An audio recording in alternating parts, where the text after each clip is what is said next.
I think it's important for me anyway to be able to say that I don't have to begin, as I would have if I was speaking for the church, with any apologies.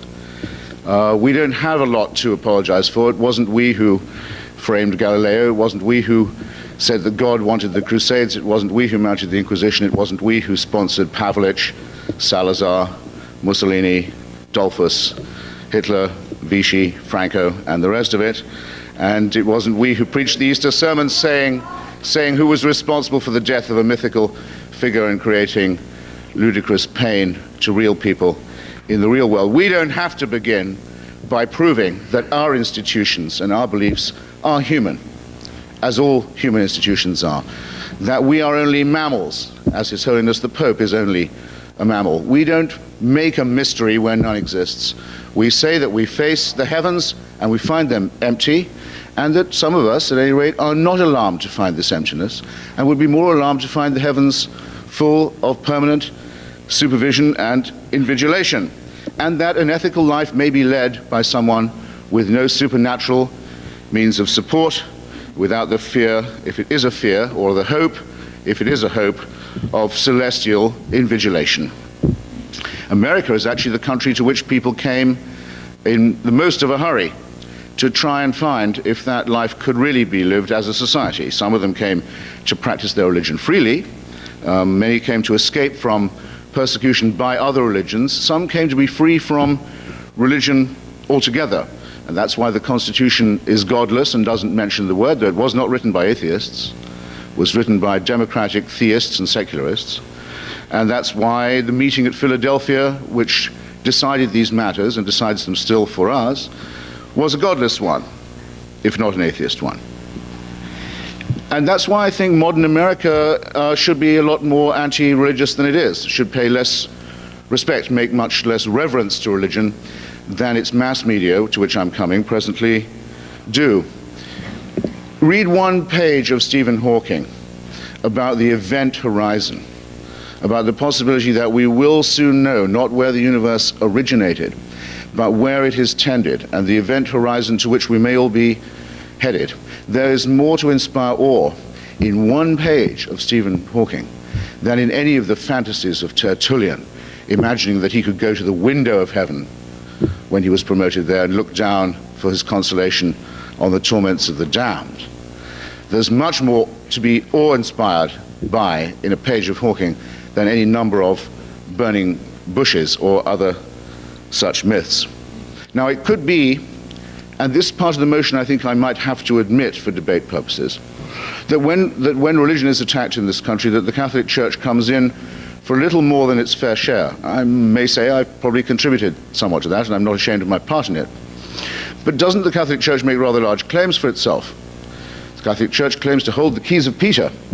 The Holy Father claims to have that power and to be the vicar of Christ upon earth. It is said that only through this means and this approach can redemption be achieved. These are large claims for a human and fallible and political and bureaucratic institution to be making for itself in the age of Hawking.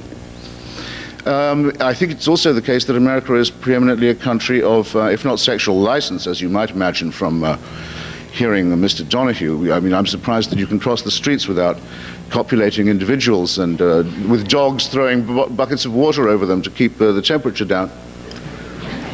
But at any rate, a country of sexual tolerance, a country of sexual, I'll settle for pluralism, would settle for pluralism for now. Well, Holy Mother Church doesn't settle for that. Holy Mother Church makes rather strict demands. Holy Mother Church prohibits, by various edicts, ukases, statutes and pronouncements, all forms of sex that are not specifically devoted to the outcome of procreating further Catholics, and it enforces this with a celibate hierarchy. Now, that's fine, and it is your choice, and as you say, Father, as you don't say, Father, excuse me, but presumably would, but as Mr. Donohue did say, no one has to join that church. But that church, where it can, does try and impose those standards on non-believers and non-members. And there will always seem to some people, I think, something absurd in the enforcement of such statutes, especially since we know most Catholics don't observe them, by a celibate oligarchy and hierarchy. And isn't it said, and should it not be believed, or at least affirmed, or at any rate not repudiated, that you should expect to suffer for this? that you should expect to be reviled, that you should be proud to be abused, that you will be told that what you believe is absurd, that you should be glad to hear it for his sake, that those who despitefully use you are to be expected. And isn't that a rather dignified position, a rather honorable position for the church to take?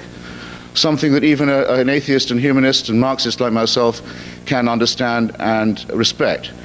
But instead, what do we get? An endless whine of self-pity, of, well, why are they picking on us? They wouldn't say that about the Jews. An endless play on the ethnic politics and identity politics card, an endless appeal to self-pity, where you should be proud that you're in a fight for your politics and your church. And you seem instead to be resentful about it, and perhaps, who knows, a little insecure. However, for the main part of it, you only have to open a paper to see the exaggerated deference paid to every utterance of His Holiness the Pope, wherever he goes, and the extraordinary deference shown to him whenever he visits these shores and decides to grace us with his presence. As for the woman styling herself Mother Teresa, I can attest that until I wrote my little pamphlet, she had been the recipient, the beneficiary of a 25-year Niagara of 100% favorable publicity in every secular, Protestant, Jewish, and Catholic or non-religious outlet of any kind at all in the media. Only by the grace of my intervention could it not be said when she died that no one had ever said a single word against her, and that no one had ever pointed out that she had fawned on the Duvalier family in Haiti and said that they were the Lord's anointed and beloved of the poor. That, oh well, I'll get to her depredations in rebuttal, because I say I have only a minute to go, and I don't want to overrun my time or end foaming in mid-sentence, waving vomit bags and Tampax, waving vomit bags and Tampax in the name of good taste and good bearing and good manners and good standards. I think I can hope to be rescued from that fate without any divine intercession. The truth of the matter is, ladies and gentlemen, comrades and friends, brothers and sisters, religion has it very much its own way in this country of ours. It's in the Pledge of Allegiance, thanks to a stupid intervention by President Eisenhower. It's on the money. It's in the opening of Congress every day. It's at the National Prayer Breakfast. It's when the delinquent president summons his advisors and his spiritual team in order to fend off what should have been inevitable. It's when Al Gore can't bring himself to criticize the decision of the Oklahoma School Board, and it's high time that that situation was reversed and we developed a proper immunity to it and made sure that religion could only be self-inflicted. Thank you.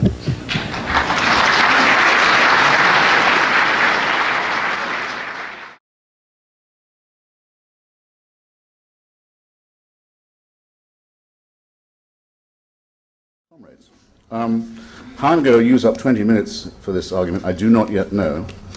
More or less a 5-minute job, I think, to demolish the deadly virtues before one gets on to the sins. But I suppose we can't hop over the ontological question, can we? In other words, one must begin in some way by saying, is there any truth to any of this at all, any ground for rational or humane belief? There's some well-known objections to this, which I won't pain you by over-rehearsing, but all arguments for the existence of God, certainly for a God who has an ethical property, but for a God at all, I must add and stipulate, is essentially arguments from design. There appears to be some sort of order to the universe. There appears to be some kind of rhythm to the seasons. There appears to be some point, indeed, at least from our own point of view, in our own nature. How could this happen purely by accident? It was Bishop Paley, I think, in his Natural Philosophy, who first said, if you're a cannibal or a savage, I excuse the expression, I hope you will too, an ignoramus, a peasant, you find a watch on a beach, you may not know what the watch is for, but you can tell it's not a rock or a vegetable. It's for something and somebody made it. Who is this watchmaker? The objection, I dare say, is equally well known to all of you. It leads to an infinite regression.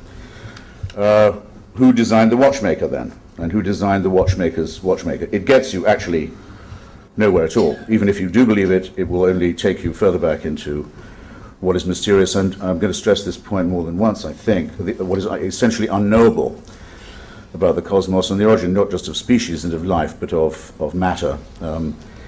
itself. And in this journey, this search for the infinite regression, for the watchmaker's watchmaker, the origins of watchmaking and watchmakers, we are, I think, permanently in danger of surrendering to our own solipsism.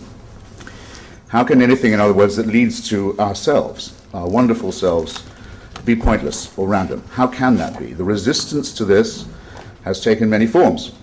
It used to take a resistance to the form of the simple proposition that the sun revolves around the earth instead of the other way around.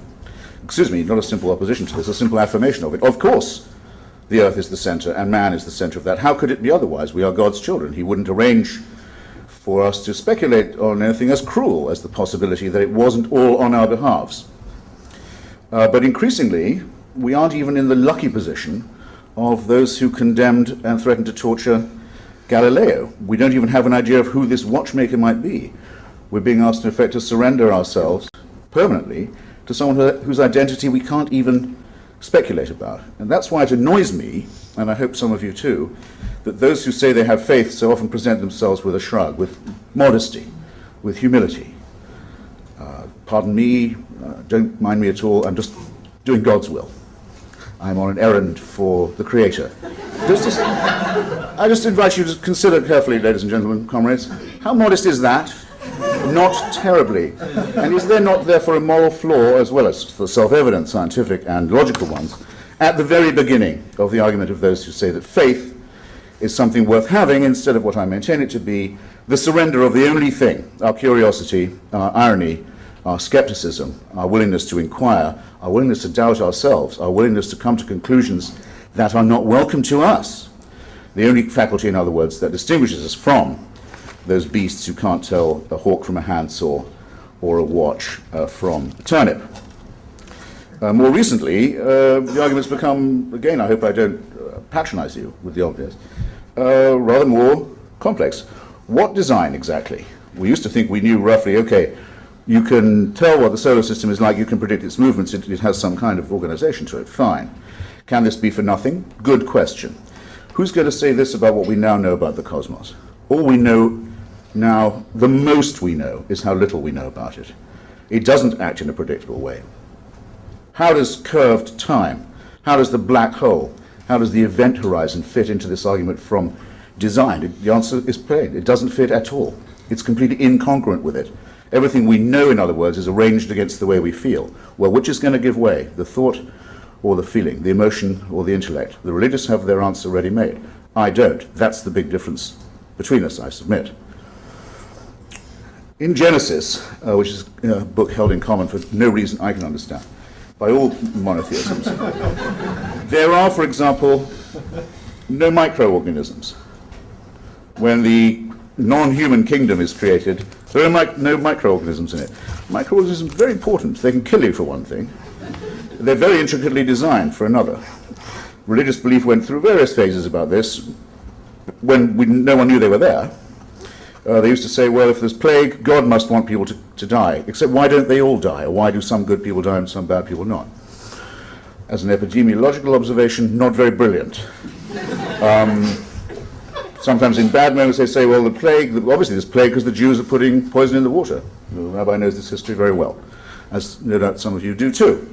There are no marsupials in Genesis. They didn't even know what animals there were in Australia. There are no dinosaurs in Genesis. It's just that they are in creation.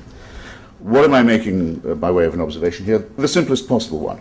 What are the odds that God created man when stacked against the odds that man created God? I submit that there is only one possible answer to that question. Of the millions and millions of false gods that have been created, is it likely that they were all equal perceptions of the same truth, from the Aztecs to the Buddhists, or that they're all equally improvised creations by man? Again, there's no possible way of disputing that proposition and making it even seem equal. None. There is a very, very small outside chance that of all these gods, one, only one could be the correct one. This actually is the view of all true adherents of all monotheism. The other ones, no, they're a bit fraudulent. But ours, now this is something to kill for. Or perhaps, let's say, make it more compassionate, to die for. You can work out the difference there. And we're living at a time and speaking at a time and studying and reflecting at a time, ladies and gentlemen, when a page of Stephen Hawking is far more awe-inspiring than anything in Genesis or Exodus. Think about what is involved in the event horizon, the point where time begins and ends, the point where the black hole starts, the point where matter and light disappear. Consider it carefully. One of Hawking's friends says if he knew he was going to die, and he knew when, he would want to die by going to the edge of the event horizon and tipping over within, because in theory then you could see the past and the future. Except, of course, you wouldn't have enough time. But that's innate in physics, not innate in the unfairness of life. Think about that and compare it to the burning bush or some other sinister fairy tale. Of course we don't live without awe. We don't live without a sense of the majesty and tremendousness of our universe, and nor do we live in contempt for ourselves. But we don't mistake the fairy tale for the real awe-inspiring stuff. We don't throw away the truffle and chew on the wrapper till our mouths go dry, in other words. So there's no reason to make any assumption about God or his existence or his design or his will. It's neither a necessary assumption nor a useful one, nor I think a moral one. And this means, if I'm correct, and if you follow me this far, that a very important conclusion follows. I will stand before you, I just have, and say there are things I can't know and don't know. There is awe-inspiring and majestic stuff going on where I don't presume to pronounce or to know. I'm happy with this conclusion. I don't mind not knowing. I don't mind submitting it to curiosity and inquiry and skepticism. But what can we say of those who do say they know? Who say they know what, not just who God is, but what his will is?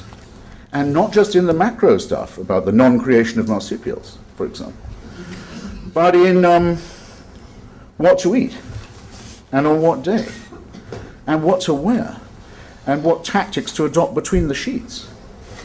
This is what the holy believe they are entitled to do to you with this warrant from the unknowable divine. The one group that loses this argument before it begins must be those who say they know.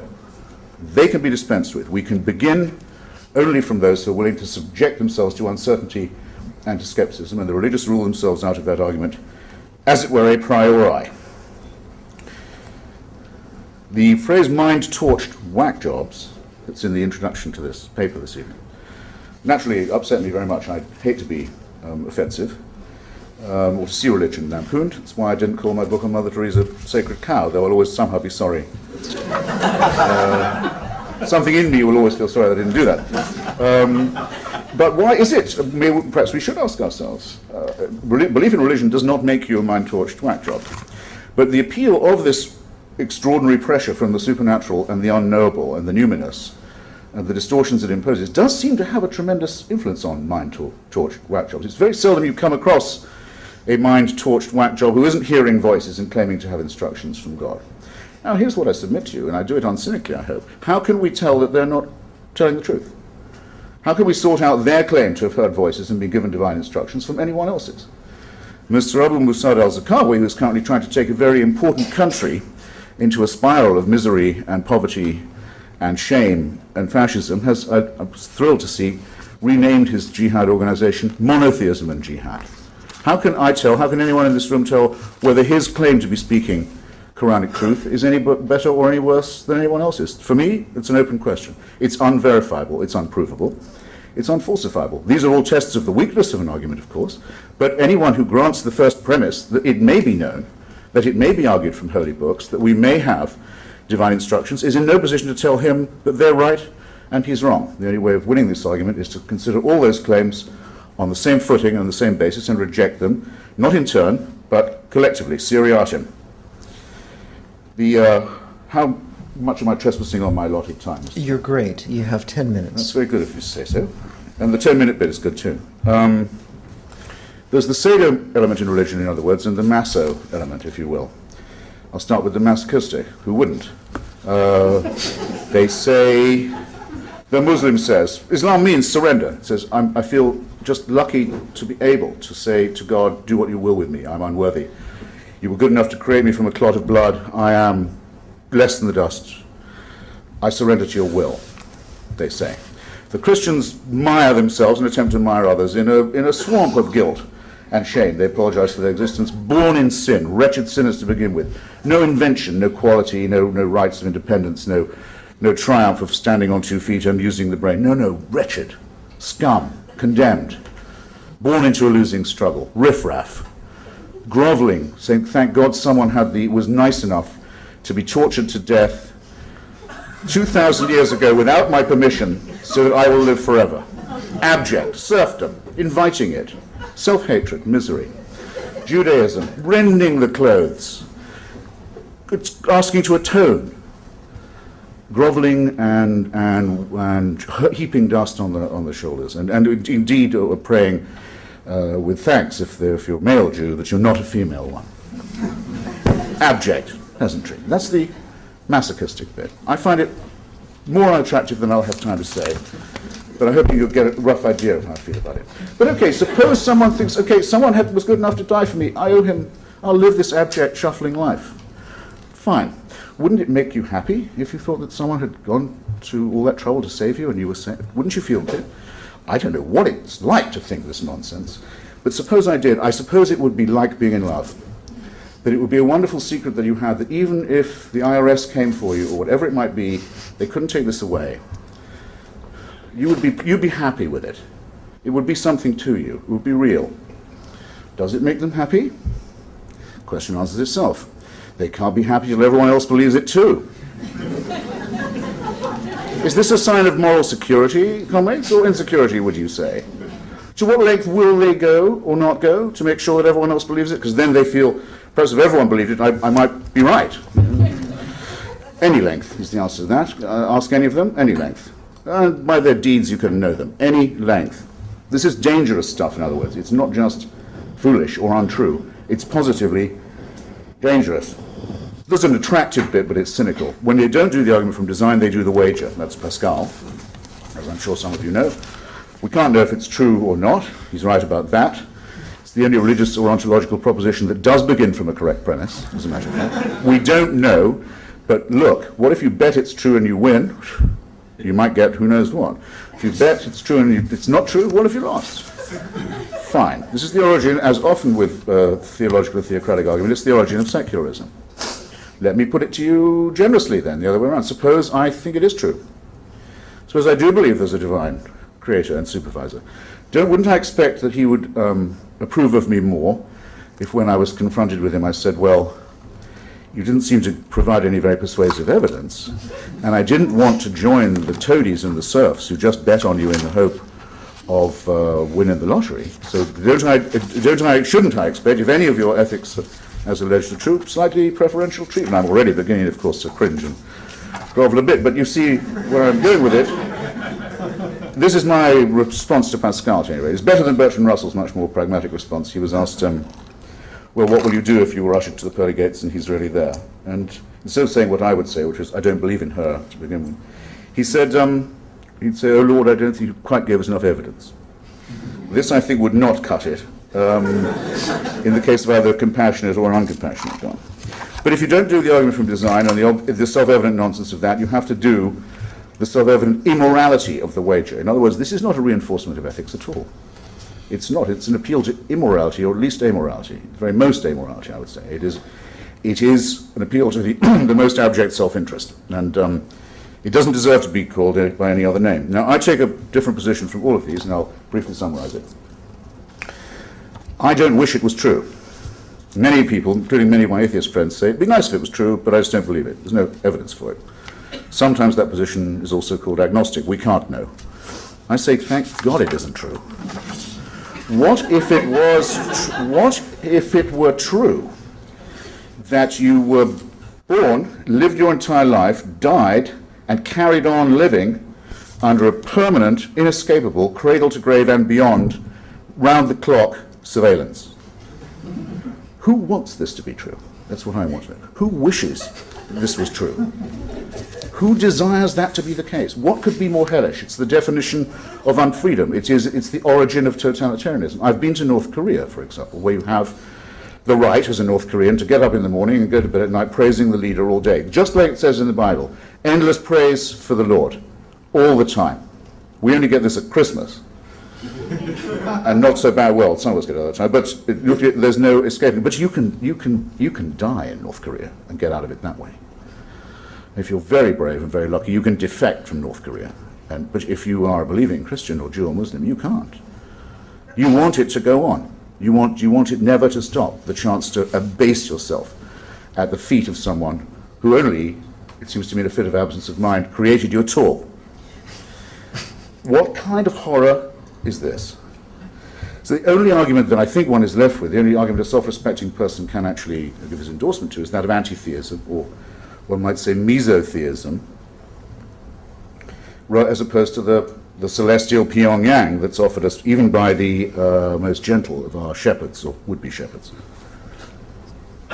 2 minutes is all I need to round up. Some people say, well, it's obviously all nonsense and so on, and some of it's rather sinister, and some of it is a bit dangerous, but look, people often behave better because of it. It's a way of inculcating ethics. Not everyone's going to do philosophy. Not everyone's going to do physics. If they go to church, they'll hit it. All right, then. This is probably not the worst place to suggest the current example. It exercises us all. I'll just take the one case, the Holy Land itself, the land of Palestine, Israel. I once heard Abba Eban make a speech in this very city, he was then Israeli foreign minister, saying the great thing about this dispute is it's easy to solve. You don't always hear that, but it's true. Ever since the Balfour Declaration and before, it's been very clear. There are two populations roughly equivalent in size, not exactly, in the same territory with good claims to it. Partition, a share out. It could be done easily. Most Jews support it in America and in Israel. It is, officially at least, this is open to doubt in some ways, the view of the PLO, it's the view of the international community, it's certainly the view of many Palestinians, a two-state solution. Why is that impossible? A group of Messianic settlers who believe that if they can pull all Jews into Palestine from around the world and make them all convert to the right orthodoxy, the Messiah will come. They are opposed by a group of people who say, you're quite wrong in thinking God gave this land to the Jews. It's absolutely untrue. In fact, we know to the contrary, he gave it to the Muslims. And you must all get out. And your people must all either die or go home. They make progress difficult too, and I don't need to tell you what the other faces of Islamic jihad are like. And then this country, a naturally compromising group of fundamentalist Christians who say, let us prevent the Israelis from making the compromise they want, because if Armageddon comes, then the Messiah, our Messiah, will come, and he'll convert the Jews and murder all those who don't convert and all others who won't convert either. And that's the ideal solution.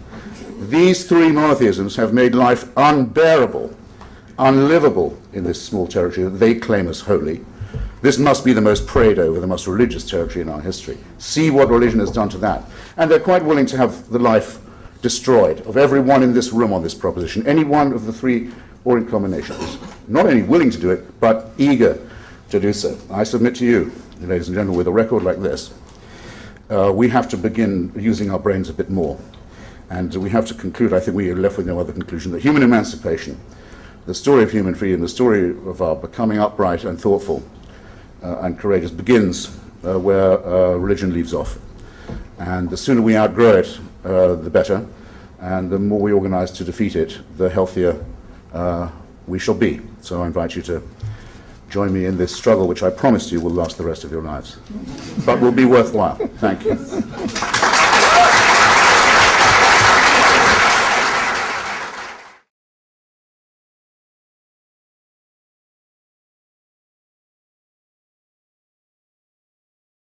Thank you, ladies and gentlemen, for coming. I think I'll be able to be reasonably terse, given the very heavy artillery that follows me on our side.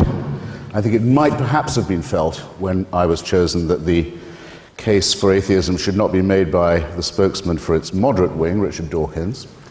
It might be okay to have at least one extremist on the panel. And I'll begin at once by recalling an exchange I had recently in Colorado Springs with a spokesman of America's evangelical broadcasting wing, a much overrated but nonetheless significant force in American politics. This broadcaster asked me, in response to my own statement of unbelief, he said, I insist that you answer the following question, and that you answer it with a yes or a no. I braced myself. I accepted the challenge unseen. He said, you are to imagine yourself in a strange city where you've never been before. You are to imagine nightfall coming on and you to be without friends or succor in this town. And you are to ask yourself whether you would feel safer or less safe when you saw a dozen men coming towards you in the dusk, if you were to know that they had recently come from a prayer meeting. This is I think I can justifiably say I'm relaying to you, comrades, friends, brothers, sisters, the challenge that was put by the religious to me. You'll see at once it's not a yes-no answer. You can't give a yes-no answer to that, but I accept it anyway. I said, very well, I won't give a Sesame Street reply, but just without leaving the letter B, I have been in that situation. In Bombay, in Belfast, in Beirut, in Belgrade, in Baghdad, and many other places too. And I won't tell you about all of them, but let me just, as it were, fill in some of those latent blanks. In Belfast, the capital city of one of the provinces of this, our United Kingdom, as everybody here knows, everything, culturally, educationally, economically, politically, socially, has been very gravely retarded for at least a quarter of a century. Excuse me, at least half a century and maybe more since partition, and before that, because partition is both the outcome and the cause of sectarian warfare in this town, by the simple fact that there are people there who are willing to kill not just one another, but one another's children on the basis of what kind of Christian they are. Horrible things are done, not just in pubs and clubs, but on the streets, on housing estates, on university campuses in that city still, despite the relatively good news we've had today, where the situation remains dominated by barbaric sectarian party leaders, on this and no other basis. Both churches demand that their children are sent to separate schools. They each agree with the other that above all things, their own children must be protected from the faith of another faith. I don't think I need to elaborate very much more on how horrendous the consequences of that have been and how they are enshrined, by the way, in our own constitution, which mandates that our own head of the church is also the head of the state and of the armed forces, with all the ludicrous Windsor consequences that you get if you found a national church on the family values of Henry VIII. These conditions, which are farcical in England, Wales, and Scotland, are tragic and ugly, only a few minutes flying time from where we sit. If I pass on from Belfast to, say, Baghdad, where I've recently been, and without reopening any of the arguments about the rightness or otherwise of the coalition intervention in Mesopotamia, I think it can be granted by any fair-minded person that what was most needed in Iraq after 30 years of fascism and war was a period of reflection, a short interlude of calm during which Iraqis could look about themselves and decide perhaps for whom they'd like to vote, perhaps what kind of country they'd like to live in, what kind of federal system they might wish to evolve, and to do so unmolested by violence or terror. The parties of God have vetoed every hope of that process. The parties of God now have the Iraqi people in their jaws, and they're saying to them, it's not enough just to kill foreigners or to rail against Jews or Christians or secularists. That's nothing like enough. It's only in Iraq, not only, mainly, chiefly in Iraq, that it's considered perfectly all right, in fact, a religious duty to blow up the mosques, to destroy the religious schools of other Muslims, of the Muslims of another school, not unlike the pattern of Belfast. It's not enough to have faith, you must have the right version of your own faith, or risk death, mutilation, and humiliation, and the destruction, the immiseration, the torture of Iraqi society is something that all of us can read about every day. Suppose we're to go to Beirut, the pearl of the Levant, the most civilized and beautiful and cultured city of the Middle East, and to see what happens when, for politicized reasons, a sectarian constitution is in place which says that the president of Lebanon must always be a Maronite Christian, that the speaker of its parliament must always be a Shia, that its vice president must always be a Sunni, that the Druze must have their share, and so on, leaving out at the very bottom, I'm afraid, such forces as Kurds and Armenians, but making everyone defined in their citizenship by their faith. Do I need to elaborate what that's done to retard, to bankrupt, to beggar, to disfigure, and to degrade what could have been an ideally plural and diverse and happy society? Remaining with letter B, shall I say Banja Luka? Shall I say Belgrade? Or just say Bosnia? Again, one of the most civilized enclaves of the Balkans for many years, protected by a secular constitution and the remains of what had been a secular and democratic republic. And just look what happens when it is decided that it is a matter of faith that determines your citizenship, your allegiance, your identity, your nature, your rights. See the recrudescence in the Europe of the late 20th and early 21st century of Catholic fascist parties we thought we'd left behind at Nuremberg, the Ustasha. The recrudescence of forces like the Chetniks, the Serbian Orthodox fascists who took exactly the same view except the other way around. See the craven way in which our spineless media, which always defers to people of faith, say that it was Serbs who shelled Sarajevo or Croats who shelled Mostar, when what they should have been saying was, today the Christian Orthodox militia bombarded an open city around the clock, or yesterday the Catholic forces shelled Mostar from dawn till dusk. They didn't do it because it's a matter of taste. We're supposed to respect people of faith, and we're supposed to respect them while they do that and do that and make this sort of excuse. There aren't enough words in my lexicon, at any rate, to express the contempt that I think any right-thinking person must feel for this conscription of this kind of medieval barbarism. Joan will tell me when I've got a minute. I don't know whether I'm yet trespassing on my rivals and my allies' time, but if I was to add Bombay to this list, the city that was very nearly ruined by the sectarian partition of India in 1947, 1948, where once again people were told it's a matter of faith what kind of Indian you are. You may have to become a Pakistani if you're Muslim. You may have to lose your life on the proposition. You may not just be a Hindu.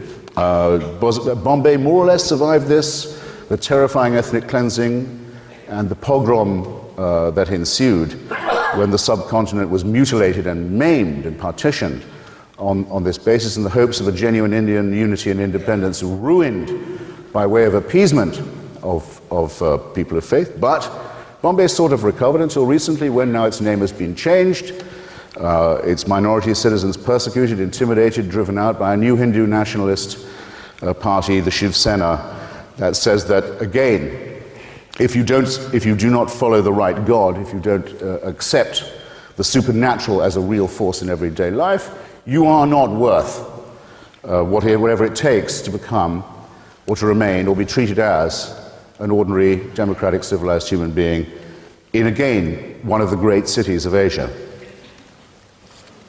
Now, it's not part of my case, and I'm sure it's not part of Professor Grayling's or Professor Dawkins's either, to say that religion is the reason for all of this, or the exclusive or sole reason for all of it. I think it would be crude and reductionist to say that. But who is going to argue, I'll be fascinated to see, who is going to argue that the matter of faith, that the religious allegiance, that the preachings of religion have not in all these cases gravely exacerbated, gravely deepened, gravely poisoned and prolonged all of these things that have made our tenuous civilization extremely difficult to defend, uphold, maintain, let alone to advance? I don't believe this case could be made. That's for a simple reason, because religion is not provided to us by revelation. It doesn't come from the heavens. It doesn't come from the beyond. It doesn't come from the divine. It's man-made. And it shows. It shows very well that religion is created, invented, imposed by a species half a chromosome away from the chimpanzee. It shows, doesn't it? Well, why do we deceive ourselves on this point? And is there anywhere, I'm now going to wind up, is there anywhere of the places I've mentioned, and I exempt Basra and all the other B's I could take you around, where it wouldn't be enormously welcome if there was a mass conversion to secularism, or a mass adoption of the secular idea and principle, of the principles of Bertrand Russell, who once spoke famously from this platform, of Thomas Paine, of Thomas Jefferson, of Voltaire, and others. And I'll close by saying that I want you to be on your guard against two false issues in this respect, and I'll be very brief. When I mentioned those gentlemen, and I could mention some ladies too in this connection, like Mary Wollstonecraft, don't let anyone tell you that, oh, well, secular tyranny is just as bad. After all, there have been fascist and communist dictatorships which have been just as revolting. Fascism, as you know, was supported by the Catholic Church all through its life, and in fact till after it had died, and still is defended by it. One of the leaders of the Axis was actually, the Japanese leader, was actually a god. There's no way of saying fascism and National Socialism in the Axis was secular. And in the case of Stalinism and Maoism and the Khmer Rouge, the same mistake is made, and a religion is made out of man. It's the religious impulse itself that I think we need to oppose, to criticize in ourselves as well as in others. The argument from faith, in other words, the argument from certainty. So those of us who maintain this may not be described, my closing point, as fundamentalists or secularists, as certain cheap and demagogic and opportunist forces have recently been suggesting. We do believe in evidence, we do believe in skepticism, we do believe in reason. We hold our views with as much conviction and principle as any God botherer does. But we are open to the argument, and we're going to prove it tonight to you. And don't let anyone dare to imply there's a moral equivalence between us and the fanatics and the fools and those who think they know God's will and can tell you what it is, who are our enemies, and your enemies too. So, I beg to propose the motion that stands in our name. Thank you.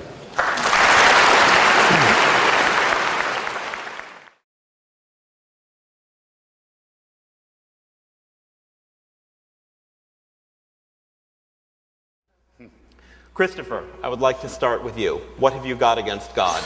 Good grief. So it hadn't really sunk in on me that as you were being ordained, when I was 9, I was just getting out of there completely. It was 9 when I thought I saw through it, when my biology teacher told me that God was so good as to have made vegetation green because it was the color most restful to our eyes. And I thought, Mrs. Watts, this is nonsense. I knew nothing about chlorophyll or photosynthesis, nothing about the theory of evolution, nothing about adaptation, nothing of the sort. I just knew she'd got everything all wrong. And of course the argument against faith, against religion, falls into two essential halves, not necessarily congruent, but I believe congruent. The first is, it's not true. Religion comes from the infancy of our species. I won't say race because I don't think our species is subdivided by races. Infancy of our species, when we didn't know that the Earth went round the sun. We didn't know that germs caused disease. We didn't know when we were told in Genesis, you're given dominion over all creatures, that this did not include microorganisms, because we didn't know they were there. So you didn't know they had dominion over us. When diseases broke out, it was blamed on wickedness, or sometimes on the Jews. Or if it was by Jews, on the Amalekites, or as you will.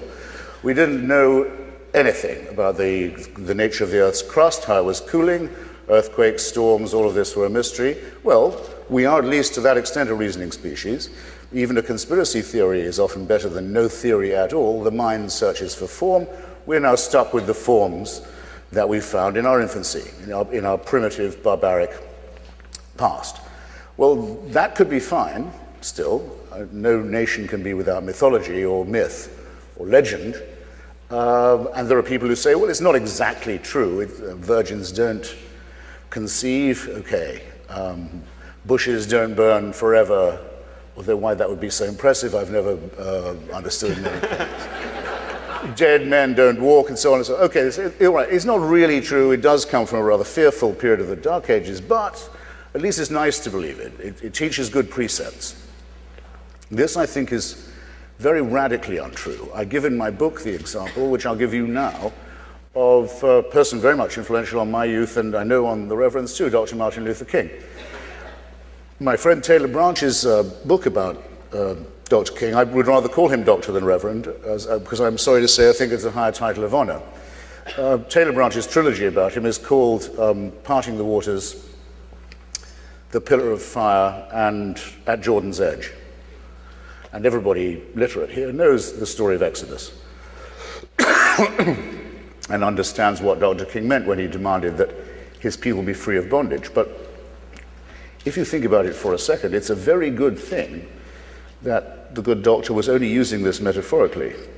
If he'd really been invoking the lessons of Genesis and Exodus, he would have been saying that his people had the right to kill anyone who stood in their way, to exterminate all other tribes, to mutilate their children's genitalia, to make slaves of those they captured, to take the land and property of others, to engage in rather long and hideous and elaborate arguments about ox goring, and finally, which is the sentence that ends that, or the verse that ends that section of the book, should not suffer a witch to live, the warrant for witch burning. In other words, in these books, there are the warrants for genocide, for slavery, for the torture of children, for disobedience, for genital mutilation, for annexation, for rape, and all the rest of it. It's a very good thing that this is man-made.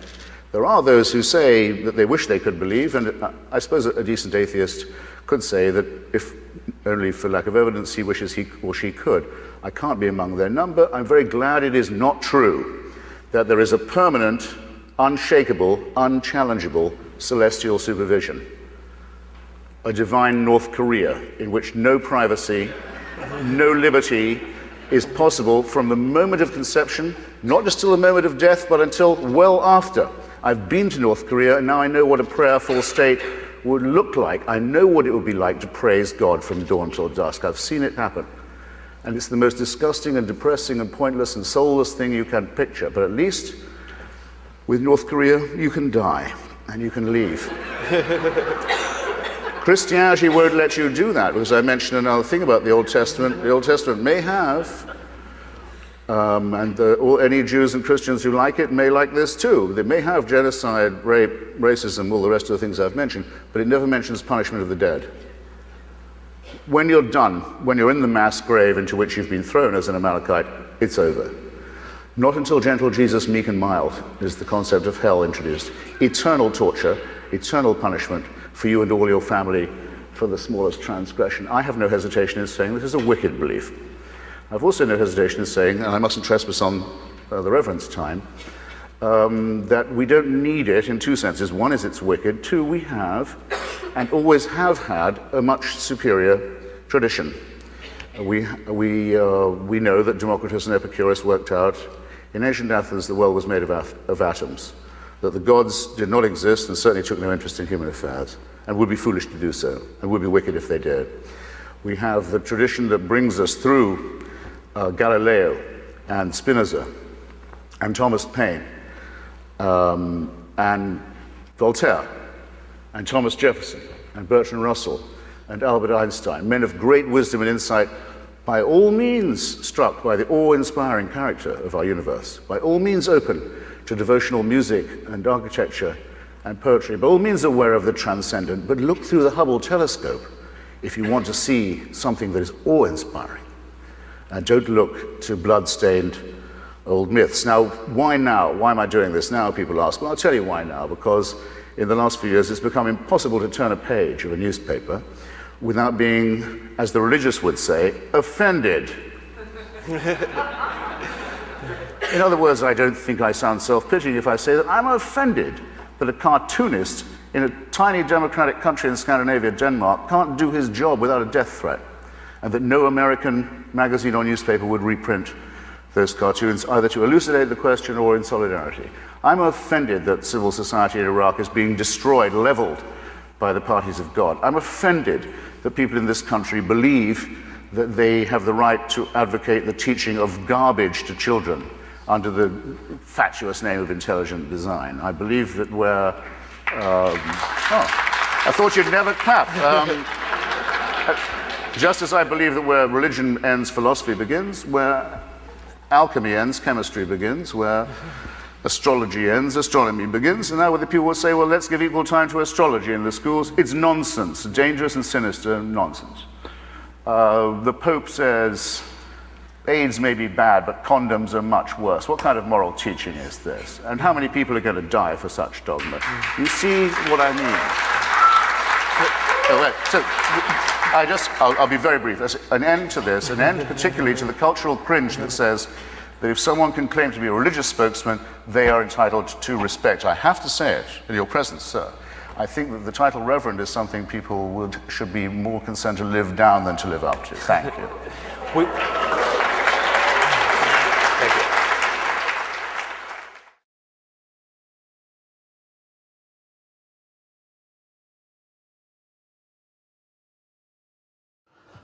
The reasons for atheism, or as I would prefer to say anti-theism, are, I would say, as follows. The first and the simplest objection to religious belief is that its metaphysical claims are not true, in fact are false, and come from a period that I would describe as the infancy or the fearful childhood of our species, when, because we have brains that seek for information and seek for explanation, brains that even now prefer a conspiracy theory to no theory at all, and are bound to do so, and indeed in some ways a right to seek in this way, explanations had to be found for things that seemed at the time inexplicable.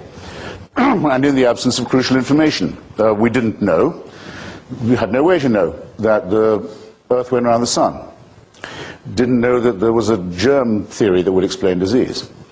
Didn't have any means of knowing that earthquakes were the result of living on the crust of a cooling planet in a rather odd solar system where most of the planets are either too hot or too cold to support life, and our own is in large part too hot or too cold to support it either, and where the remainder lives on a climatic knife edge, and always has. Some design, by the way, and that's just of one solar system.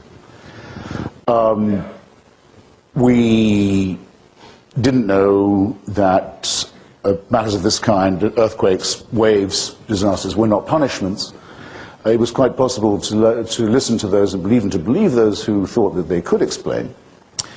But for these people, a double problem arises. There is first the difficulty of, if not the impossibility, of demonstrating the existence of any creator or designer at all. I think I say something uncontroversial when I say that no theologian has ever conclusively demonstrated that such a designer can or does or ever has existed. The most you can do, by way of the argument for design, is to infer him or her or it from an apparent harmony in the arrangements. And this was at a time when that was the very best that, so to speak, could be done. But religion goes a little further than this already rather impossible task and expects us to believe as follows: that the speaker not only can prove the existence of the said entity, but can claim to know this entity's mind. In fact, can claim to know it quite intimately, can claim to know his or her personal wishes, can in turn tell you what you may do in his name. A quite large arrogation of power, you will suddenly notice, is being granted to the speaker here. The speaker can tell you that he knows, he cannot tell you how, but he can tell you that he knows, for example, that heaven hates ham, that God doesn't want you to eat pork products. He can tell you that God has a very, very strong view about with whom you may have sexual relations, indeed, how you may have sexual relations with others.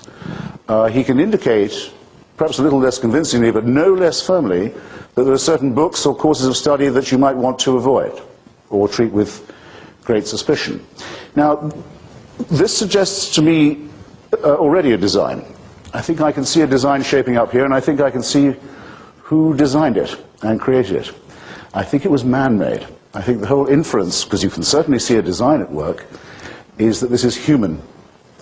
That it was designed at a time of great distress and great ignorance, and that it had an enormous advantage, the design of which can be inferred from every one of its practices. It gives to people, ministers, priests, rabbis, shamans, whoever's cell phone that is should know that we know where you live, by the way, and where your children go to school. It gives to those people power in the here and now, the only place where it really counts. If you are His Holiness the Pope and you have arrogated to yourself, for example, the power to bind and to loose and to decide who may read what and how many tithes must be paid, how many holy days must be observed, how many disciplines must be followed, are you seeking power in the hereafter, or are you seeking it now? It seems to me very obvious that, inescapable conclusion, that it's temporal power that's being talked about. And of a very dictatorial kind, I might add, an absolutist kind, a kind that is not open to the ordinary challenges. The divine right of kings was something you had to challenge not just at the risk of your life, which might end quickly, though the end itself would be slow and painful, the end would be final, but you were told you risked your immortal soul and the rest of your life too. That's quite a powerful instrument of secular discipline. And everyone can name their favorite example, I think, of how and where that kind of tyranny over the minds as well as the bodies of men was exerted. We think of it as belonging to our prehistory, but we only have to look as far as today's Iran, for example, to see a classic theocracy, a country from which I've recently returned, where I wondered how to convey sometimes the flavor of what theocracy really is like. Well, if you're a woman who gets in trouble with the regime and has committed a capital offense in Iran, but you're underage, you're a virgin, you may not be sentenced to death under the law of Iran, because the law forbids the execution of virgins. But you may be raped by the Revolutionary Guards so that you're no longer a virgin in the prison and then executed. I think that sort of conveys what people feel they're allowed to do when they think they have God on their side. And I could tell you far worse than that about what the arrogance of power is when it thinks it's backed by the divine. Well, this arrogation of power in the material world is really nothing compared to the dictatorship that is suggested by those who infer the whole celestial design that backs it. That's why I want to spend a moment or two telling you why I'm an anti-theist. You may be an atheist and wish that there was a God who loved you and took care of you. It's possible, but just to decide there isn't enough evidence for it. Just as Mr. Jefferson was a deist, but didn't believe in religion. He didn't think God intervened.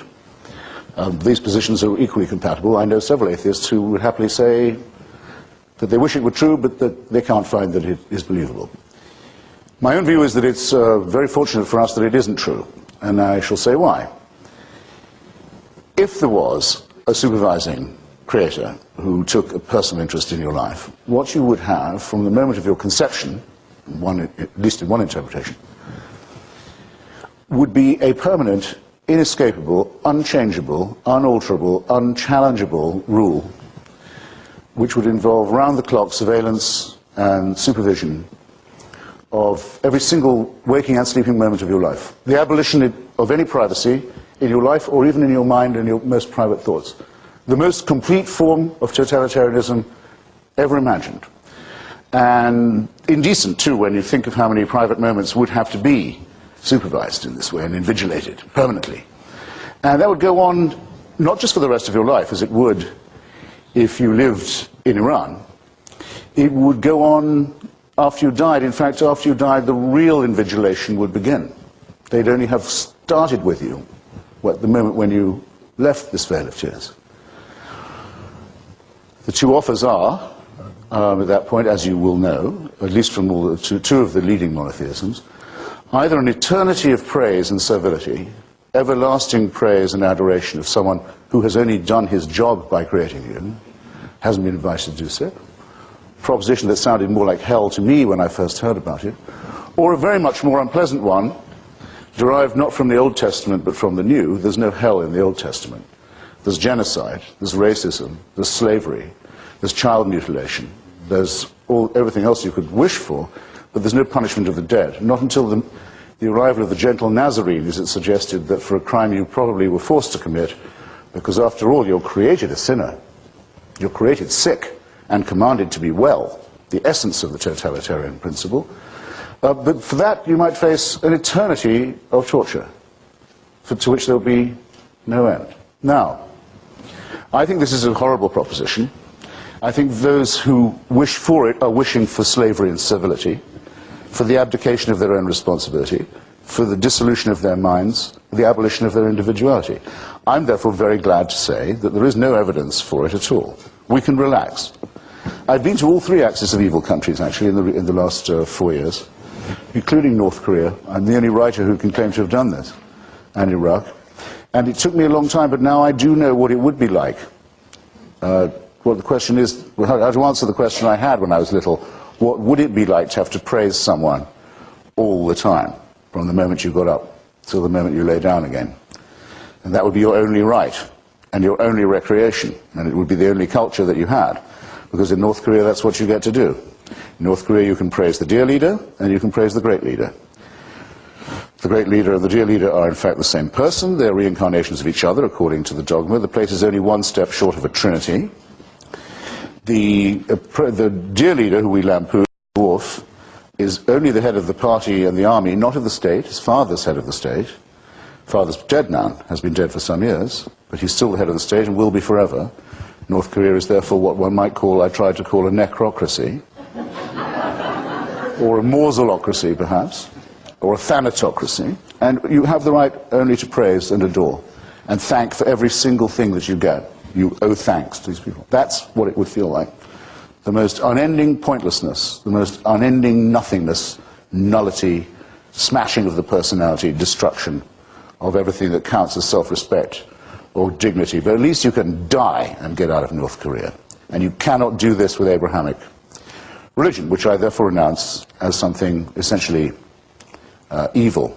Now, one consequence of its man-made character, and one reason, I won't say reason, one way of demonstrating beyond very much doubt that it is man-made, is its proliferation. We have, I think, two choices here. Either man-made God, or God made man. If it's the former, nothing much remains to be explained. If it's God made man, it's very hard to see why there are so many religions and why they're constantly at war with one another. Make the opposite assumption that man has invented religion and God. Nothing is left to be explained. There is no mystery. There are, of course, innumerable proliferating cults, sects, confessional discrepancies, warring churches, schismatic groups. Most of the violence in Iraq, as we know, is not directed at our own brave soldiers and their allies among Iraqis, but at other Iraqis by other Muslims, who think it's cultural to blow up each other's mosques, something a secularist would never agree to do, to blow up, say, the Golden Dome at Samarra. We know from pre-monotheistic times, we know from Sophocles and Antigone, that any person of ordinary morality has a natural resistance to desecration, to profanity. We wouldn't do that. We would leave it to the religious to do it, which you always can. The last time American troops were needed in a context like this, it was because the Christians of Bosnia and Herzegovina and Croatia were tearing each other's throats out, burning each other's churches, killing each other's children, all of it with a divine warrant. All of them, every last one of them, a faith-based. On that occasion, the Muslims were the most civilized people in the case. It doesn't make any difference. Almost everybody gets, as it were, their turn at bat to be the most intolerant among religious. But to say that this is man-made, it seems to me to say something that's almost obvious. Now, I'm saying all this. About a minute. Okay, I'm saying all this in the United States, where I must now say something I've been waiting for months to say, actually years to say, my fellow Americans. Thank you. I sometimes think you don't understand how lucky you are. Yours is the country that has the only constitution ever written that absolutely insists on the separation of these ideas from the state. When the Baptists of Danbury, Connecticut wrote to Mr. Jefferson calling for a wall of separation, they were worried about what? Who did they think was going to persecute them? The Congregationalists of Danbury, Connecticut was the one they were afraid of. And rightly so, because the Congregationalists would have given them a really hard time if they'd been allowed to, if they could have seized any local power. This fighting, not just about religion, but between the religious, this desire to have the freedom not just of religion, but from religion, is enshrined in the founding documents of this country in a way that should make you very proud. And it should therefore put you very much on your guard that there are people who don't seem content with it, who seem always to wish to impose their own religious belief on this. To say, if only we could ban alcohol, as in the 20s, we'd have a more pure and perfect union. If only we could forbid the teaching of evolution, or get equal time for pseudoscience, like the alchemy class that follows the chemistry period in presumably these schools, or the astrology class that comes after the astronomy studies moment. Everything will be fine. Resist this with every fiber of your being. Join me, in fact, in my new favorite slogan. Mr. Jefferson, build up that wall. Thank you. Okay. Mr. Hitchens, thank you.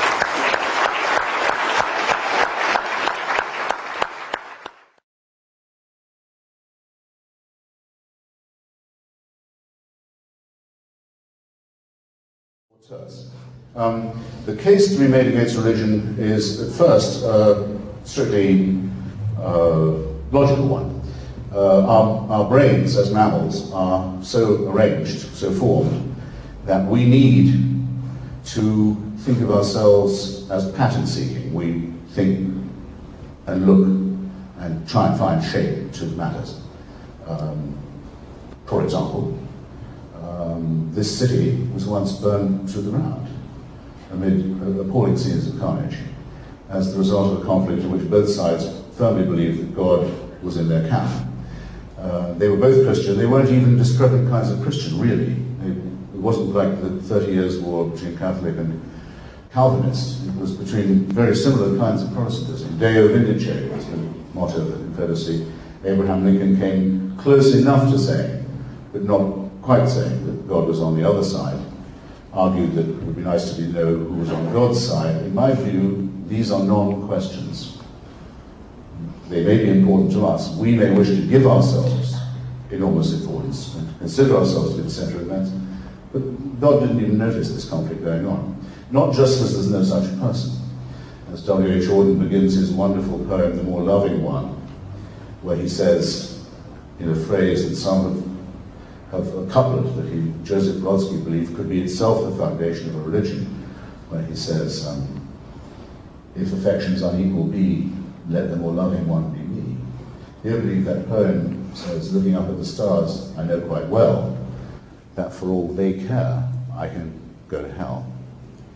Religion begins when we don't know anything like that. We look up at the stars and we think that they're arranged for our convenience, that God put them where they were. We don't know even that our own planet goes around the sun. We don't know about orbits or planetary revolutions at all. But we're still seeking for an answer with no information. We don't know that diseases are caused by microorganisms. We think they're a curse, perhaps, or a punishment. We don't know any of the things we need to know, but we have to try. And just as you'll find today, that intelligent people, ill-informed or uninstructed, will prefer a conspiracy theory to no theory at all, well, we're stuck with the first and worst interpretations that our species came up with. Let me put it like this. Let's not quarrel about exactly how long the human species has been on the Earth. It's several hundred thousands of years at any rate. Apparently God didn't mind about this at all, took no side in it, took no hand in it, didn't choose to reveal himself until the last 5,000 or 6,000 of these years. An instant, not even an instant in evolutionary time. At that point, we're asked to believe, disclosed himself and his deep instructions to us, only in some parts of the Near and Middle East. Eons went by, humans were born, died, suffered, expired of horrible diseases, died in childbirth, fought and killed each other for random reasons. God took no interest at all. Just recently, it's been decided that there should be revelations. Well, now there are some of us, ladies and gentlemen, who simply are not so made that we can believe anything as stupid as that, or as simple-minded as that, or as immoral as that. And I stress the immorality because it's not just the case that religion is man-made and is confected by humans to answer sometimes questions that don't arise, such as, why do good people die in hurricanes? That's a stupid question. They die because there are hurricanes. We live on a cooling planet which has a turbulent weather system. This kind of thing will happen. Don't worry about why it happens to any one person or another. It's a silly question. Not just that it's the wrong answer to a non-question, but that it proposes answers that make good people, people of ordinary decency, behave worse than they otherwise would. And this too arises from the man-made character of the belief. If you take the view that God made man, you would expect to find that the worshipping process was approximately even across cultures and preached something like similar morality and similar ethics and had a roughly similar story, discrepant through languages and time and culture perhaps. But if you make the opposite assumption, because the first assumption leaves too much unexplained, make the opposite assumption that man made God, then it would explain why there are so many gods. There suddenly is no mystery. It would explain why so many of the cults of God are completely irrational, hateful, tyrannical. It would also explain why they quarrel so much with each other and about so little. the massacre of Muslims by Muslims in Iraq, the massacre of Christians by Christians in the Balkans, just to take recent example. 60 seconds. Ha! Barely got my trousers off, but I hope that the gesture is promising of future engagement. Well, this is the principle on which we who say that the secular and the non-believing is both the more rational, the more truthful, the more consistent with the far greater and better evidence that we now possess to explain what used to be inexplicable.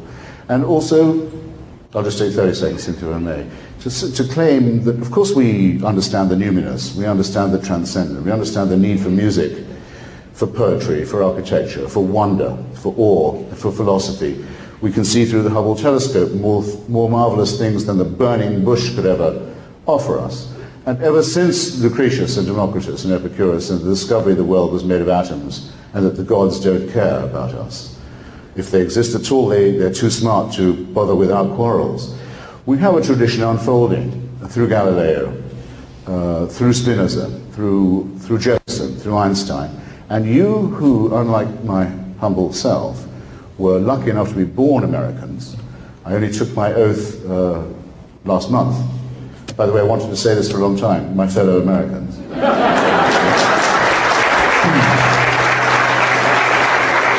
And took it at Thomas Jefferson's memorial in Washington by the tidal basin on his birthday and mine. I'm his biographer. Realize that you don't know how lucky you are to live in a country that says, no, the clergy cannot determine through the state what you may think, what you may do, with whom you may sleep, what you may eat, what you may think, what you may read. Appreciate this. Appreciate the wall of separation that Mr. Jefferson helped to create for you, and join me in saying, before my repast, Mr. Jefferson, build up that wall. Thank you. It's probably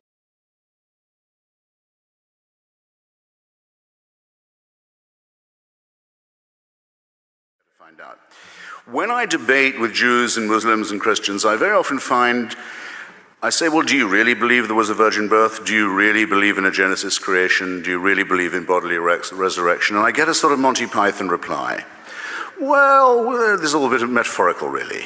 I'm not sure, and I'm going to find out, I'm determined to find out this evening, which line on this my antagonist does take, and I want you to notice, and I want you to test him on it.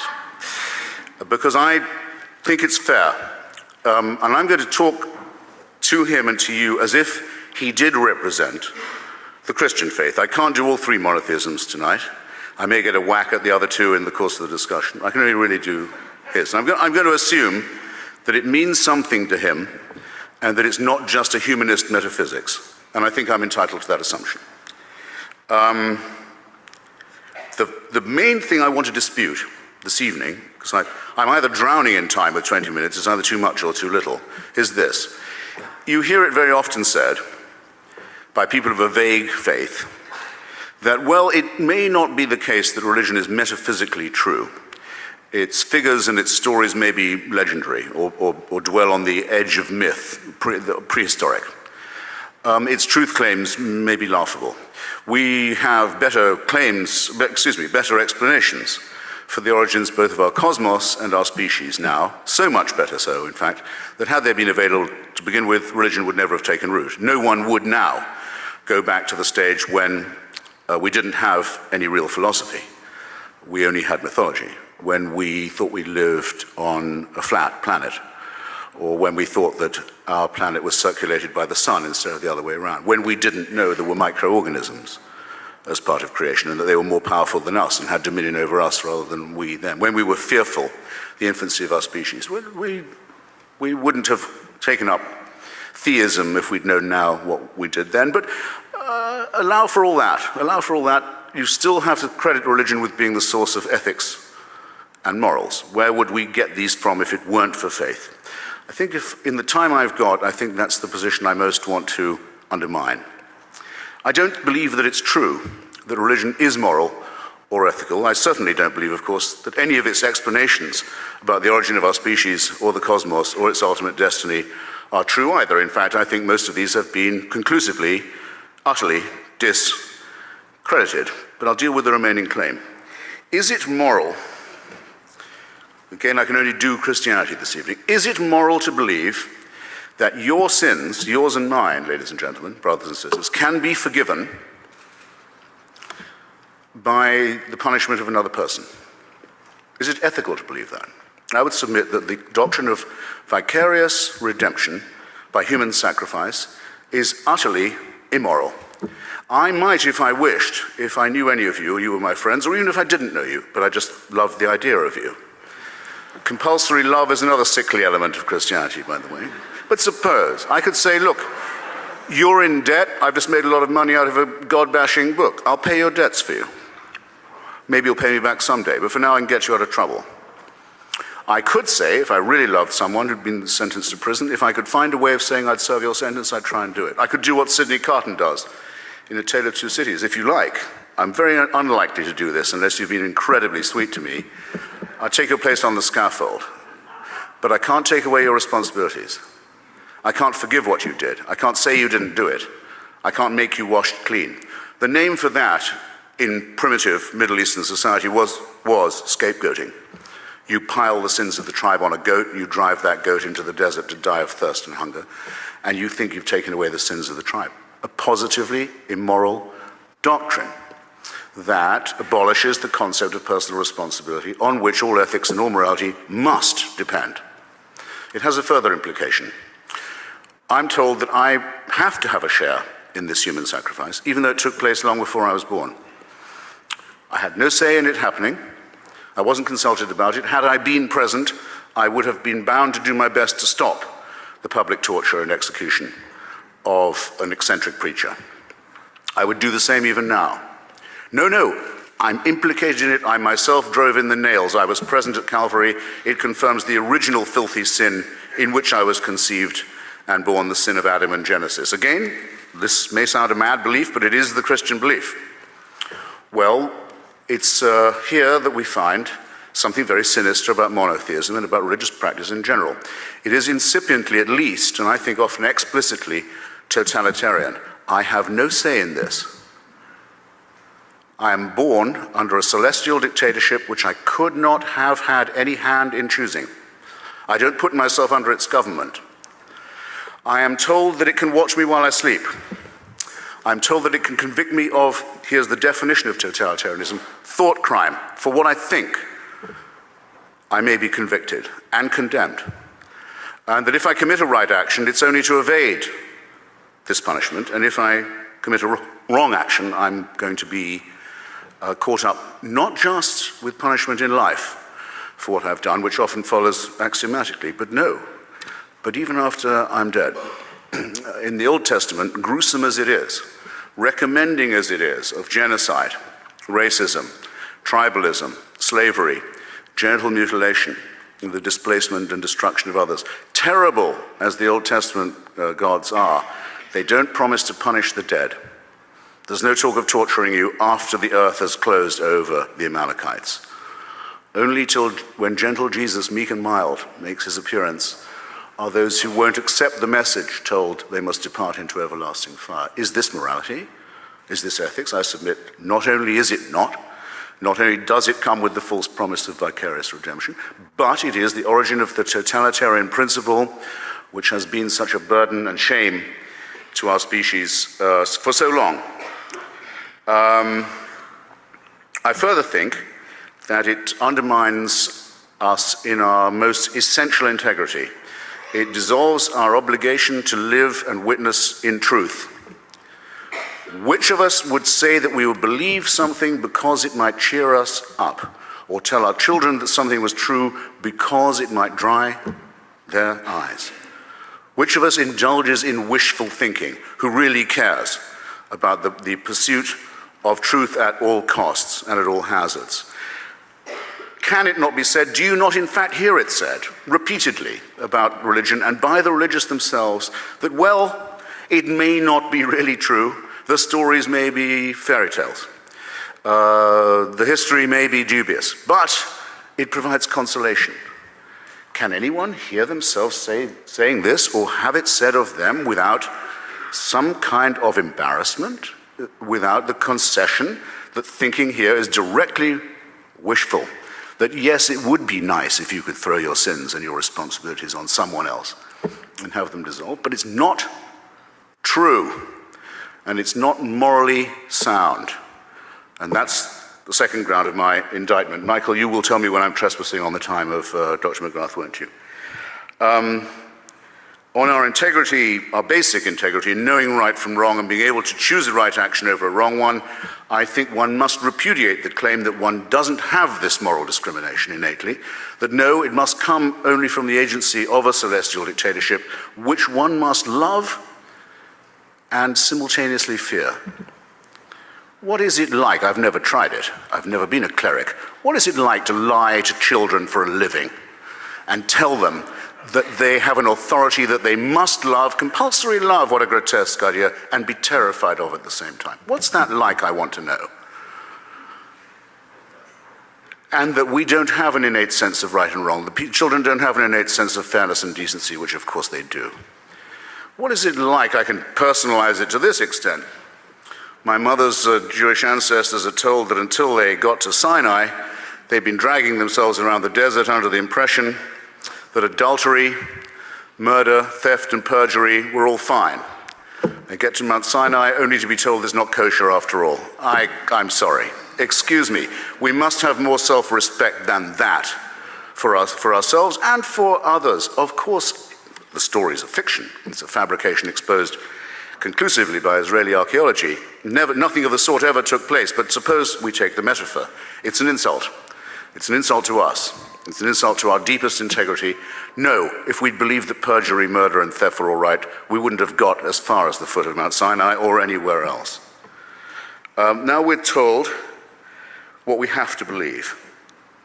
And this is coming now to the question of whether or not science, reason, and religion are compatible, or I would rather say reconcilable. The great Stephen Jay Gould, the late great Stephen Jay Gould, said that he believed they were non-overlapping magisteria. You can be both a believer and a person of faith. Sitting in front of me is a very distinguished, extremely distinguished scholar, Francis Collins, helped us to unlock the Human Genome Project, who is himself a believer. I'd love to hear from him. I hope we will hear from him. I don't believe he says that his discoveries in the genome convinced him of the truth of religion. He holds it, as it were, independently. I hope I do you no wrong, sir, in phrasing it like that. Here's why I, a non-scientist, will say that I think it's radically irreconcilable, I'd rather say, than incompatible. I've taken the best advice I can on how long Homo sapiens has been on the planet. Carl Sagan, Richard Dawkins, many others, and many discrepant views from theirs, reckon it's not more than 250,000 years, quarter of a million years. It's not less either. I think it's roughly accepted. I think, sir, you wouldn't disagree. 100,000 is the lowest I've heard, and actually I was about to say, again, not to sound too Jewish, I'll take 100,000. I only need 100,000. Call it 100. For 100,000 years, Homo sapiens was born, usually, well, not usually, but very often, dying in the process or killing its mother in the process. Life expectancy probably not much more than 20, 25 years. Dying probably of the teeth after that, very agonizingly, near to the brain as they are, or of hunger, or of microorganisms that they didn't know existed, or of events such as volcanic or tsunami or earthquake types that would have been wholly terrifying and mysterious, as well as some turf wars over women, land, property, food, other matters. You can fill in, imagine it for yourself, what the first few tens of thousands of years were like. And we like to think, learning a little bit in the process, and certainly having gods all the way, worshipping bears fairly early on, I can sort of see why. Sometimes worshipping other human beings, big mistake. I'm coming back to that if I have time. This and that and the other thing. But exponentially perhaps improving, though in some areas of the world very nearly completely dying out, and a bitter struggle all along. Call it 100,000 years. According to the Christian faith, heaven watches this with folded arms. for 98,000 years, and then decides it's time to intervene. And the best way of doing that would be a human sacrifice in primitive Palestine, where the news would take so long to spread that it still hasn't penetrated very large parts of the world. And that would be our redemption of the human species. Now, I submit to you, ladies and gentlemen, that that is what I've just said, which you must believe to believe the Christian revelation, is not possible to believe, as well as not decent to believe. Why is it not possible? Because a virgin birth is more likely than that. A resurrection is more likely than that. And because if it was true, it would have two further implications. It would have to mean that the designer of this plan was unbelievably lazy and inept, or unbelievably callous and cruel and indifferent and capricious. And that is the case with every argument for design and every argument for revelation and intervention that has ever been made. But it's now conclusively so because of the superior knowledge that we've won for ourselves by an endless struggle to assert our reason, our science, our humanity, our extension of knowledge against the priests, against the rabbis, against the mullahs who've always wanted us to consider ourselves as made from dust or from a clot of blood, according to the Quran, or as the Jews are supposed to pray every morning, at least not female or Gentile. And here's my final point, because I think it's coming to it. The final insult that religion delivers to us, the final poison it jets into our system. It appeals both to our meanness, our self-centeredness, and our solipsism, and to our masochism. In other words, it's sadomasochistic. I'll put it like this. You're a clot of blood, you're a piece of mud, you're lucky to be alive. God fashioned you for his convenience, even though you're born in filth and sin. And even though every religion there's ever been is distinguished principally by the idea that we should be disgusted by our own sexuality. Name me a religion that does not play upon that fact. So you're lucky to be here, originally sinful and covered in shame and filth as you are. You're a wretched creature. But take heart. The universe is designed with you in mind. And heaven has a plan for you. Ladies and gentlemen, I close by saying, I can't believe there is a thinking person here who does not realize that our species would begin to grow to something like its full height if it left this childishness behind, if it emancipated itself from this sinister, childish nonsense. And I now commit you to the good Dr. McGrath. Thank you.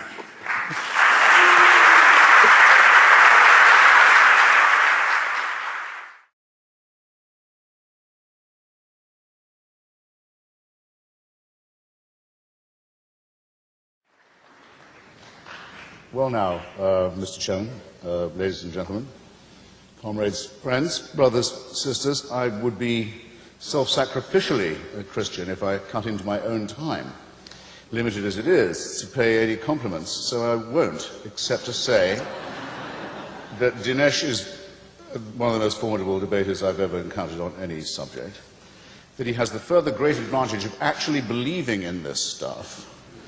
You try it. You go up and down the country, ask a Calvinist, does he really believe in Calvin's theory of predestination? Ask a Roman Catholic, do they really believe in the virgin birth? You get all kinds of Life of Brian evasions from them. It's metaphorical, really. No, Dinesh believes this. That's very useful. And then I want to thank the alarmingly polite and wholesome faculty and staff of the King's College. Now, I'm asked to prove that Christianity is the problem, and I'll try to do that, but for now, all I need to I think I need to say is it's a problem or part of the problem, being as it is what we know it to be, a loose plagiarism from Judaism, and along with Judaism, one of the other two religions plagiarized in turn, that's given us all the blessings of Islam. So it's part of man-made religiosity that goes trades under the brand name of monotheism. And the problem that all three have in common is that of faith. Faith, in other words, that a man-made religion can actually keep a promise of salvation, not just in this life and the next. Dinesh, you'll notice, was careful to say, well, certain social ameliorations can be written down to Christianity. He didn't claim that it was a salvation in this life or the next, just that it some of its adherents have occasionally taken liberal stances, well, I think he'll find he has a higher standard of proof in front of an audience like this. That's the first belief that faith involves. And second, the belief that faith is in itself a virtue, transcending reason and dispensing, conveniently enough, with the need for evidence. Now, it's my proposition straight out and straightforwardly that what we think of as our morality, as our ethics, comes from human solidarity and predates all forms of monotheism. Don't let it be said in your hearing, ladies and gentlemen, any of you who have any self-respect, that we know the story to be fiction of the Exodus and the wandering and the encounter in Sinai. We know that really to be a metaphor, but taking it to be true that my mother's ancestors wandered all that time under the belief that perjury and murder and theft were okay, only to eventually bump into Mount Sinai and receive the news it wasn't kosher after all. We have to have more respect for ourselves than that. Any human society that had believed those things wouldn't have got that far. I think it's pretty safe to say. Christianity, in other words, is masochistic as well as partly sadistic. It attacks us in our deepest integrity. It says that you and I wouldn't know a right action, wouldn't be able to derive it, or a right thought without the permission of a celestial dictatorship that guards us while we sleep, that can convict us of thought crime, that supervises our every waking moment, that is in fact the origin of totalitarianism in the obeisances that it demands of us, and that will continue to judge us and persecute us and supervise us even after we were dead. This, in my view, as well as being utterly untrue, utterly falsified by fearful human beings, is something that it is very fortunate we possess no evidence for. How horrible it would be if we were condemned to live in this posture of gratitude, permanent gratitude, to an unalterable dictatorship in whose installation we had had no say. And let me add, the worst of that would be if that dictatorship was benign. That would be the thing that would make it insufferable. Some of us refuse it, and we do so on what we confidently say are moral grounds, as well as the ground that the story is a fairy tale, made up by fallible and opportunistic human beings. Why else would I say, in the time I've got left, that Christianity is, as well as untrue, immoral? Well, it offers something horrible, vicarious redemption. You're told that by applauding a human sacrifice, a particularly cruel and revolting one, that took place before you were born, to fulfill a prophecy in which you had no say, condemns you either to punishment and sin if you don't accept it, or, if you do accept it, offers you the chance that your own sins can be forgiven you. Well, everything is wrong with this picture. First, as with the original proposition of a deity, it requires of you compulsory love as well as compulsory fear. You have to simultaneously love someone, you're commanded to love them, and be frightened of them at the same time. This is no way to teach morals. Second, you're told not that you might get a second chance, or that your debts can be paid. I can pay your debts if I care enough for you. I could serve your time in prison if I wished. But I can't forgive you the sin. I can't absolve you of the responsibility for what you've already done. I can't wash you white as snow. And the desire to be washed in that way and to be free of responsibility is itself an immoral one and should be rejected by anyone with any, I'll repeat the term, with any self-respect. So the vicarious redemption by human sacrifice is an immoral preachment with very immoral implications, as is compulsory love coupled with compulsory fear. The idea that the laws of nature can be suspended in your favor if you make the right propitiations is a lie. DINESH points out what a lie it is. Einstein says how marvelous it is. The great thing about the universe is its laws never are suspended. They are never suspended. They do operate according to a beauty, a logic, and a symmetry that we don't quite yet understand. We're getting to understand them better. DINESH points it out rather intelligently to you. What does Christianity say? Those laws can be suspended, and in your favor too, if you make the right prayers and propitiations and sacrifices. There can be, a virgin can conceive, a dead body can walk again, your leprosy can be cured, the blind can see. Nonsense. It's not moral to lie to children. It's not moral to lie to ignorant, uneducated people and to tell them that if they will only believe nonsense, they can be saved. It's immoral. The totalitarian concept of the afterlife, the idea, the hideous idea, doesn't even occur in the New Testament. Doesn't occur even in the violent rape and genocide-filled books of the Jewish Bible. There is no punishment of the dead. When God has destroyed your tribe and had your virgins and your children murdered in front of you and your flocks and herds scattered and so on, and you also fall down to a bronze sword, he's done with you. The earth can close over you. That's it. You've tangled with the wrong tribe, the one he favored. Not until gentle Jesus, meek and mild, are you told, if you don't make the right propitiations, you can depart into everlasting fire. One of the most wicked ideas ever preached, and one that's ruined the lives and the peace of mind of many, many children, preached to them by vicious, child-hating old men and women in the name of this ghastly cult which we're met here to discuss tonight. I don't need 2 minutes to finish with this religion, but thanks. I have a moral challenge on this point. Answer me this if you think that morality comes from the supernatural and we require celestial dictatorship permission for it. Name me a moral action committed by a believer, or a moral statement or ethical statement uttered by one that could not be made or uttered by an unbeliever. I've asked this in a number of venues and forums now. I'm going to keep on asking it. I've not yet had an answer.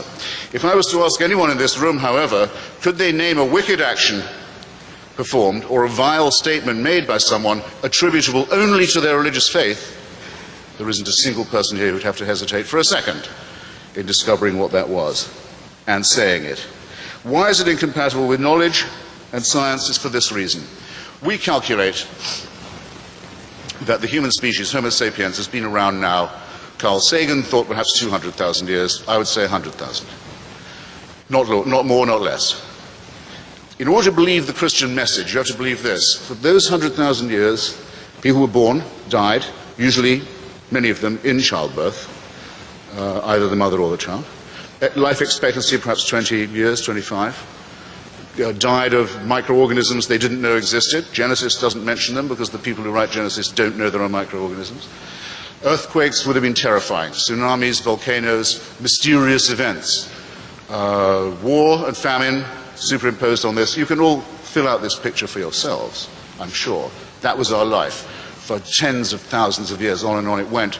Maybe a gradual upward curve of a sort. We seem to have made some progress, very painfully, and with infinite suffering and labor, and with our solidarity still intact. Now here's what you have to believe. You have to believe that heaven watched that for 98,000 years. And after 98,000 years decided 2,000 years, it may be time to intervene. And the best way of doing that would be to have a filthy human sacrifice in a very remote part of Palestine. And the news of this has still not penetrated to the rest of the world, and I don't think will be believed when it does, and isn't believed by me, and can't be believed by a thinking person. Thank you.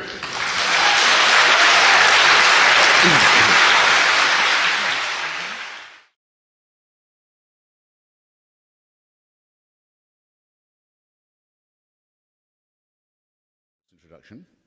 I don't know how I'm going to fill up 15 minutes. After all, the burden of proof is not with me. But I can probably make a... That is going to take some time, making the case. But I think I can probably make a fist of it. I prefer to argue, and I do in my book, that the belief in a supreme being or creator is actually a pernicious belief that does great moral and intellectual damage to our poorly evolved primate species. And I'm hoping that we will, in the course of this evening, get to the point about the ill effect of religion, but I'm not going to duck the obligation imposed upon me by the motion before us, which is to give the reasons why we're so lucky as to be furnished with so little evidence for such a horrible proposition. And falsity, after all, is a subdivision of perniciousness. Religion, however, does stand, having started in that pejorative manner, does in a way stand to our credit. We are, after all, imperfectly evolved primate mammals though we are, and aware of our kinship with other such creatures. We do have the gift of pattern seeking in our minds, and we will pursue this gift, often at our own expense, but at great hazard and often with great ingenuity. That has a plus side and a minus side. It very often means, you'll have observed it in your own lives and those of others, that we prefer a junk explanation to no explanation at all, or a conspiracy theory to no theory. And religion takes its place in our evolution in this precise manner. It's the first and worst explanation we came up with. It's the best we could do when we didn't know we lived on a cooling planet with big fissures in its crust. When we didn't know there were microorganisms that had power over us, we didn't have dominion over them. To the contrary. When we didn't know we lived on a spherical planet, we didn't know we revolved around other spherical bodies, everything was terrifying, new, mysterious, and often lethal. It was our first attempt at philosophy in that way, first attempt at cosmology, first attempt at geography, biology, all the rest of it. A hopeless attempt belonging to the bawling, fearful, ignorant childhood of our species, but very necessary. And it possesses still the advantage of having come first. The terrible advantage over the mind and over learning that it possesses is its originality. And the history of human emancipation is the struggle to get away from this terrifying, foolish, ignorant first try. And I can see we have still some distance to travel, but we have made a start. Now, you can argue it because it's still here. We know a little bit, of course. We don't now think that the Aztecs were really on to something. We don't think that all faith-based is better than none. We don't think you need to wrench a living heart out of a chest cavity to make the sun come up every day. We've been through the list of gods. It's in my edited collection, The Portable Atheist. Mencken actually drew up a list of very nearly 10,000 gods that used to be worshipped and aren't anymore. As my friend Richard Dawkins says, everyone's an atheist. Nobody believes in the sun god Ra anymore. Nobody believes in Huitzilopochtli anymore. Nobody believes in Juno and Venus anymore. You're all atheists as far as that's concerned, and you look with pity on those who support or ever did such cults. All we say is, make it consistent. Just go one god more, and you're nearly there. Peter de Vries puts it, Peter de Vries, who, poor guy, brilliant novelist and great essayist, who, poor guy, was brought up Dutch Reformed in Illinois, says in his wonderful discussion of religion, Slouching Towards Kalamazoo, it's called, I recommend it, people used to be polytheistic. They believed in many, many, many gods. Then, for some reason, they decided to narrow it down to one. They're getting nearer to the true figure all the time. This is the struggle I want to invite you to join, ladies and gentlemen. The easiest way, I think, to clear your mind of such remaining illusions as you may possess or labor under is the following. The great words of Laplace, the first person to develop what's called the orrery, a model of how the cosmos and the universe would look as if it was viewed for the first time from the outside, the circulation of the heavenly bodies and the planets. And he showed it to the Emperor Napoleon, who wanted to know how this great genius, the only rival to Newton in his time, Laplace, had managed this, and he demonstrated to the Emperor how it worked, and the Emperor said, but there's no God in this machine. And Laplace says, well, it works very well, Your Highness, without that assumption. Not just science, but our own other reflections have told us that there is nothing remaining to be explained that could only be explained by the existence of a supreme being, creator, or first cause. The universe, and our lives too, all operate exactly as you would expect them to if there was no such thing. Why does the delusion persist? Well, we might get to that. I think it has a lot to do with wish thinking. And not wishing only for desirable things either, such as the survival of death, but also wishing for things that are less desirable, such as the triumph of ourselves over others, with God on our side, having made a special covenant with, say, just one tribe in Bronze Age Palestine. The most reactionary idea probably ever invented by the religious. But you'll see analogies of it everywhere God is discussed. Or the need for a terrifying supreme dictator. Nietzsche is said to have said that God is dead. Freud is said to have said that God is dad. Others clearly believe that we would be better off. In fact, we wouldn't have any ideas of our own if we couldn't submit to a celestial totalitarianism, a final, unanswerable authority in the heavens. This is wish thinking, but of a very unpleasant kind. It shows again how poorly we have evolved ourselves from the fearful primate and mammalian species that first crawled out of the mire. Now, there are global and cosmic versions of this. I have time, I think, for a few minutes remaining, to deal with them both. Start with the cosmic. Why not? There are I think it's 4,000 billion observable galaxies now. Anyone who claims to know a lot about all of these has sources of information denied to me, but we know a little bit about them and a lot more than we used to do. And Edwin Hubble noticed rather famously a few decades ago that they're all moving away from each other rather rapidly. It's what they call the red light problem or observation. Very rapidly indeed, in fact. Now, this has very important implications because it was thought until 9 years ago that because of gravitational factors, that rate of expansion would surely by now be slowing. They'd still be expanding, moving away from each other fast, but less fast all the time. No, the rate is going up. The speed is increasing. Lawrence Krauss has a wonderful piece in the upcoming Scientific American on this absolutely crucial point. It means that within measurable time, there will be no signs left in the observable universe that the Big Bang ever occurred at all. Everything will have disappeared out of sight. There will be no markers, nothing to take observations from. I mention this because it's often said that how can something come out of nothing? It's the clever question every religious demagogue and businessman always begins by asking you. Well, we know we've got a bit of something in this universe, and we know nothingness is coming. So, some design, huh? Nothingness is not just innate, programmed, it's the next big thing. And we at least had some somethingness. As if to make assurance doubly sure, the Andromeda Galaxy is headed directly in collision course with our own. Measurably, it's already filling. The sky can be seen with the naked eye. In 5 billion years, which is to say fucking soon, ladies and gentlemen, it's on us. And if it hasn't happened before then, our sun goes into a red giant, then a red dwarf. We become a crisp. That'll be nothingness programmed instead of somethingness. Some design, huh? Well, let's move then, while you ponder that, to the tiny suburb in which we actually do know we live. This little corner, just our solar system. Every other rock in our solar system is completely inhospitable to life, either too hot or too cold, as is most of our planet, which, as we know, have good cause to know, is on a knife edge of climatic survival as we speak.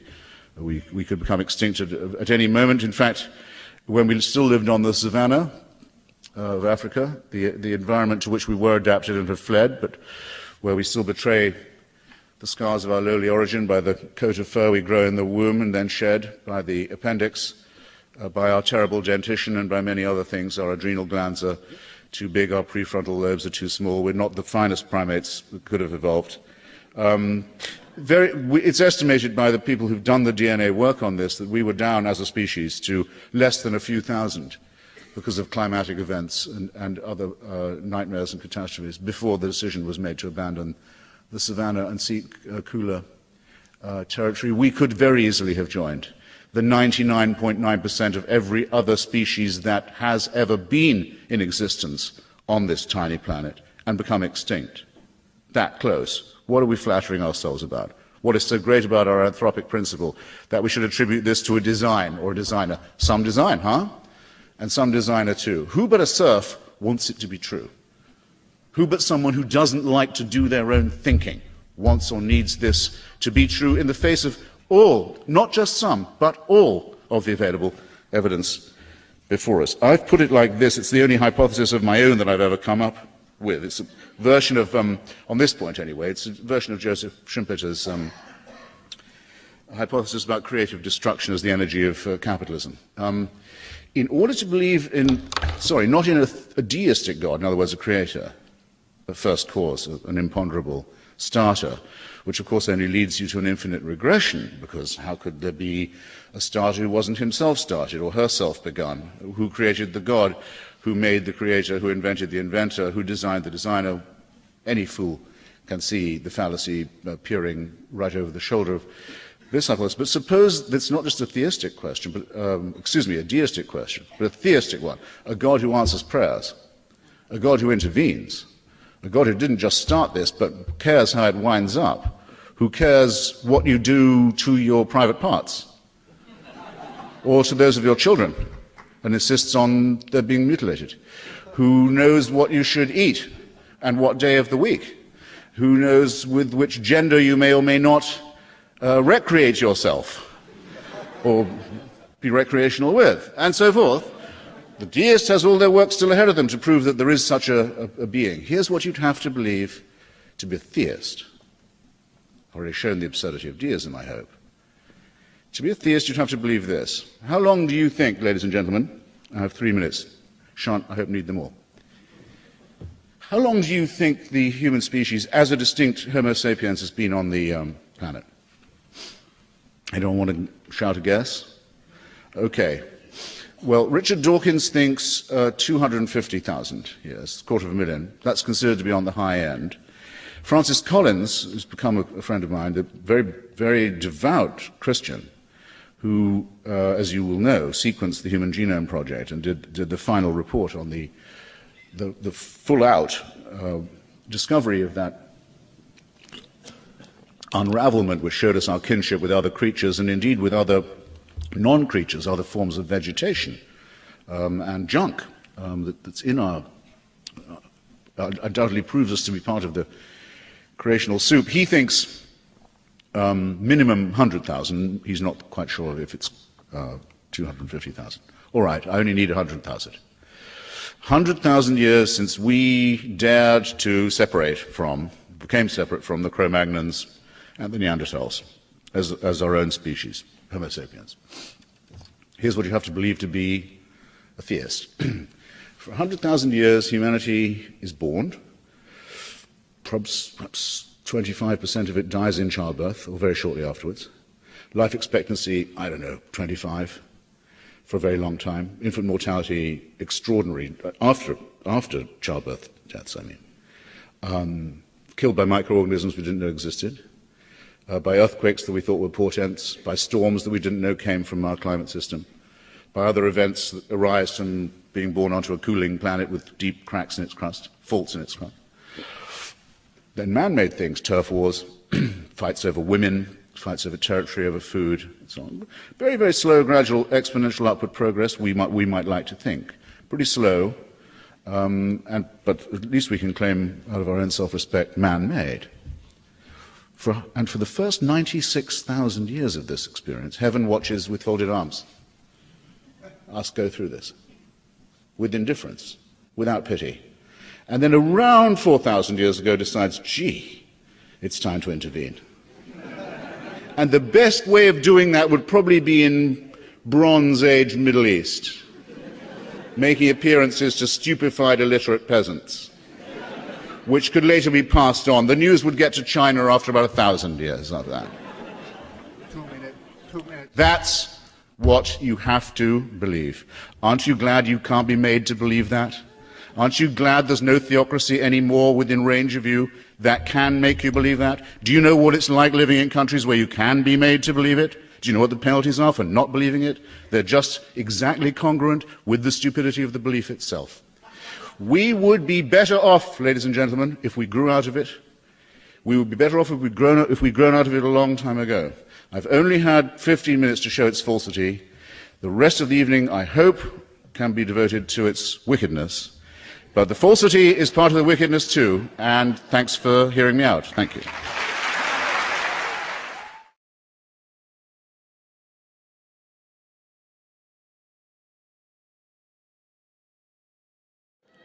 There's always a danger of hucksterism if you have a provocative subtitle to a book you may write, such as the subtitle of my own most recent book, which says, after announcing that God is not great, that it's about how religion poisons everything. And people have asked me, you mean everything, as in chess, as in male sexuality, whatever the topic might be? The answer I give is, in a sense, yes, because religion, the religious cult, attacks us in our deepest integrity and morality. It says of us what it accuses atheists of saying, that we are nothing really but animals, fearful, naked, bare, forked creatures who without divine permission, without the permission, in other words, of a supernatural dictatorship, a celestial North Korea, wouldn't know right from wrong, wouldn't be able to make a moral stand or announce a moral difference or do the right thing or elect to recommend that the right thing be done. Without supernatural guidance, we wouldn't know how to do that. In other words, it takes away our most basic essential integrity, or attempts to do so. In other words, yes, there's nothing that doesn't poison or doesn't threaten to poison, so that would be my opening proposition. I have evolved two brief challenges based on this argument, which is, in my view, the core argument of the religious and the believers. And I'll just briefly share them with you. I've tried this now in print, in person, in public, on the radio, on the television, and in innumerable other forums, and I haven't yet had a decent answer, but maybe tonight will be the night I am unhorsed. You have to propose a right action committed or a morally right statement made by a believer that could not have been made or performed or uttered by a non-believer. That's all you have to do. No one's been able to do it yet, but you are welcome to try, and if you succeed, then I'll tell you what the prize is, but not before. And then there's a corollary challenge, which is this: can you imagine or can you think of a wicked action undertaken or a wicked statement made by a believer because of their belief that would not be attributable to an unbeliever? And you've already thought of one of those, haven't you? And before you're much older, you'll have thought of another wicked thing that has been done precisely and only because of faith, or an awful statement made. I'm not even going to specify. You've already thought of one. Everyone can do that. No one has any difficulty. While you ponder that, I feel I should add that the gravamen of the case against religion also depends upon its being our first, and that's to its credit, but for that reason also our worst attempt at an explanation of our lives, our ethics, our being, our nature. Religion is what we came up with as a matter of philosophy, as a matter of climatology, as a matter of seismology, as a matter of cosmology, as a matter of philosophy, all of these things when we didn't know very much, when we were in our fearful infancy, when we didn't know that we lived on a cooling planet with cracks in its crust that would lead to catastrophic events, when we did not know that diseases were spread by germs rather than by devils or by demons, when we didn't know that our planet was spherical, when we didn't know that it revolved around other heavenly bodies. It comes from the time we knew nothing. It's our first and therefore our worst explanation, and it burdens us. It burdens us to this day with that terrible legacy, with that heritage of ignorance and fear and cruelty and stupidity that is so much celebrated in the holy books that have become themselves such a burden and such a threat in our lives today. And this still shows. To elaborate a little on the challenge I just made about the relationship between religion and immorality, wickedness, evil behavior, I think you will find that the genital mutilation community is almost entirely religious, that the suicide murder community is almost entirely religious, that the decision to teach students stultifying nonsense about creationism instead of evolution as in the biology lesson is entirely a theocratic community, and that though the secular and atheist communities are not free from blemish or wickedness of their own, that crimes that occur in all cultures, such as ethnic cleansing, for example, or virulent forms of nationalism and racism, find that religion is a tremendous force multiplier when they do break out, a great intensifier of such things. And again, I won't, because I only have the residue of my 7 minutes, I won't bore you with giving the examples. I know I only have one. I notice. I'll close then and simply say that in order to believe any of this, you have to believe the following: that our species, 75,000 years old in archaeological terms, that's when the first traces show up, 100,000 years old for sure, Francis Collins and Richard Dawkins all agree on that. It's not less than 100, could be as many as 200,000 or quarter of a million years old. You'd have to believe to be religious now, that for the first, if we give it 100 as the round figure, for the first 95,000 years or so, people are born, die, probably having lived about 20, 25 years. Most of their children will die younger than that, in horrible ways, probably of their teeth or of diseases they can't give a name to. But the struggle goes on, painful, agonizing, and full of fear, and full of panic, and ignorance, and superstition, and disease. But slow progress is made, perhaps, and then relapses as people fight over women, fight over territory, fight over gain, fight just in order to fight. And heaven watches this. Paradise watches this. The Creator watches this for 95,000 years with folded arms. And after about 5,000 years says, it's time to intervene. Preferably by human sacrifice methods, and only in the most backward and primitive and fearful parts of the Middle East. And that'll constitute revelation, and that is going to be the participation of God in human affairs. If you believe that, then you are willing, ladies and gentlemen, to believe absolutely anything, but you believe something that suggests that your Creator is someone both bungling and incompetent, and at the very, very least, callous, inhumanly cold and indifferent, and at the worst, actively wicked. And I would say that human progress doesn't proceed like that, that all the indices of human progress can be measured precisely by the better tradition by which we have emancipated ourselves from the belief in a totalitarian boss. And that the bulk of that work remains ahead of us, and some of it can be done even this evening. Thank you.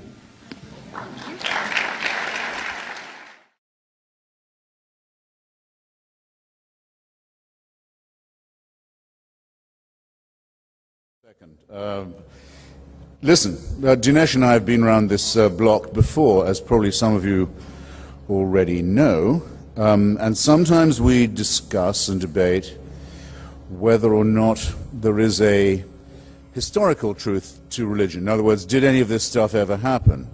Was a Redeemer ever sent to us? If so, was his mother a virgin? If so, was she immaculately conceived? If so, what took so long? Questions of this kind that are not at all without their importance and their validity. And sometimes we discuss what you might call the metaphysical truth of it. Is there redemption to be had in this way? Is it conceivable as you stand at Las Vegas airport tomorrow, perhaps, and watch people go by and play the game that I play, and imagine which primate, what kind of primate would they be if they were covered in fur? Would this be an orangutan? Would that be a gorilla? Would that be a mandrill, and so on? And so you can always tell. And then say, yes, but if that one there had made the right propitiations, had gone to the right prayer meetings, had made the right offertories, had sworn to the right oaths, that one would have eternal life, and the others would not. And see if you can make yourself believe any of that for a second. That would be a very good debate. And we've had that debate too, and we expect to have it many times in the future. Today, we're only discussing, and we've only got time to discuss one thing, which is our third and fallback debate.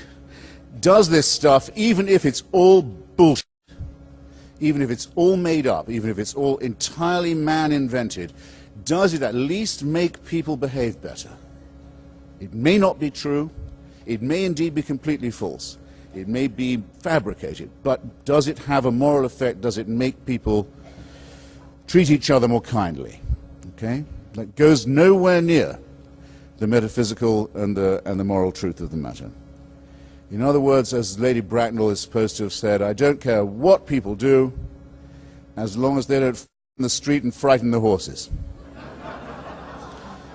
And if a good preaching will stop them doing that, then so much the better for preachments. So we look around today's world, and I've got now not very many minutes left, and I'll tell you why I don't think there's any evidence at all, to make us believe that, true or false, religion is better in times of crisis, war, terrorism, famine, and so forth. And I'll start self-critically, if I may. There was a time when, as a secularist, atheist, socialist, I was not a close friend, but a bit of a friend of Robert Mugabe. He was then the leader of a guerrilla movement in what was then southern Rhodesia, a British-ruled white settler colony in South Central Africa, had been part of the Central African Federation. He was trying to lead a movement to overthrow white settler colonial rule. I was somewhat on his side. I used to go and interview him. I would introduce him to other journalists. I would write articles that I somewhat blush to remember now in his favor. And I know why I was doing it. I know what I was doing. But you can perhaps picture, having read the papers recently, the embarrassment I would now be feeling at having recommended this guy. And I was looking at the records and the reports from Zimbabwe, as it's now called. Have been doing this all year. I feel I'm obliged to do it. I've been back a few times too, and seeing how absolutely hellish he's made the life of his people. And I was looking at the record of the Bishop of Bulawayo, the second city of Zimbabwe after Harare, the Catholic bishop, Pius Nkube, who had made a very brave stand against Robert Mugabe, who is, as you know, himself a very believing Catholic, and who has twice been allowed into Europe, in spite of the European Union's ban on his presence on European soil, because the Vatican keeps on inviting and allowing Robert Mugabe to come to Western Europe, in spite of the obviously insanitary consequences of his being allowed out of his cage. And Pius Nkube, the Roman Catholic Bishop of Bulawayo, having made a very brave moral and physical resistance to this ghastly dictatorship, was recently framed up in an affair with his housekeeper. By saying he was framed up, I don't mean to say he wasn't having an affair with his housekeeper. Some of you may be relieved to know that his housekeeper was female. It's nice to have a heterosexual scandal in the Roman Catholic Church every now and then. And I dare say he didn't have to be tempted all that much. I mean to say the frame-up was the videoing of it by Robert Mugabe's secret police, the transmission of this on prime time on Zimbabwe TV, the ghastliness of the way in which this setup was conducted. And Pius Nkube goes. The Vatican says, that's it. You're no longer the Roman Catholic Archbishop of Bulawayo. You have to go. You've gone too far.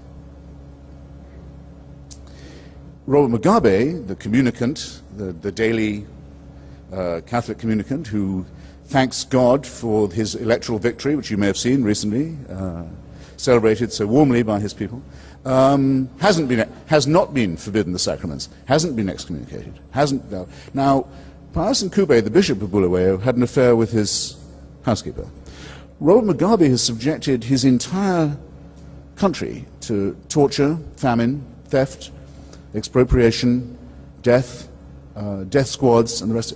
But it seems to me there's nothing he can do to get himself outside the church. He'd probably have to recommend condoms or abortions at the rate he's going, before anything would be said about him, any condemnation would be thundered from the pulpit. Now, I ask you, what does this make one conclude about whether or not religion, in its organized or informal shape, has the propensity to make people behave better or otherwise? And you will notice, I hope, that I've picked as my counterexample a Catholic bishop, and I've picked as my first example someone who, when I first knew him, I believed to be a secularist.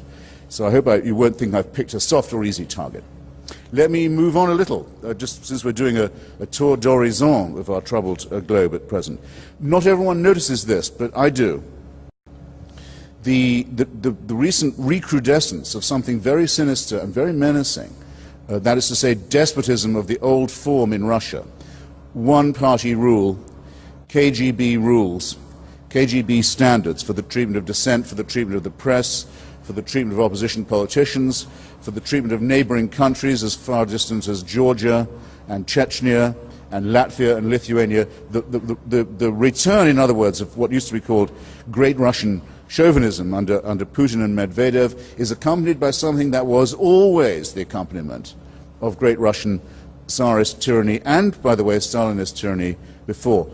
over the shoulder of the dictator stands, every time you see it, the black cowled figure of the Russian Orthodox bishop, claiming, as they do now, and as they're freely granted by Putin and Medvedev, exclusive right to be the state church. No other Christian church is allowed even to recruit or proselytize in Russia, let alone a Jewish or Islamic force. Not allowed at all.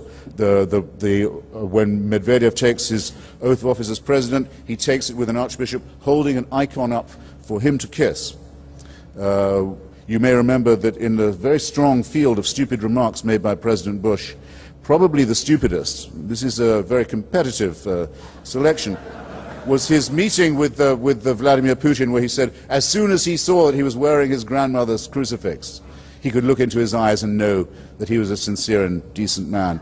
Doesn't anyone here feel a moan of shame that any American president could make such a statement and be so uncritically received for it? Because to use the word faith is always to use the word as if it was a positive. And see what we've helped to baptize in Russia now, another form of Tsarism, anti-Semitism, chauvinism, police dictatorship, with baptizing it, the Russian Orthodox Church. This is a decision with which we will feel a strong sense of dissent and regret and remorse for many years to come in my submission. And it's impossible to imagine this new form of Russian tyranny without this Christian carapace overlaid upon it. Need I add to an audience as well versed in current affairs as this one, that a nightmare that has been obsessing all thinking people for many decades now is about to be upon us. We've all worried and wondered when it would occur. When will it happen that a messianic regime or gang or group will manage to get hold of apocalyptic weaponry? When will the two curves intersect? When will those who think that the end of the world is coming get weaponry that can make that happen? Well, it is about to happen in Iran, in Persia. You can wave all you like, darling, I can't see it. How many minutes is that? 1 minute. I've barely got my trousers off and she's already calling time. Well, let me not then adumbrate too much. It's going to happen. It has, in fact, almost certainly already occurred. The parties of God intend to confront us with the idea of how we'll feel when we have to live at their pleasure, when we, in the United States, and our friends and allies in Western and Eastern and Central Europe, and Lebanon, and the Sunni Arab Gulf, and also, will have to wonder all the time, what is the pleasure? What is the pleasure of the Iranian theocracy now that it has thermonuclear weapons and the means to deliver them? We will have to factor their desires into our arrangements. We will have to know what it's like to live at their pleasure. And I think if I phrase it like that, I won't need to unsheath from their quiver the rest of my examples.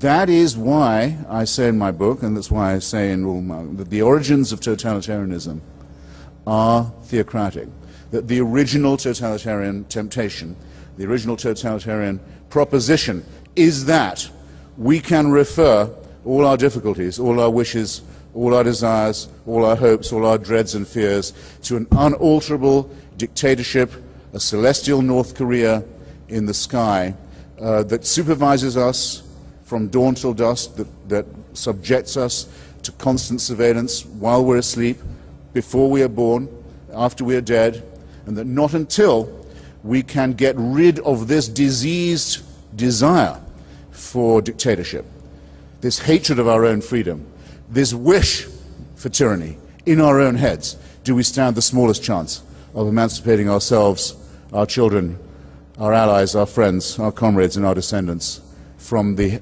horror, the hell of dictatorship and mass murder in the here and now. I rest my case. Thank you.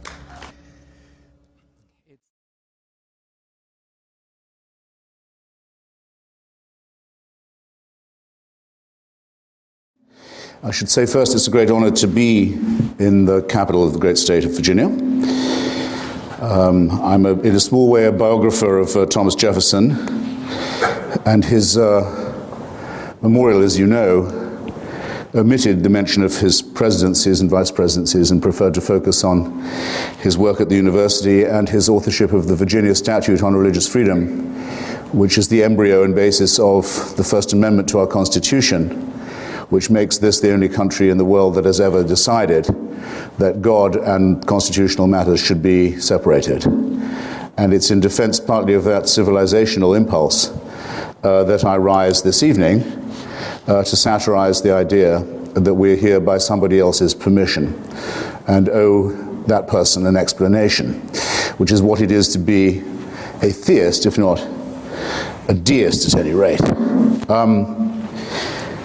I almost never watch television, and I'm usually glad that I don't, but now I'm glad that I'm forced by my daughter to watch Family Guy. Because you may possibly have seen the moment when the chubby father comes down in the morning and looks at his cereal in the bowl, accepting one of your more sophisticated challenges, sir. And he says, "Look at this," it says, "woo, woo, woo, woo, woo." And his daughter says, "Those are Cheerios, Dad." But I accept the ontological challenge, and I accept it in this way. The answer to the question with which we confront ourselves tonight, or are confronted if you prefer, does God exist, is to me, yes, it does. It must do. It must do because it is so real to those who do believe in it. There are people of whom it may be said that for them God does exist. I've become perfectly persuaded of this by now. There is no form of persuasion that would make me assent to this proposition. Some of us are born, we're born too, in answer to Blaise Pascal's own problem, the one that made him write his Pensées and address them to those who are so made that they cannot believe. Those of us to whom almost everything that Dr. TUREK just said would be the mere equivalent of white noise. I suppose it's my job this evening to explain ontologically how that is the case. Perhaps I'll do it by force of example. Recently, very recently, in fact, as little ago in time as last year, the Vatican announced that limbo, the destination of the unbaptized child soul, no longer exists. There is no such place. St. Augustine was in error, it appears, in sending so many children, at least the souls of so many unbaptized children, to this destination for so long. Among the comments that I heard about this, among the mildest, actually, was that of a woman raised in the Catholic faith whose child had died before baptism could take place, who had for many years believed that that's where her unbaptized child had gone. And she said, "They can't tell me that place doesn't exist. It's been as real to me as anything possibly could be for so long. They've no right to tell me now that this no longer exists." Ontologically, limbo exists for those who believe in it just as God does. I'm not here to deny that. It's only a few decades now since the rival church, the Church of Rome, the Church of England, announced that really no one actually goes to hell. It could be that after you die you're forbidden God's grace, but there's no real place of eternal, unending, infinite torture and torment with which those who claimed the grace of God and the redemption of Jesus made a living for so many years. And how do they make their living? By lying to children. Think of it. Hundreds and hundreds of years of people proudly earning their keep by lying to children and terrifying them, and saying that because they could do that, they were morally superior to us. Reason, common sense, decency, ordinary decency rebels against this kind of mind-forged manacle, however charmingly or humorously it's expressed. But hell exists in the minds of several people I've spoken to just today on this campus in the intervals of other conversations. For them it's real, and I don't say that it's not. But what I want to show is that it can, if it does exist, nonetheless be abolished, like many other mind-forged manacles and man-made tyrannies that confront us. And in fact, that this belief in a supreme and unalterable tyranny is the oldest enemy of our species, the oldest enemy of our intellectual freedom and our moral autonomy, and must be met, and must be challenged, and must be overthrown. I want to argue for nothing less than that. It's actually rather wonderful, isn't it, that religious authorities who used to say they were infallible say, just take the last pope, just the last. I know I'm not talking with the Catholic apologist this evening, but nonetheless, the church, when people say the church, they know which one they mean. They mean the one in Rome.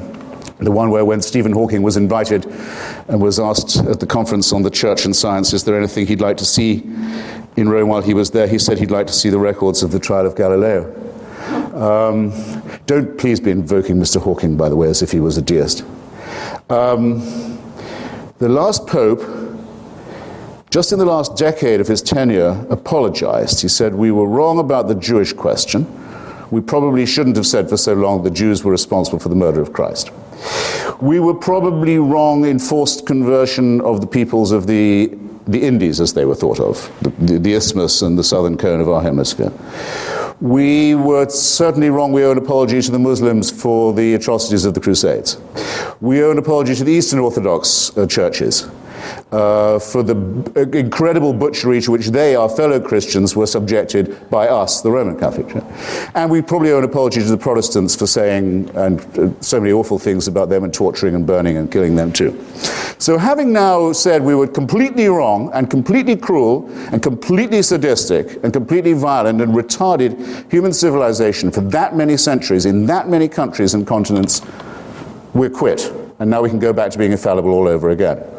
There are people who on faith will accept being spoken to in that tone of voice and in that way. But I, ladies and gentlemen, am not one of them. And I don't think there's any form of persuasion that should allow you to be spoken to as if you were serfs or slaves either. Proceeding with the ontology with which I began, the Aquinas point that if you can conceive of something, whether it's a ghost, a phantasm, or a deity, if you can conceive of something, it is in some sense real if it's real in your mind. And showing with the obvious fallacy that has always attended that, is it nonetheless possible for an atheist to say, a proclaimed atheist to say, as I do, proclaim myself to be, that God positively can be said not to exist? No. It's a very common misunderstanding about my fraternity, sorority. I'll just take a moment to clear it up. The atheist says, no persuasive argument for the existence of God has ever been advanced or adduced without convincing rebuttal. That no argument in favor stands or has been found to stand the test of argument and evidence. We cannot say that we know that there could be no such entity. Among other things, we are too reverent of the extraordinary time of discovery, innovation, pushing back of the frontiers of knowledge and understanding that's taken place just in our own time to make any such remark. But by saying this, we say, I think, quite a lot. There is no valid or coherent or consistent argument that would not work, if it comes to that, for the existence of any God. Now, I notice it was by a slight work of elision, a bit of tap dancing there, that Dr. TUREK went from being a deist to a theist, and then from being a theist to a Christian. Now, I know he does not believe in the existence of the sun god Ra. I'm practically certain he doesn't believe in the existence of Zeus.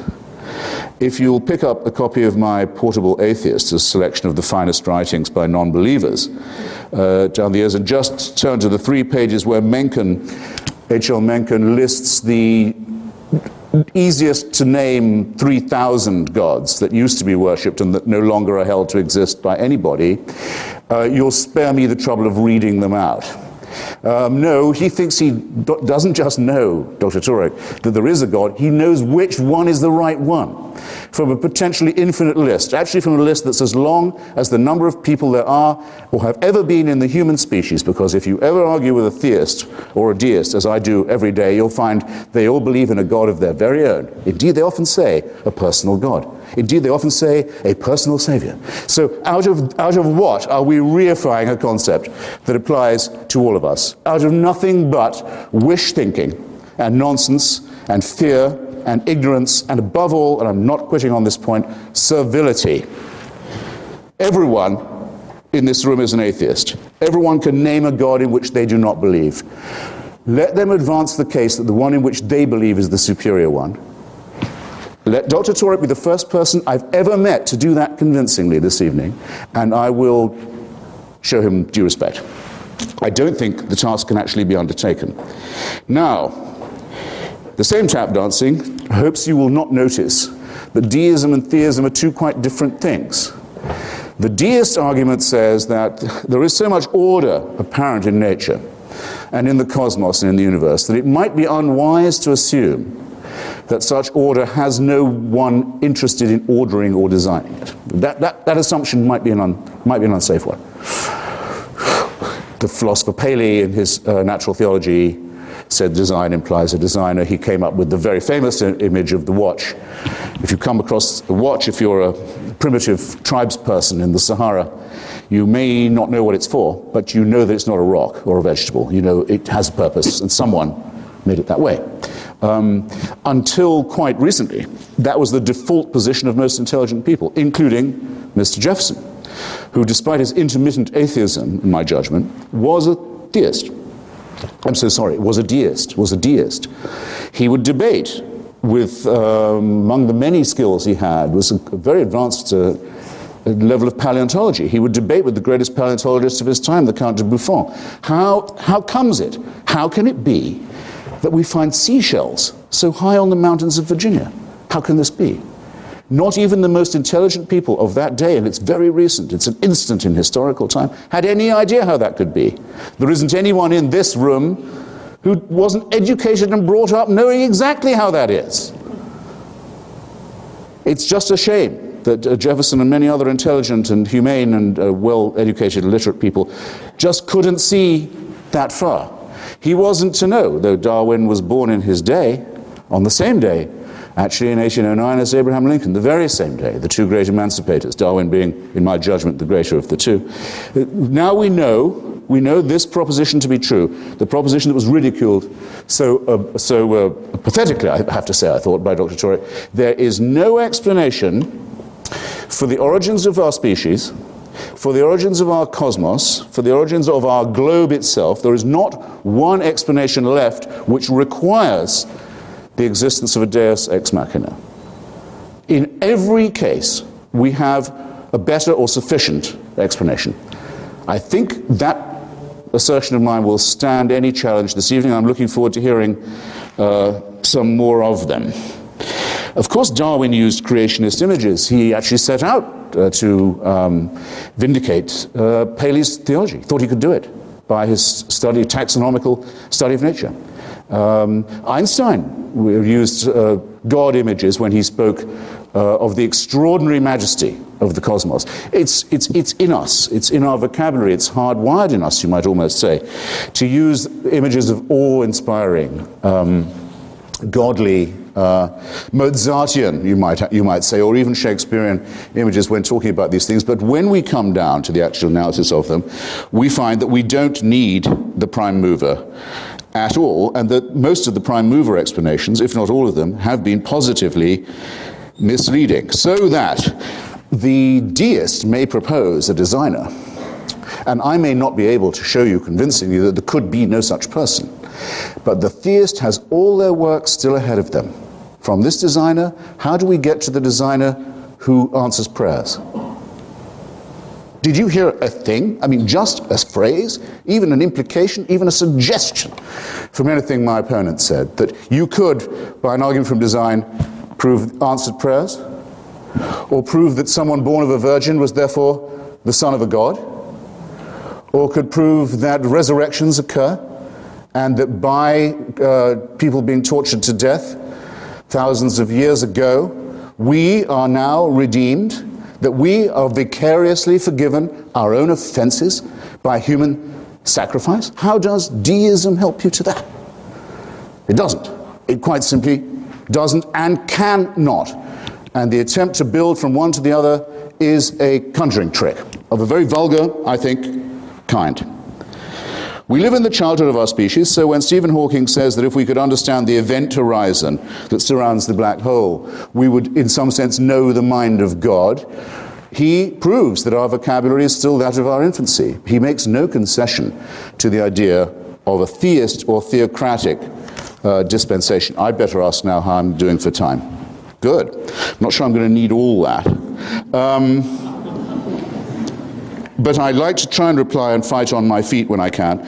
And I made some notes about what Dr. TUREK had said, and I feel that they were challenges to me that I would be ignoble if I didn't respond to. The first, and I thought frankly, the most egregious, was this. I find it extraordinary that it can be said on a university campus in this year of grace that without God, humans are capable of doing anything.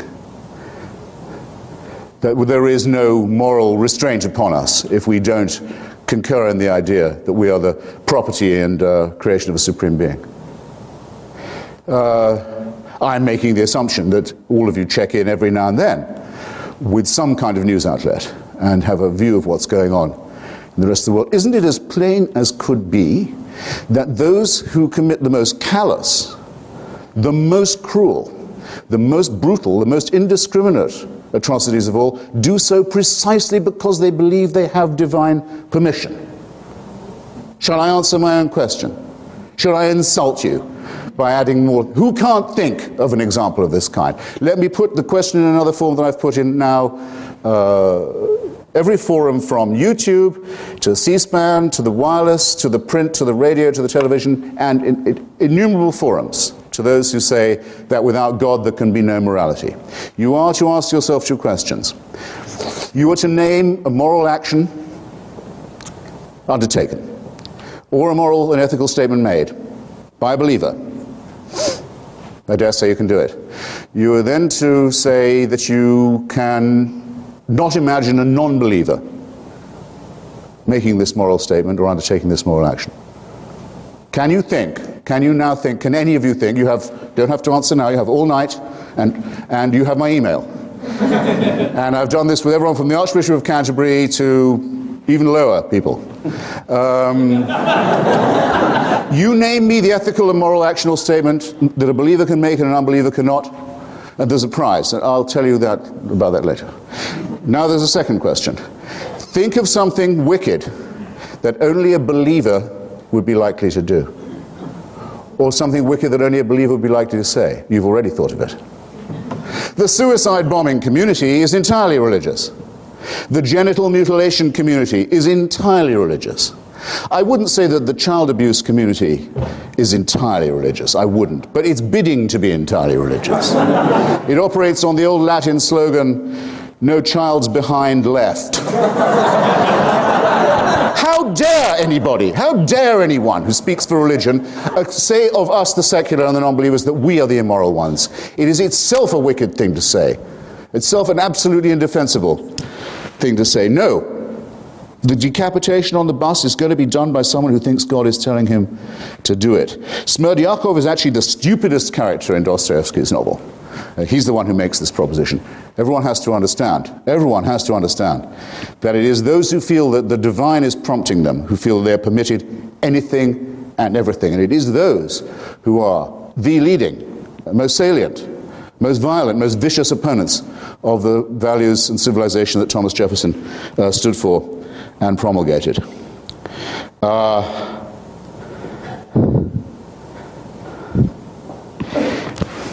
Just on the question of fine-tuning, I have a number of responses. We have to postpone some of the naturalistic questions for later, when I know they'll come up again. You mentioned Edwin Hubble and the way that he saw the red light shift and saw that the universe was not just expanding, but expanding very fast away from itself, that the Big Bang had not stopped. Lawrence Krauss, great physicist, probably the next Nobel Prize winner in physics, has noticed that most of people's assumption was wrong. That though this expansion was taking place, it was thought, the rate of speed of the expansion must surely be declining. People still think in Newtonian terms in this way. No, says Krauss, he's pointed it out and now it's agreed by all. No, the Hubble rate of red light shift is increasing. The universe is dissipating itself at high speed, and the speed is getting greater. What does this mean? Well, it answers the question of why is there something instead of nothing? Because now we have something. We're all here because there's something. And nothing is coming right for us. Very soon, a physicist wouldn't be able to tell the Big Bang had ever taken place. So far sprung apart will the whole system be. And meanwhile, look in the sky at night and you can see the Andromeda Galaxy headed straight for ours on a direct collision course. Who designed that? Who made it certain that every other planet in our solar system is either too hot or too cold to support life, as is most of our own planet, and that in just one tiny, irrelevant solar system already condemned to heat death and implosion? Some design, wouldn't you say? But these are just the paltering minor objections that I have to the theistic worldview. The main one is the one with which I began. Religion, theism, not deism, theism I underline. Theism says that all our manifold problems, what is the good? How shall we live it? How shall we know it? How to explain suffering? How to confront the possibility of our own, perhaps molecular irrelevance? All these questions that must disturb and detain us all can be solved by referring them upward to a totalitarian judgment, to an absolutist monarch. The other thing that the Virginia Statute on Religious Freedom was supposed to rebut, repudiate, disown, yes. I promise you, 30 seconds. There is no totalitarian solution to these problems. There is no big brother in the sky. It is a horrible idea that there is somebody who owns us, who makes us, who supervises us, waking and sleeping, who knows our thoughts, who can convict us of thought crime, thought crime, just for what we think, who can judge us while we sleep for things that might occur to us in our dreams, who can create us sick, as apparently we are, and then order us on pain of eternal torture to be well again. To demand this, to wish this to be true, is to wish to live as an abject slave. It is a wonderful thing. It is a wonderful thing, in my submission, that we now have enough information, enough intelligence, and I hope enough intellectual and moral courage to say that this ghastly proposition is founded on a lie, and to celebrate that fact. And I invite you to join me in doing so. Thank you.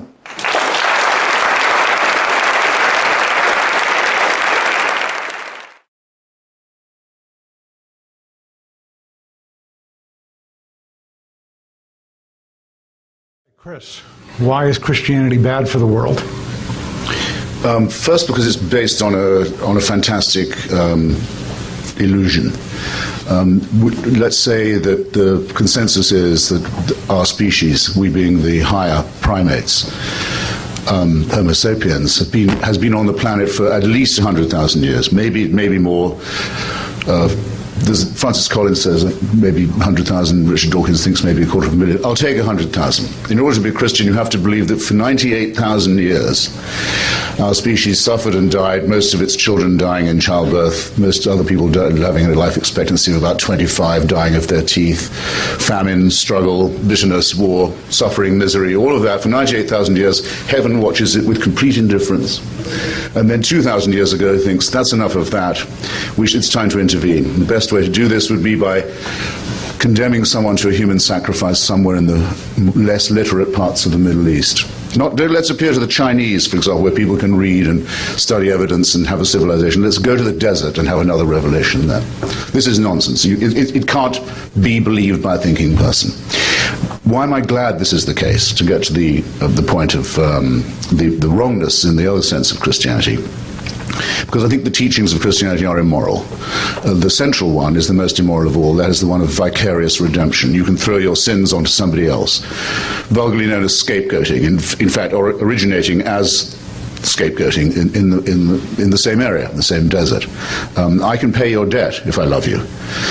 I can serve your term in prison if I love you very much. I can volunteer to do that. I can't take your sins away because I can't abolish your responsibility, and I shouldn't offer to do so. Your responsibility has to stay with you. There's no vicarious redemption.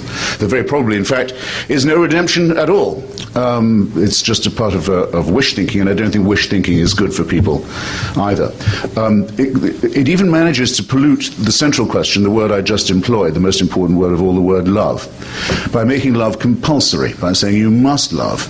You must love your neighbor as yourself, something you can't actually do, but you'll always fall short, so you can always be found guilty.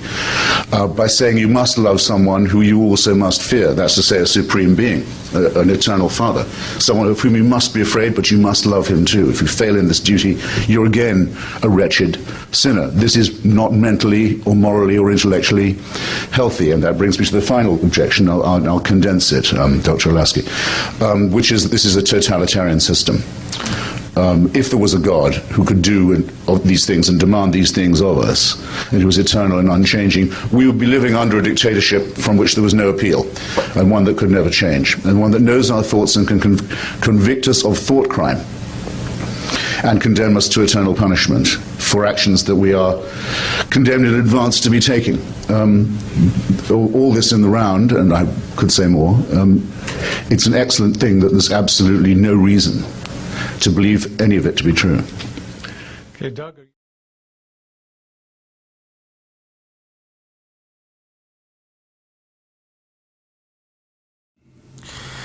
When I was looking for a subtitle for my book, God is Not Great, I thought, let's not be sensational, let's not be catch penny, let's not be cheap, but let's try and get people's attention. I thought God is Not Great might do that already. I called it How Religion, Why Religion Poisons Everything. I knew what would happen. People would say, what, everything? What, you mean chess? You mean tantric sex? You mean tourism? It poisons everything? Well, in a way, as I've gone on with this debate, and as I persist in it tonight, and as I will tomorrow, I would be more and more willing, ever more willing to defend myself in saying that it's a universal toxin from which nothing is exempt. First, I believe and I maintain that it attacks us in our very deepest integrity, in the core of our self-respect. Religion says that we would not know right from wrong. We would not know an evil, wicked act from a decent human act without divine permission or without divine authority, or without, even worse, either the fear of divine punishment or the hope of a divine reward. It strips us of the right to make our own determination, as all humans always have, about what is and what is not a right and good action. To give a trivial example that I hope none of you will find really actually trivial. As you know from the archaeological work of Israel Finkelstein and others, the story of the wandering in exile described in Exodus is a mythical one. It's an entirely invented one, a metaphorical one at best, but it does tell a very important story, and it does say that after a very long wandering, my mother's ancestors got to the foot of Mount Sinai and were informed that perjury, theft, and murder were non-kosher. Now my question to you is this: how far would the Jewish people have got? Would they have got that far, even wandering around in the desert, leaderless in sometimes ways, if they'd been under the impression that murder and theft and perjury were okay? I think it's an insult to have it said that that was the case. I think, in other words, that all one needs to know about is human solidarity and the need for it, and human evolution from the savannah and from the places in Africa where we very nearly died out and were very nearly exterminated before the escape. That we wouldn't have made it this far if we didn't have this knowledge in us as innate. There is no need for divine permission. And those who say that there is are willing to prostrate themselves before an altar. And they may say, well, at least it's a Jewish altar. Well, then how will they deny the Wahhabi Muslim the right to say the same thing? To prostrate himself in front of God. The Salafi Muslim, to prostrate himself in front of God and say, only from you can I receive anything. Only from you can I receive an idea. Only from you can I receive a principle. Will we say, well, that's fine. Louis Farrakhan's racist crackpot cult organization can get black people off drugs in prison, they say. So they get the same privilege. It all comes from on high. That's the first point. The second point is, in a sense, imbricated in and necessitated by what I've just said. In the vale of tears in which we live, of insecurity, anxiety, doubt, combat and struggle, all these things, by the way, I think are good for us and help us to grow up. We shouldn't wish for a world where there was eternal peace and tranquility and banality. We should welcome the chance to take part in struggle and to be afflicted by anxiety. But in this world, there are problems that the human race has always faced and always will, and that philosophers have wrestled with and always will have to, and that aestheticians and artists have tortured themselves about. There's only one solution to this that doesn't work, and that is to refer it upward and to say, if only there was a celestial dictator who could just take this responsibility from us and legislate the whole thing for us and accept our blind, obedient, self-abnegating trust, then maybe everything would be all right. I hope it shouldn't be necessary to say, in a place of this kind, in a refuge of this kind, that there is no totalitarian solution to our problems. That very fortunately, I think, we are on our own, and we have only our own responsibility and our own mentation and intellect and principle with which to face these things. It can't be said that a God whose authority is unchallengeable, who can convict you of thought crime while you sleep, who can tell you that you're condemned for something you thought you might do, who knows your thoughts, who has utter unchallengeable authority over you, whose rule makes that of Kim Il-sung make the idea of a celestial North Korea seem laughable. That such an authority can be the answer to our problems. No. It's perhaps, you might think, sad, but I think good that we don't have that resource. We cannot prostrate ourselves before a dictator, an absolutist, and we can't hope to refer these things upward. Well, those are my two main points, and I don't know how far I've got, but I must be trespassing on the rabbi's time. But I think I ought to add that if this belief was moral, because there are those who say, well, it may not be true, there may not actually be a God, the holy books may not tell a true story, they may be metaphorical, all the evidence is that all holy books are man-made, as all religion is, and not God-made. Nonetheless, still, we have our morality from them, and at least religion coerces people into behaving better.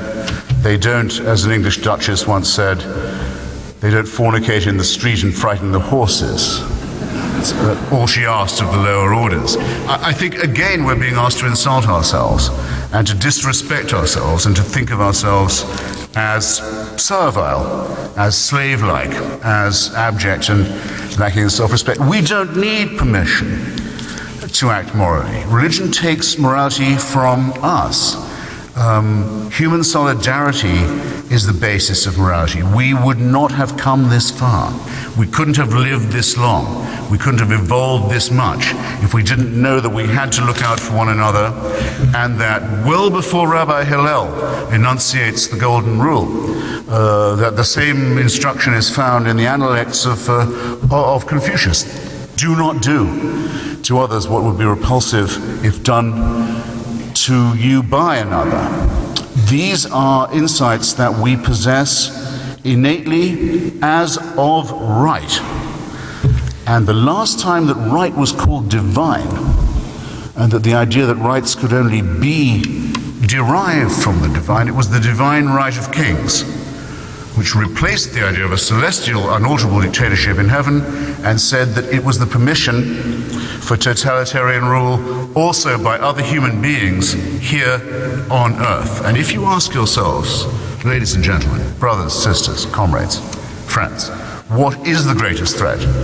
Not just to our moral but our physical survival. What is the greatest insult to our intellectual integrity at present? I think at least a number of you would be inclined to agree with me that that threat is probably theocratic. That humans who claim divine authority, that humans who claim to tell us what to do, humans who say they'll kill themselves, they're so keen to kill us, who have a cult of suicide, a death wish, and believe they have divine permission for it, are by far the most menacing of our foes. And that they don't just threaten us physically, they threaten all the gains of civilization, all the gains of thought and reflection and art and aesthetics. So that those who claim that they have a hotline to the Almighty or to God have a lot of disproving to do before they can show that they are not part, that they don't take a share in the worst and most impermeable tyranny that one could well face. I'm incredibly grateful to you for inviting me and very grateful to you for listening this far. Thank you. Okay, should I just go?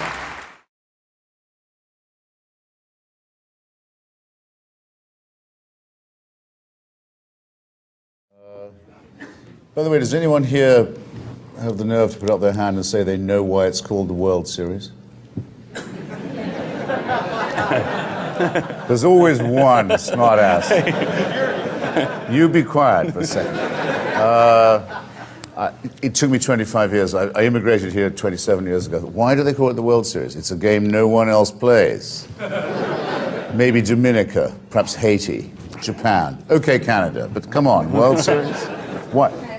And it was interesting. Every American I knew said, why wouldn't it be called the World Series? It's our game. You will in a second see where I'm going with this. But I wouldn't accept it. No, there must be a reason why it's got that name. And I chased it down. The contest, the event, was sponsored by a newspaper called the New York World. Now defunct.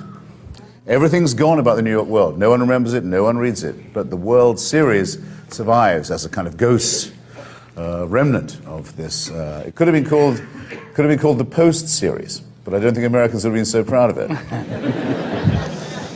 I'm only saying, just to begin with, beware of solipsism, as Dr. Oliphant was so kind as to remind you.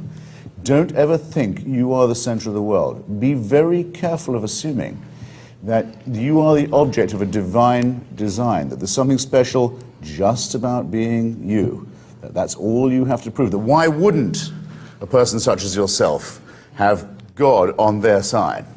Why wouldn't it be? Of course God would care who I slept with, what I ate, what holy day I observed. Why would he not? Surely that's why the heavens are arranged in the starry beauty and array that the form they take.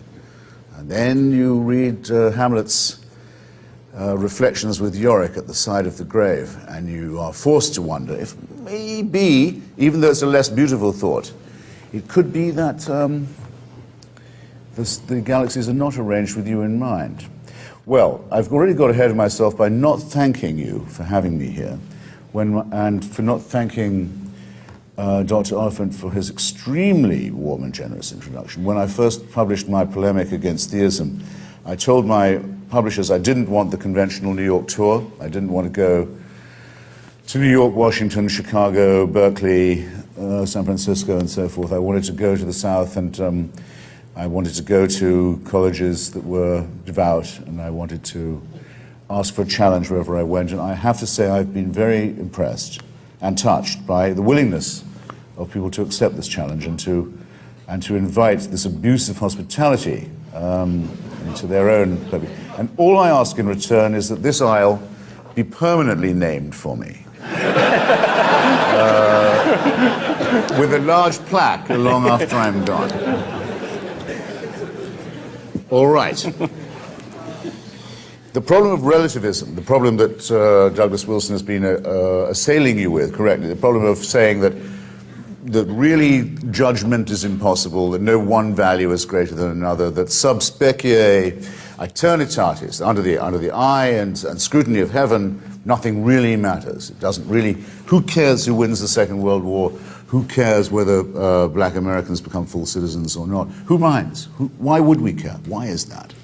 And is it perhaps something of the aesthetic in ourselves, such as was stated by the great English Romantic poets who did take a side for humanity and for humanism, often, by the way, against theocracy and almost always against religion, when they said, beauty is truth. Truth, beauty, that is all you know and all you need to know on earth. Beautiful statement. Once you've heard it, you can't forget it. It ranks to me with another statement made by another great person of the Enlightenment a little earlier, Thomas Jefferson, who says, and once you've heard this, you won't forget it either. I tremble for my country when I reflect that God is just. He's talking about slavery. It's a beautiful statement, there's no question about it. It also has a certain equilibrium to it, I think you'll agree. And yet, when you think about it for a moment, if there is a just God, what is the need to tremble? If there's a just God, all our concerns are trivial by comparison. Why would we weep? Why would we care? Why would we mind? A just God trumps any possible anxiety or difficulty or crisis we might have. But if there isn't a just God, and there isn't, because the heavens are empty, then you might have to abolish slavery by yourself and not require the divinity and justice of the sublime and the paradisical to do it for you. You'd have to take responsibility. It isn't beautiful to say, no, I don't want the responsibility, I will refer it upward to a supreme, unchallengeable, I would say tyrannical, because unchallengeable and unchangeable, essentially absolutist, I would go as far as to say totalitarian authority. The things that happen to us in this vale of tears will go on happening to us as they did to our predecessors and as they will to our descendants when we are dust. And these things cannot be avoided, and they cannot be referred upwards and outwards to a dictatorial view. Let me give you an example. Let me give you a couple of examples. I wrote a book about the Parthenon. I think most objective people would say it's the most beautiful temple of the ancient world, perhaps the most beautiful temple ever built by human hands. Its extraordinary symmetry and harmony makes it quite different from the other temples that claim to conquer death, because the conquest of death is the first thing the barbarian wants to claim, and all barbarian monarchies want to claim. That's why the pyramids are built, to show that death has no power, we'll outlive it. That's why Babylon was built, that's why Karnak was built. All the great temples of the ancient world, when I visit them, strike me with horror. They're built by slaves. Their building is commissioned by slave owners. It's so obvious that they're built to impress, to oppress, to dominate, to grind people down. The Parthenon is lightness and everybody, and it's a new departure. And though there are terrible things about it, I'll mention some. The cult of Pallas Athena, a fictitious goddess. The Eleusinian mysteries, hocus pocus sprung on the peasantry by Greek priests. The sculpture on the frieze probably shows human sacrifice. We can't be certain of it, but it looks very likely that human sacrifice was going on there. Even though Keats wrote so beautifully about that procession in his own version of truth, beauty, and beauty being truth. But I think the cultural project is this, ladies and gentlemen, brothers and sisters, comrades, friends. It's this, the cultural project. Can we rescue, can we separate the beauty, symmetry, harmony, and civilization of pre-Christian, pre-monotheistic, pagan, polytheistic Greece? Can we keep what if that is valuable and useful, and philosophical, and poetic and dramatic, while dumping the supernatural, the superstitious, the cultish, and of course the Athenian genocidal imperialist that sent expeditions to destroy the whole populations of islands and neighboring republics with which it disagreed or which refused to pay tribute. Yes, I believe it is possible. I believe it is possible in the same sense as I know it's true that even as Verdi wrote his Requiem, he didn't believe in God. He didn't need to believe in God to produce that beautiful music. It isn't true that secularism can't produce a cathedral or an opera.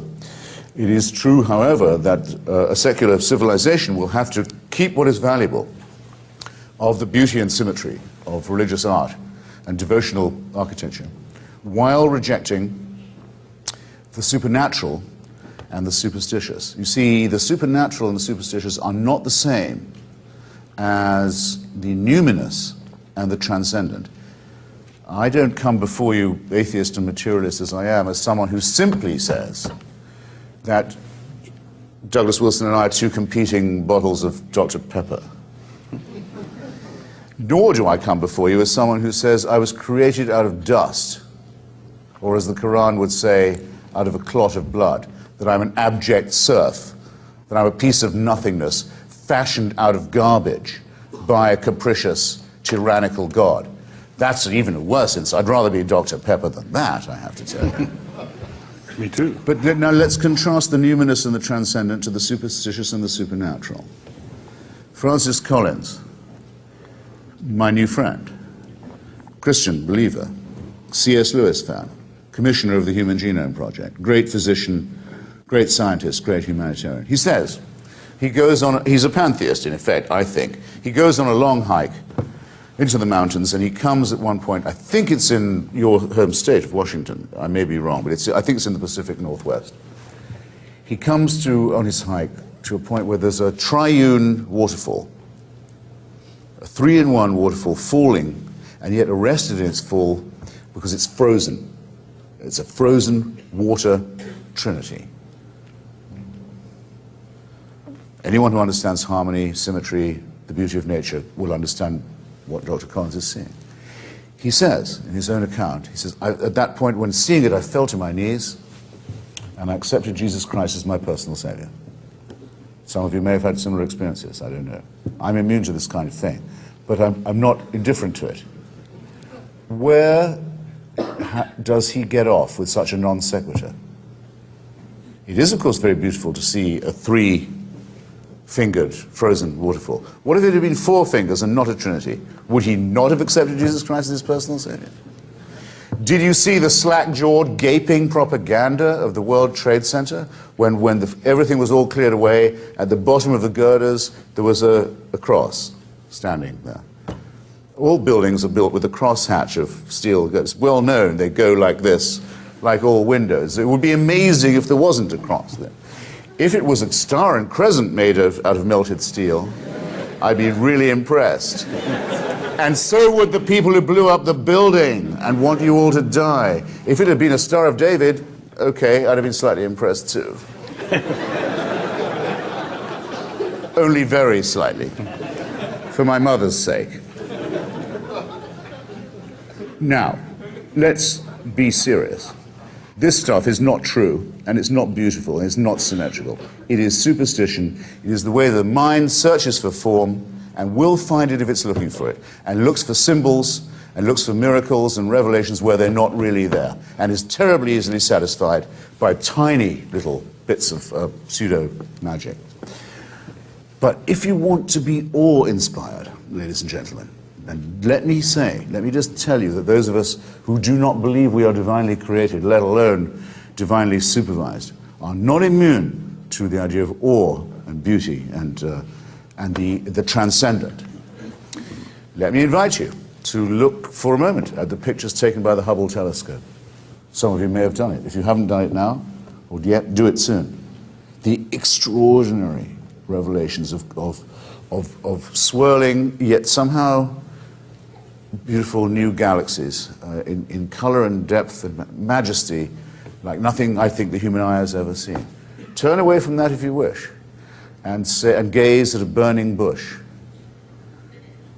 in an illiterate desert part of the Middle East and say that that's where revelation comes from.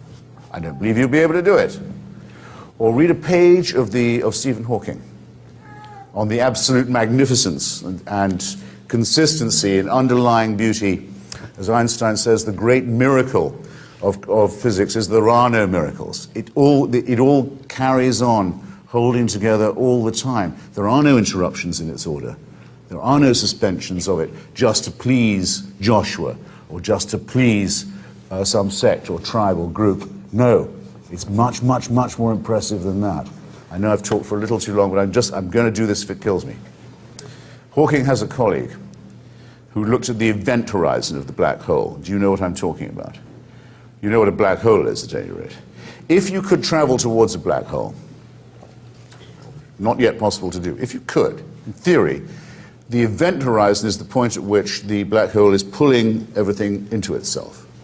So over into the black hole goes light itself. It's so strong it can pull light back into itself. It's really awe-inspiring. A lot more, say, than a crowd of pigs infested by devils running down a hill into the sea, which is a piece of sorcery and cheap magic of the sort that shouldn't impress any thinking person. Think about a black hole instead. Pulling the light into itself, the event horizon just reorganizing nature. So that if you could get to that lip, the lip of that event horizon, and fall in and go in, you could in theory see the past and the future stretching before and in front of you. You would see time, except you wouldn't have the time to do it, of course, if you were a mere primate, as we are. But Hawking has a colleague who says if he knew he was dying of terminal illness, that's how he'd want to go out, is over the lip of the event horizon. That would be majesty. That would be magnificence. That would be awe-inspiring. That would be apocalyptic. So it's in the natural world, it's in the world of science and the world of innovation and discovery and doubt. We wouldn't have discovered any of these things if we'd taken the religious story for granted to begin with. We would have said we already know enough. We know. God made this. God wants it this way. What's the need for inquiring? We already have all the information we need. The big difference between this side of the house, mine, and the other, is this. I am absolutely certain that I do not know, but that it might be possible to find out, and that doubt and skepticism and innovation and inquiry are the only means by which wonder and beauty and awe and symmetry will be discovered, and beyond those peaks we can yet see, new, more wonderful peaks will rise. Whereas, on the Wilson side of the house, it is said, we already have the certainty. We know that God created us, and we even claim to know his mind and what he wants of us. And I just invite you to open your minds to the possibility that the skeptical and the inquiring and the doubtful will be better than anything that calls itself faith. Because anything that calls itself faith calls itself certainty, and for certainty I think there is no place in an institute of intellectual mentation and higher education. And I'm very grateful to you all for giving me the chance to say so. Thank you. All right.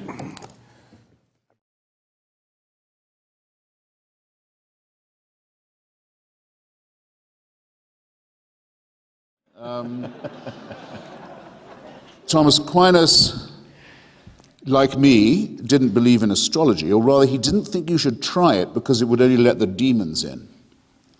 He thought it was a very dangerous science, the sort of thing that could allow the devils a foothold. Unlike me, believed himself capable of levitation, had a higher opinion of himself, in fact, as a debater than I do of myself. But Dinesh has left me with no alternative but to start at a position I hadn't ever begun with before, which is to ask anyone here if they've read a novel called When It Was Dark by Guy Thorne. There's an off chance. I thought someone waved there. It was a huge bestseller before the First World War, enormous international bestseller. I'll very quickly summarize its plot for you. From Palestine there comes a report that the bones, the grave in other words, the cadaver, the remains of a Nazarene martyr, evidently someone who'd been subjected to crucifixion, have been discovered in a tomb where a stone had to be rolled away to unearth it. And more the rumor is believed and reported in international press that the mortal remains of Jesus of Nazareth have been found. What are the consequences? Well, the consequences are just what you would expect. People start having sex in the streets. They don't care for family values anymore. They dissolve the ties of kinship that bond them with their own relatives, indeed with other human beings. They steal, they rob, they cheat, they lie. All restraint is gone. And it's only by the miraculous discovery that all this initial story is a fraud, put around by Jews and secularists and Freemasons and other riffraff, that morality is restored to the human race. I recommend a reading of this piece of trash novel, which makes the Da Vinci Code or the Left Behind series seem like Proust or Balzac or George Eliot. Because unless you believe something like that, everything DINESH just said to you is complete nonsense from beginning to end.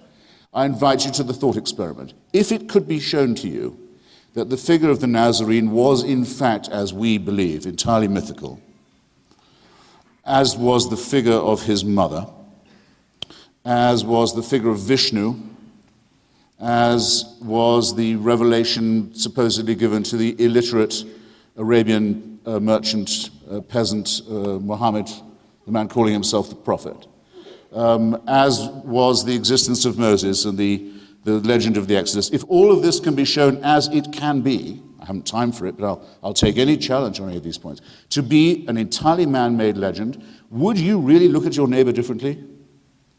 Are you telling me, or are you willing to be told, even by someone as fluent and charming as Dinesh, that it would be true of yourself that you would then become a thief, that you would then become a liar, that you would then not condemn a rapist, that you would then have no knowledge of the difference between a right action and a wicked one?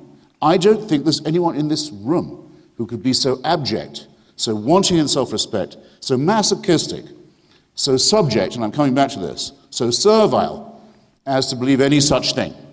And if I had to stop now, that's all I would really have wanted to say this evening. But as I say, I didn't come to be compassionate. I have some more suffering to inflict on you before I'm done. Morally, ethically, I submit we would be in precisely the same case as we are now, if, as is in fact the case, these stories are proved to be man-made legends. We would be faced with the same questions that we are ever faced with. What are our duties to one another? Why are we here? Does our existence have a meaning or a purpose or a pattern beyond what we can discern? How can we build the just city? Does our presence here have a point? These questions predate monotheism, were debated very earnestly in schools of philosophy in the Mediterranean long before monotheism was inflicted upon us, and these questions would remain as urgent, and they would have to be posed again and anew in every generation if monotheism were by chance to decline, as it has been doing, or even to pass away, which I don't think that it actually will. The same would be true if polytheism was to undergo a similar collapse. Now, the believers say that the problems I've just mentioned don't really exist. They're only problems in the mind of philosophers. The question of how to be moral and why has already been decided. Dinesh, I think rather too tolerantly, said that he had an open mind on matters of faith. He wasn't here to defend the Christian religion or revelation or any of these things. I don't know what kind of, I leave it to the good father, what kind of Catholic Dinesh now seems to be in his own eyes or anyone else's. But in fact, religion means you must believe that God has revealed himself to us and his purpose, that his commandments and wishes are knowable and indeed known by human beings, that this revelation has in fact taken place, and that all that is required is for us to live up to, created sick as we are, commanded to be well as we also are. What kind of dictatorship creates you ill and then orders you to recover? I'll come back to that. But created sick as we are, our duty is simply to live up to these preachments, this revelation. That is what religion means to me. If anyone wants to stand up and say it's not what it means, I'll take the question. I can't wait for it, in fact. And that we're short only of prayer and faith and good works, and that we can have our sins expiated for us, that there can be vicarious atonement, that our shortcomings can be taken upon someone else whose pain and misery and suffering can redeem us. In other words, that I come to you, madam or sir, and say, not that I will pay your debt because I know you're in trouble and I have some spare money. Not that I will take your place in prison, which I might, if I really loved you, be willing to do. Not that I would take a risk for you, put my own body in front of yours to prevent suffering from falling upon you or coming upon you as I would with a child of mine. But know that I can take away your sins, that I can make them go away, that vicarious redemption and expiation is possible. In other words, that personal responsibility means nothing, that you can throw your sins onto a scapegoat. And rightly is scapegoating considered by us to be a contemptible term, a contemptible verb. No, it won't do. It won't do morally, it won't do ethically, and there is no reason to suppose that any such moment of vicarious expiation or redemption ever took place. Now, when I said in my subtitle, this is a lousy microphone, isn't it? Or is it only for me? When I said in my subtitle that there's something about religion that poisons everything, I know publishers like controversial subtitles, but I was willing to stand by it, and I knew people would say everything. I mean cricket,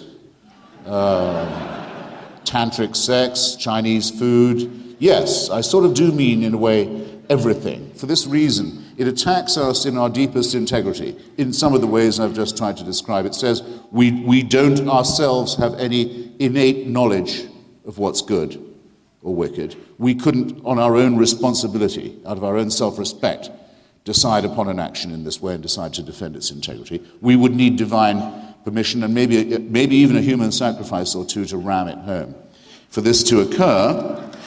And I go on to say that it makes intelligent people say stupid things, and it makes decent and kindly people do and say very cruel things. And I'll just give a couple of examples. What would you say, Dinesh, was the lifetime, now established scientifically, of Homo sapiens? Francis Collins, the Christian chairman of the Human Genome Project, thinks it could be 150,000 years. Richard Dawkins thinks it could be as much as 250,000. I don't know, does anyone have I'm excluding those who think it's only 6,000. What if I call it 100,000? Right. All right then. For 100,000 years, Homo sapiens has been on the planet. A fragment of evolutionary time. During that time, people are born, usually dying in the process, or at least a 10 to 20% chance of doing so. If they survive infancy, the odds go up there a lot. They probably have a life expectancy for the first 50, 60, 70,000 years of about 25 to 30 years, usually dying of their teeth. The rending pains of childbirth killing the mothers as well, famine, disease, fear, terror, earthquakes, where do they come from? Thunderstorms, why? Hurricanes, what is this? Volcanic explosions that blot out the sun. Appalling life of fear and want, and disease, where germs are not known of, don't have to draw you a complete picture. And that's to leave out the wars over territory, over sex, over womanhood, over possession, that additionally take life. And this is the Hobbesian situation. Life is, as Thomas Hobbes describes it in Leviathan, very nasty, brutish, and short. And I'm just asking for 100,000 years of this. For the first 98,000 years of it, heaven watches with indifference. Who cares? Doesn't look terrific, but they're inching along, I guess. I mean, sometimes moving forward, sometimes a bit back, but no. Anyway, let's just see how it goes. 2,000 years ago, it's decided, actually now we have to intervene. But only in illiterate parts of the Middle East, to reveal our face to this species and tell them how to behave. That should do it. Now, I can't prove that did not happen. I cannot disprove that, but I can say of someone who does believe it, that they're willing to believe pretty much anything. And I don't just mean believe pretty much anything that they're told. I mean to believe almost anything about their deity. Because if that is how it happened, it's the same as saying that a universe that contains perhaps 100,000 million planets contains just one, which has one favored mammalian species alone chosen for salvation, while the others go into black holes, white dwarfs, shooting stars, imploding comets, and the rest of it. You could believe that if you want. I can't tell you that wasn't the design. But I can tell you, or I can assert, I can make you think, I can ask you to consider whether the person responsible for this is not either very incompetent, very tinkering, very capricious, or very, very cruel. And I won't let you hope, I hope I won't let you go home without leaving these questions in your mind. I'm not going to answer them for you. I'm going to hope I've placed them where you'll have to think about answering them for yourselves. And I see my time is very nearly exhausted. In other words, I think that our morality is innate, our ethics are innate to us, as they are in other mammalian and primate species. It's observable that there are solidarities, there are ways of group behavior, family function and so forth that make it clear that without this kind of evolution we wouldn't be having this discussion. We wouldn't be here if we only looked out for each other, and other primates and mammals know this too. In that case, since the evils are innate in us as well, what are we to do? Are we to invent another supernatural person who's responsible for those, as the religious tend to do? Those don't come from this God, they come from another God, an evil one. Well, fine, if you wish, if you want to do it, if it makes you feel better in some way, invent another supernatural entity. There's an infinite multiplication of them that you can do, as Aquinas did with the demons, as Muhammad did with the desert jinns. Keep multiplying these assumptions. But how long can a healthy mind be satisfied with the infinite replication of supernatural assumptions when the natural world explains itself, and when we already have enough explanation for why people are encoded and programmed the way they are, and where our knowledge of that is increasing all the time? What is, and I'll close on this and I'll be quick, what we risk if we take the supernatural route is the idea of an unchangeable, unalterable authority, one apparently benign, one apparently wicked, both of them eternal, both of them unchanging and unchangeable, and ourselves as their playthings and their objects and their raw material. This is the origin of the idea of the totalitarian. This is where the idea of tyranny begins, with the eternal, unchanging, tyrannical authority, where we must try with our poor powers to guess what's wanted of us and to spend our lives on our knees. I say the beginning of emancipation is to repudiate this antique serfdom and all the contemptible and often laughable superstitions that it requires for its maintenance. And the job can be begun tonight, and I invite you to join me in doing so. Thank you.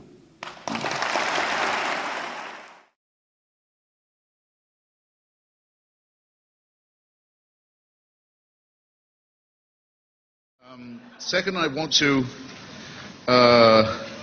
explain a little riddle in the introduction about Mrs. Watts, my first and in many ways my best teacher when I was 9. She was my nature teacher in a lovely little school in the west of England. She was also my scripture teacher. So she would take us on nature walks, show us the beauties. Then she would do us search the Gospels. And everything would have been fine if this lovely lady hadn't overreached one day and tried to combine her two roles, tried to fuse them. And on a nature walk say to us, look children, how beautiful and green all the vegetation is, the trees, the grass, the leaves, and how good that makes God, doesn't it? How kind also it makes him, as well as how powerful. Green is the color most restful to our eyes. And God could have made it mauve or orange or purple if he'd wanted to, and there'd have been a terrible clash and wouldn't have been so comfortable. And I was 9, and I knew nothing about chlorophyll or photosynthesis or evolution by natural selection or any of these things, but I remember thinking, that's nonsense.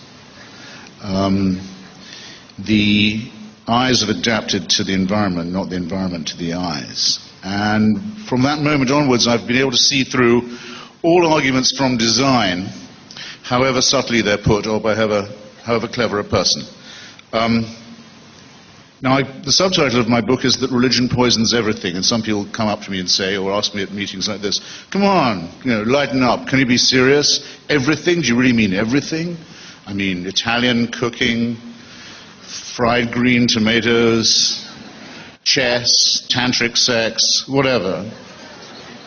And yes, as a matter of fact, I do mean to say this, because I think that the religious cult, the impulse to worship, in other words, the impulse to displace ourselves onto a higher and unalterable authority, in some way attacks us in our very deepest integrity, and it threatens to take away from us what is our most precious as well as our most worrying and anxiety-making thing, which is our need for responsibility, our need to accept it for ourselves, and our wish to be free, contrasted with our wish, very frequently and very noticeably expressed, our wish to avoid responsibility and our fear of being free. And it's the latter two things, it seems to me, that religion caters for. We're offered in religion the chance to have our sins not just forgiven, but taken away from us altogether. We're offered the chance to throw them on somebody else. We're offered what I consider to be the horrible and rather immoral doctrine of vicarious redemption, whereby it's as if you never sinned in the first place. It's not like having your debts paid. It's not like having wasted time made up for you. It's as if you've been cleansed, as if you never did it. This is an absurd abandonment of responsibility, and it takes the form, an unpleasant form, well known to the peasants of antiquity, of scapegoating. You simply throw it all onto another party and make that party, sometimes an animal, sometimes a human sacrifice, bear these sins away. Out of this kind of ritual and out of this kind of negation of responsibility, it seems to me, we have to grow. So that's the first point. It denies us our moral autonomy. It is said that we need God for morality, or perhaps I shouldn't caricature my opponent's position. It is said that without some appeal to the divine, to religion, we would not ourselves be able to tell a right action. We wouldn't know how to ground ourselves ethically. We wouldn't know right from wrong. We wouldn't know precisely how to make the distinctions. I believe the contrary is the case. I believe that my mother's ancestors, if they ever did really spend all that time getting to Mount Sinai, which I think is, by the way, a mythical story, but never mind, let's take it as true for now, would not have got there and would not have got that far if they'd been under the pre-existing impression that adultery, perjury, murder and theft were all fine.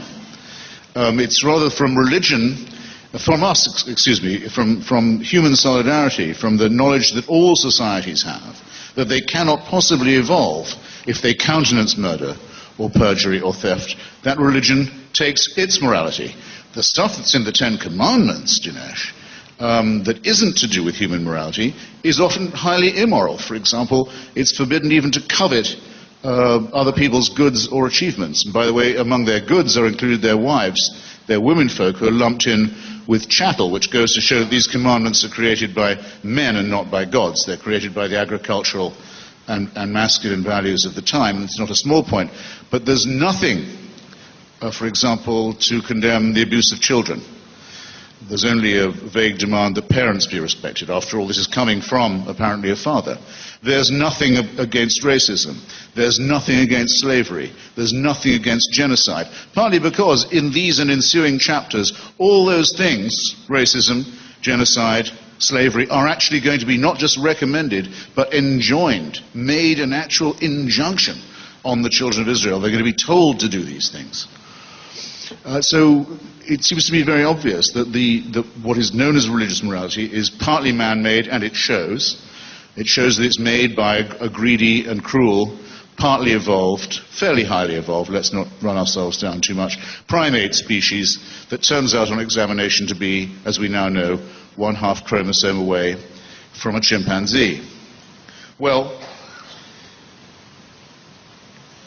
the other objection, and it comes out of this one, is that religion gives us a false picture of moral reality.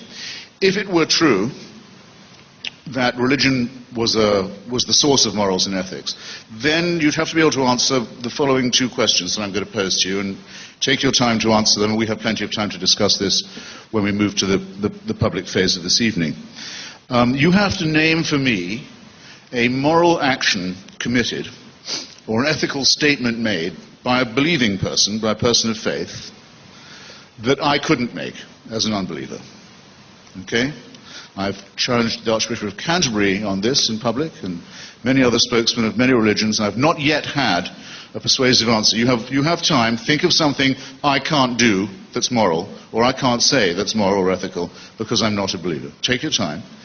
Now there's a corollary question. Think of a wicked thing done, or an evil thing said by somebody purely because they are a person of faith. You've already thought of one. You don't need any prompting from me. The suicide murder community is almost entirely faith-based.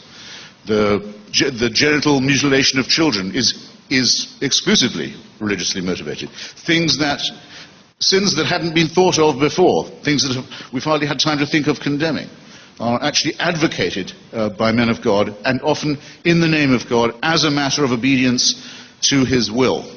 So just bear in mind, ladies and gentlemen, if you do want things to get a little warm later on, that I, for one, will take it as extremely insulting if any person of faith makes the assumption that their faith gives them a moral edge on me. I want to hear a lot more apologizing from the faith-based communities for the evil that they've done before they even start clearing their throats and telling me I wouldn't know right from wrong without their permission. I'm sorry, I won't be, can't be spoken to in that tone of voice, and nor should any of you. On with the false picture of reality. Religion has its grandeur. The reason why this discussion is always so interesting, always so worth having. The magnificence of religion comes from the fact that it was first. It was our first attempt. It's our first attempt to make sense of the cosmos, our first cosmology, our first attempt at philosophy. In many ways, and in some of the books, our first attempt at literature and poetry. In some ways, our first attempt at medicine, even at physics, at all the sciences and some of the arts. This was humanity's first fumbling attempt to look at the sky and see where it fitted in. All credit to religion for trying this. Someone had to. Because it was the first, it is also in many ways the worst. What happens when you don't have a germ theory of disease and you wonder where the plagues are coming from? Well, you either think they're a punishment from God, or you think, depending on how far we've gone along into the medieval years of religion, they come from the Jews poisoning the wells, or from witchcraft, or from people not going to their prayers enough. The same about natural phenomena like earthquakes or floods. There must be a supernatural explanation for things that, of course, we now know can be much better and more accurately explained for us. So the fact that we are still burdened by the false picture given of reality and of nature by religion is, I think, not the smallest of the indictments against it. You still hear, at times like Katrina or the Pacific tsunami, you will still hear men of religion, including in civilized and advanced and educated countries such as England, the bishops saying, this is because of sin that there is an inundation. And out of this, it seems to me again, we must teach ourselves as developed humans, evolving humans, to grow. There are essentially two choices once we've got past the fearful childhood of our species and the terror with which we had to face reality in those days.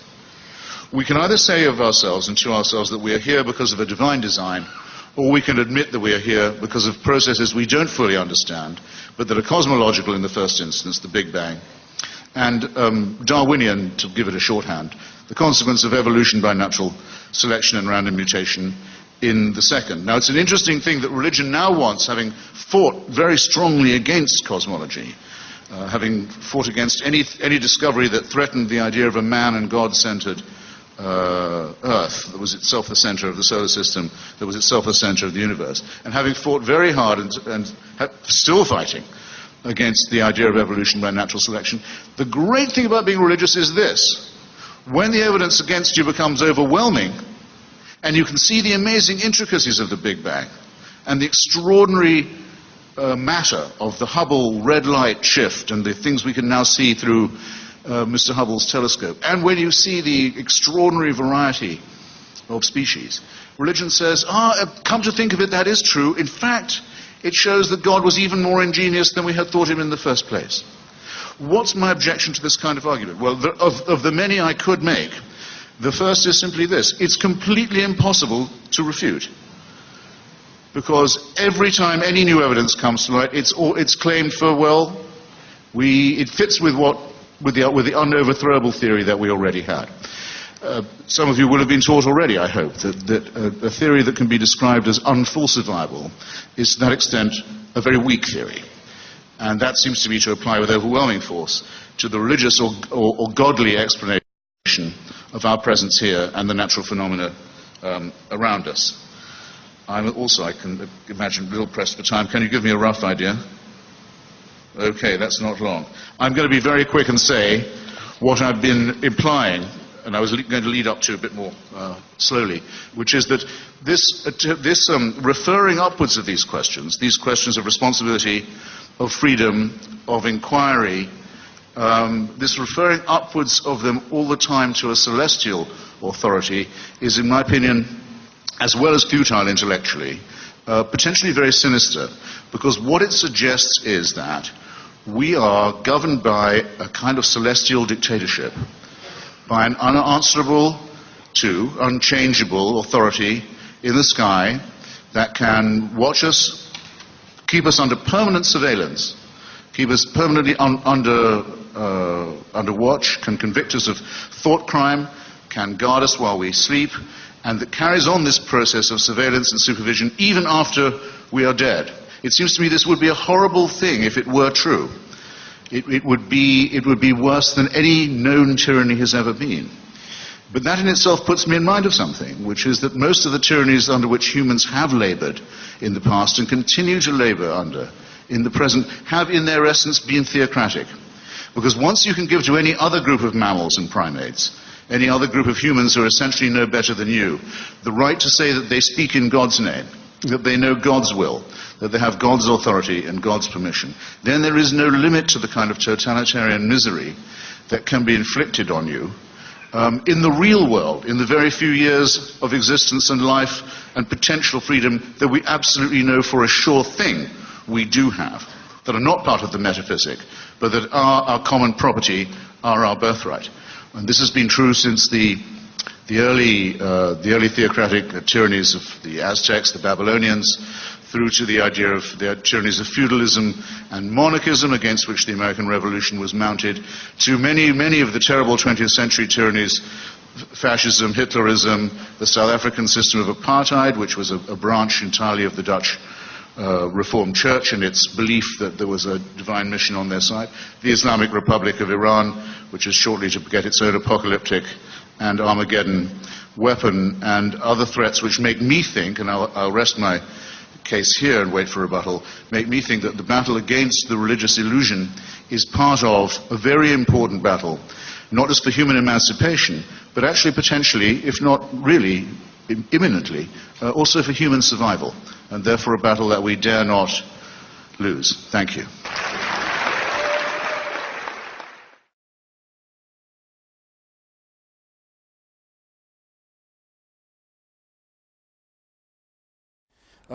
If there was a word adeist, it would describe me probably rather better than the vulgar word atheist does.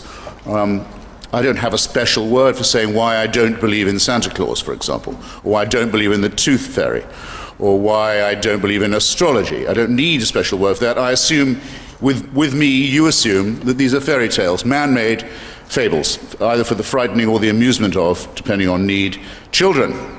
I don't believe there is a supernatural dimension, and I don't believe there have ever been any miracles, so I don't believe that prayers are answered. I don't believe any of this. None of this comes up so far in this argument. I'm not arguing with a religious person yet at all. I'm arguing with someone who claims to know more than I do about physics and biology. It's possible that he does. Many people do. But bear in mind that we cannot say that we know that there was not a prime mover.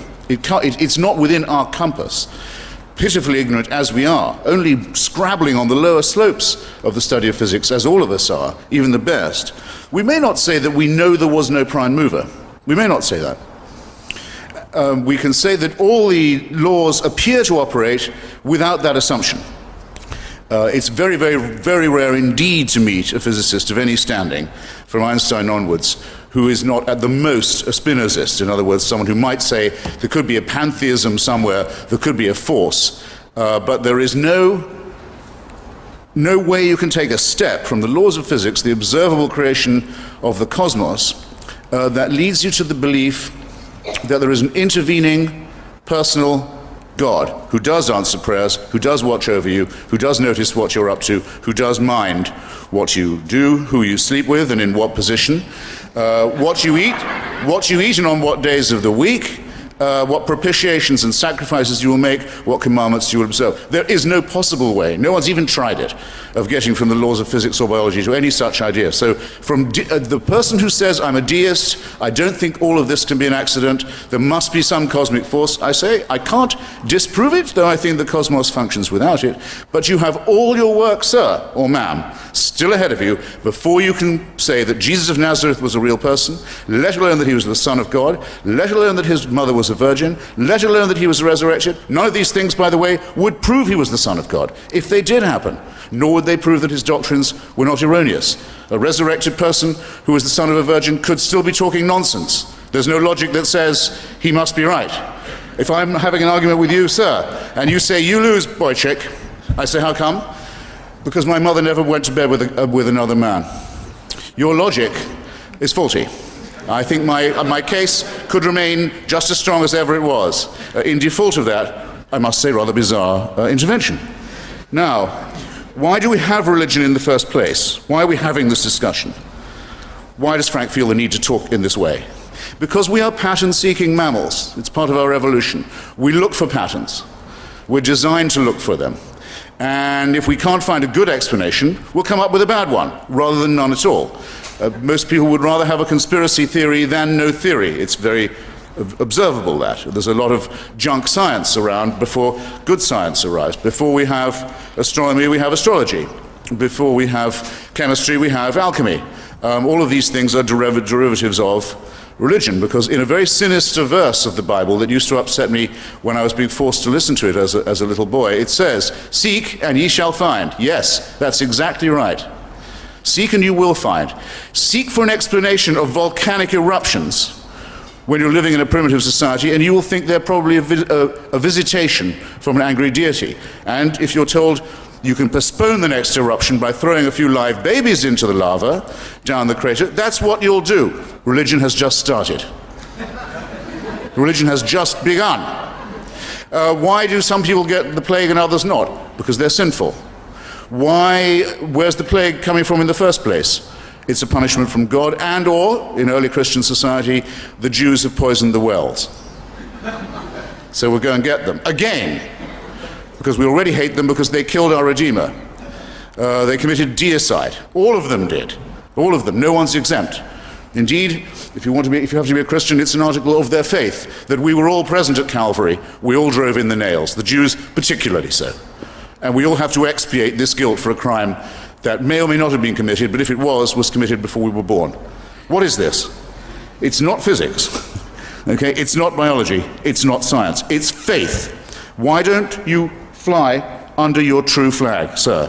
Why don't you say these things must be believed as articles of faith? Don't try and derive it from science. Now, I can't improve on the argument that David Hume came up with against the idea of the supernatural, against the idea that the laws of nature are occasionally suspended in order to make people's faith a little more secure. Ambrose Bierce, in his Devil's Dictionary, you may remember, says under prayer, under P for prayer, a request that the laws of nature be suspended in favor of the petitioner, himself admittedly unworthy. David Hume puts it a little more acidly than that. He says, if you see the laws of nature apparently suspended, perhaps a virgin's given birth, perhaps a leper has suddenly stopped being a leper, who knows what it might be, you know the sort of thing. You have to ask yourself, one of two things. Well, actually, you have to ask yourself both. Which is the more probable, that the laws of nature have just been suspended, or that I am under a misapprehension? That's if you are an eyewitness yourself to the. If you're hearing about it second, third, fourth, and fifth hand, you have to ask this question with redoubled and trebled and quadrupled force. And the likelihood is which? That the laws of nature were suspended, or that somebody maybe garbled, maybe a rumor got around. If you make this assumption, then nothing is mysterious about reality. Nothing is mysterious at all. It would explain why everyone seems to die and no one comes back. No longer a mystery about that. It would explain why some people are cured of leprosy and other even worse diseases if they go to the doctor, and if that doctor has access to certain kinds of drugs, but not if they don't. The great theologian Lancelot Andrewes, the Archbishop of Canterbury, during the Black Death, wondered. He said, it seems odd to me. There are people who go to church and pray, and they give their tithes, and they do everything that they're supposed to do, and they lead godly lives, and yet they seem to die of the plague just as much as the sinners do. He went to his grave, the Archbishop, not realizing that he'd very nearly stumbled on a very good point. After all, the discussion before us this evening is what explains reality better. Well, I think my explanation is probably, so far, not the inferior one. I've seen myself the fabrication of a religion or of a religious figure. I've seen it done before my very eyes in the case of the fraudulent woman calling herself Mother Teresa, though she certainly was a virgin and never had any children, and actually named Agnes Bojashu, an Albanian crook who worked in Calcutta, who was considered by those who read only the newspapers as a friend of the poor, but was in fact a friend of an advocate for poverty. She believed poverty was a gift from God, that suffering ennobled people.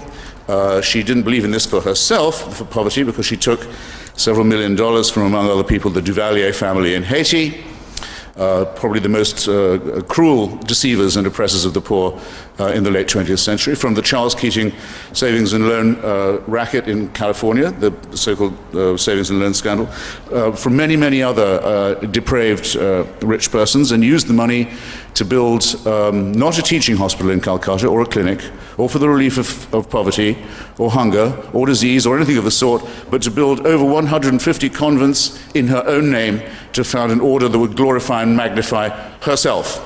And that's where the money went. Since then, we are asked to believe by His Holiness the Pope, the lately named formerly named Cardinal Joseph Ratzinger, that because of an intercession by her posthumously, that a woman in Bengal named Monica was cured of a tumor just by praying and putting a picture of Mother Teresa on the swelling in her stomach. I can assure you that's not how tumors go away. Ladies and gentlemen, I can also assure you the last thing India needs is to be told that its people, when they're ill, should go to faith healers and shamans, and the enormous number of witch doctors, crooks and charlatans who there are in the subcontinent. Many people will die if they follow this kind of advice. And the doctors in the case have already testified before anyone else could be heard from that they understand perfectly what medicine they gave her, how she responded to treatment, how normal the disorder was, how predictable was the recovery. But you're going to be told quite soon from St. Peter's Square in Rome that this was a miracle and it fulfills the conditions for this terrible woman to be made into a saint. I watched every stage of this. I saw it happen. I went to Calcutta. I've talked to interviewed people who were concerned in the miracle case. I was asked myself by the Vatican to come and testify against the ridiculous canonization and beatification of this woman. I know how religion gets started. And it gets started because we like our illusions, and because the world, the realm of illusion, is very, very precious to us. But again, the matter for this evening is, does deism, theism, or atheism best explain reality? And once again, I don't think my explanation fails. How am I doing for time? 8 minutes. Bloody good. This question of the beginning of things is of course very important.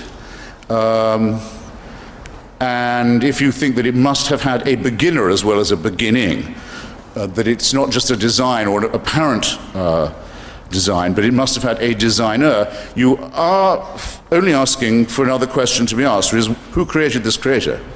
Who designed this designer? Who fixed up this prime mover. Who's the prime mover for that prime mover? The common word for this in logic and some philosophy courses is it's an infinite regression. It doesn't really get you anywhere, but as I say, it wouldn't get you to religion, even if you could prove that there must have been a prime mover. It wouldn't get you to the worship of other human beings as if they were prophets or saviors or redeemers. It can't help you get there. You have to believe that as a matter of faith or not. You can't do it from physics. There's furthermore, I think, an almost insuperable ontological problem involved here. Suppose it to be true. Suppose that I concede it. Suppose there must be such a designer or an individual, an intelligence, something like a person that does this. How could I know it? Which person is smarter, sufficiently smarter, perhaps I should say, smart enough, smarter than me, smarter than anyone here, smarter, I dare say, even than Frank, to know this person and what's in his mind? I submit that it's not possible for another human being to tell you he knows this to be true, any more than it's possible for me to tell you, which I don't try and do, because I'm not unreasonable in this way, that I know it isn't true. But don't you see that there's all the difference in the world between my saying I can't know it and Frank saying, well, I can't prove it, because he wants you to believe it's necessary so that you will then become Christian.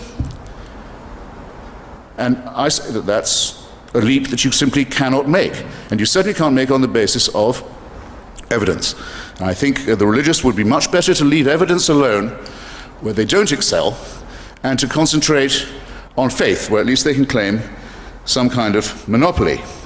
I'm not terribly impressed either by the argument that's advanced so often these days. Remember, all the Christian propositions were complete and absolutely in place.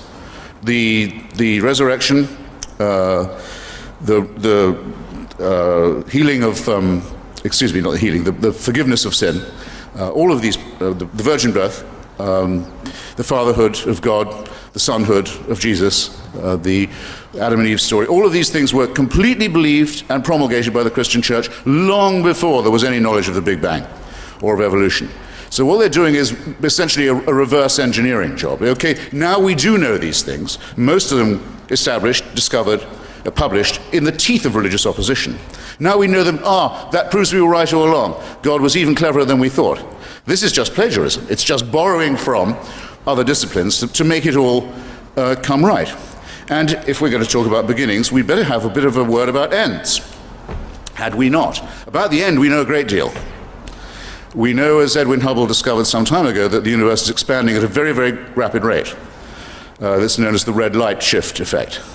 It was thought by most physicists that wouldn't go on at the same rate for very long, that the rate at which everything was racing away from itself would diminish. The sort of Newtonian logic would suggest that. In fact, it's been shown very recently by a brilliant physicist named Lawrence Krauss that the Hubble rate is actually increasing. Things are flying apart much, much faster than we thought.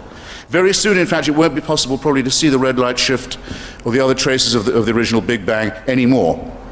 The end is really coming on us at an increasing rate of speed. So out of our something, to reverse the question that keeps being asked with such suggestiveness, out of our something, a great deal of nothing is coming. So who's the creator and designer of that, may I inquire? And meantime, as any astronomer can tell you, if you look in the sky at night, you can almost, without a telescope, see the Andromeda galaxy heading towards us. It's not very far off in astronomical time. The Andromeda galaxy is headed direct collision course with our own. We know that's going to happen. There's a lot of nothingness headed our way. And that's if we have time. That's if our sun does not swell up, burn out, our oceans boil, everything come to an end. In the meantime, which is a certainty to happen at some point, whether the other things happen before or after or not. So whose design exactly is that?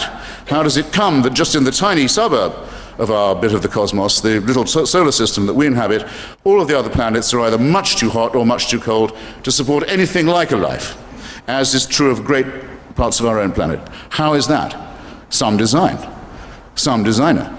How is it that 99.9% of all the species that have ever been on Earth, ever, recorded have gone extinct, as we very nearly did ourselves as a species in the very early dawning years of our existence in Africa, which has now been mapped. Very nearly went out of business altogether. Who designed that contingency? Whose plan and caprice is this? In other words, if you are to rephrase all these arguments of science and natural law and so forth, to assume that they work better with a God, you're just as badly off as you would be otherwise, because the same laws and the same processes still apply. You just say that they're set in motion by a designer. In that case, he's responsible for the extinctions, he's responsible for the diseases, he's responsible for the chaos, for the dead planets, for the swirling chaos of the other galaxies, for the expanding rate at which nothingness is headed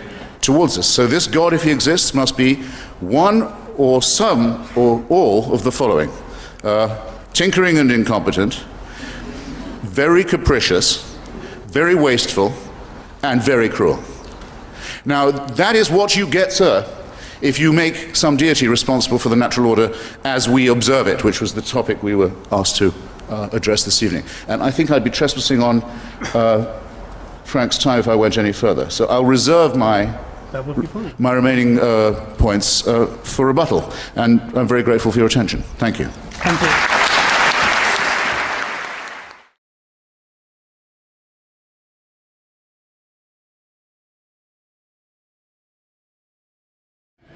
Now, I'm glad that Socrates was mentioned so early and so soon. In Dinesh's work, it's often said that there's no more certainty that the man Socrates existed than there is, actually I think Dinesh would say there's even less, than there is that say Jesus of Nazareth was a real person, or the Prophet Muhammad was a real person, at least in the sense believed in by his devotees.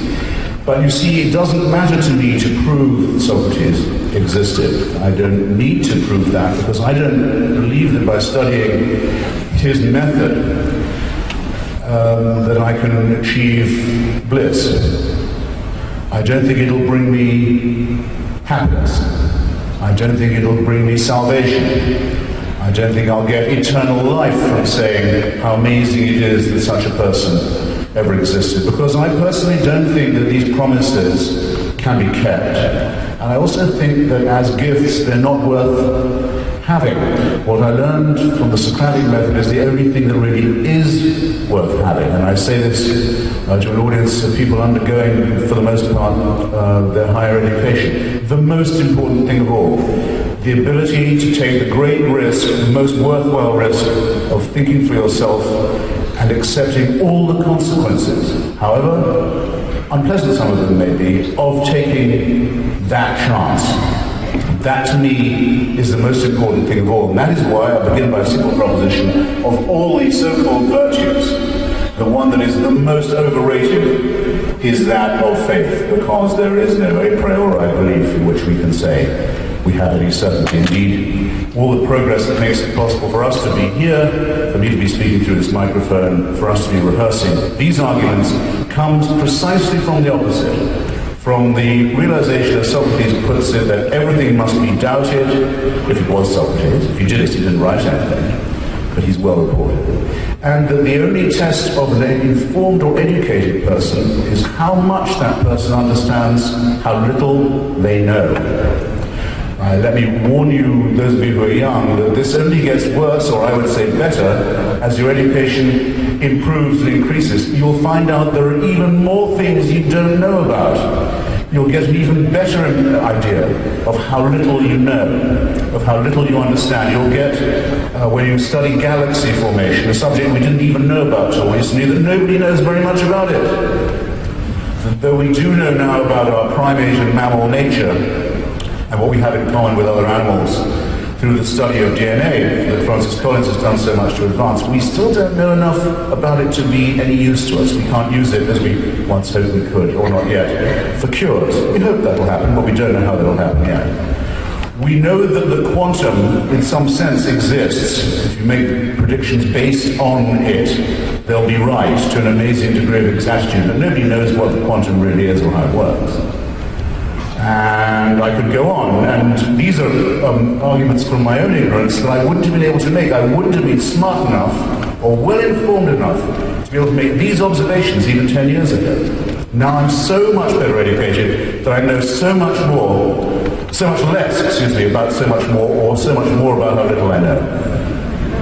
And the one thing that's useless to me is faith. To say, but there is a human sacrifice that some people say took place of someone who might have been distantly related to a deity in Bronze Age Judea about 2,000 years ago. That means that I really don't have to worry about anything. I'll live forever, my sins are forgiven, I'm saved, and all moral and ethical questions are solved. Now, this is the one proposition that has no value morally, scientifically, ontologically, epistemologically, of any kind at all. It's the one assumption that you have to discard before you can go on. Because if you will believe that, you might as well believe, say, that an illiterate Arab merchant living in a cave and unable to read or write was nonetheless able to take dictation and put it down in the form of what's called a recitation still, the Quran, in an infallible and unalterable form that is dangerous in fact to disagree with, and that contains all that any person needs by way of the law, ethics, morals, or interpretation. If you can believe one, you're perfectly entitled to believe the other, which is indeed a plagiarism of the first opinion. So, if you said, well, in answer to that, well, okay, we can't necessarily say it's true. We may not know that it's true. Actually, I can't see how a person of faith can make this concession, but some do. It may not be true, but at least it makes people behave better. The same, of course, could be said of a belief in Vishnu. I can't already be told. By that you mean I've got another 5 minutes. I mean I've got another minute. Or could it be said that by now anyone who hadn't got my point was never going to get it?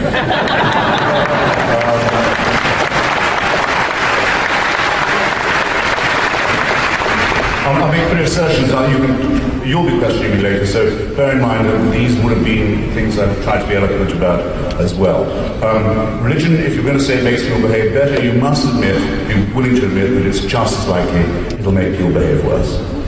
Many of the worst behaviors indeed arise from differences about what kind of religion is the best one, which seems to make it an imperfect or, let's say, insecure source of morality and good behavior, and that in the desire for a celestial or heavenly or supernatural or non-scientific authority, someone who's decided everything that you need to know before you were born and will continue to arbitrate it after you are dead, you run the risk of having asked for a totalitarian authority, for a big brother solution, for a tyranny that is the ultimate terminus of unfreedom, not just in this world, but in the one that you strive so fearfully to imagine. In these respects, I propose that humanity will be better off if it outgrew religious faith. Thanks very much for your time.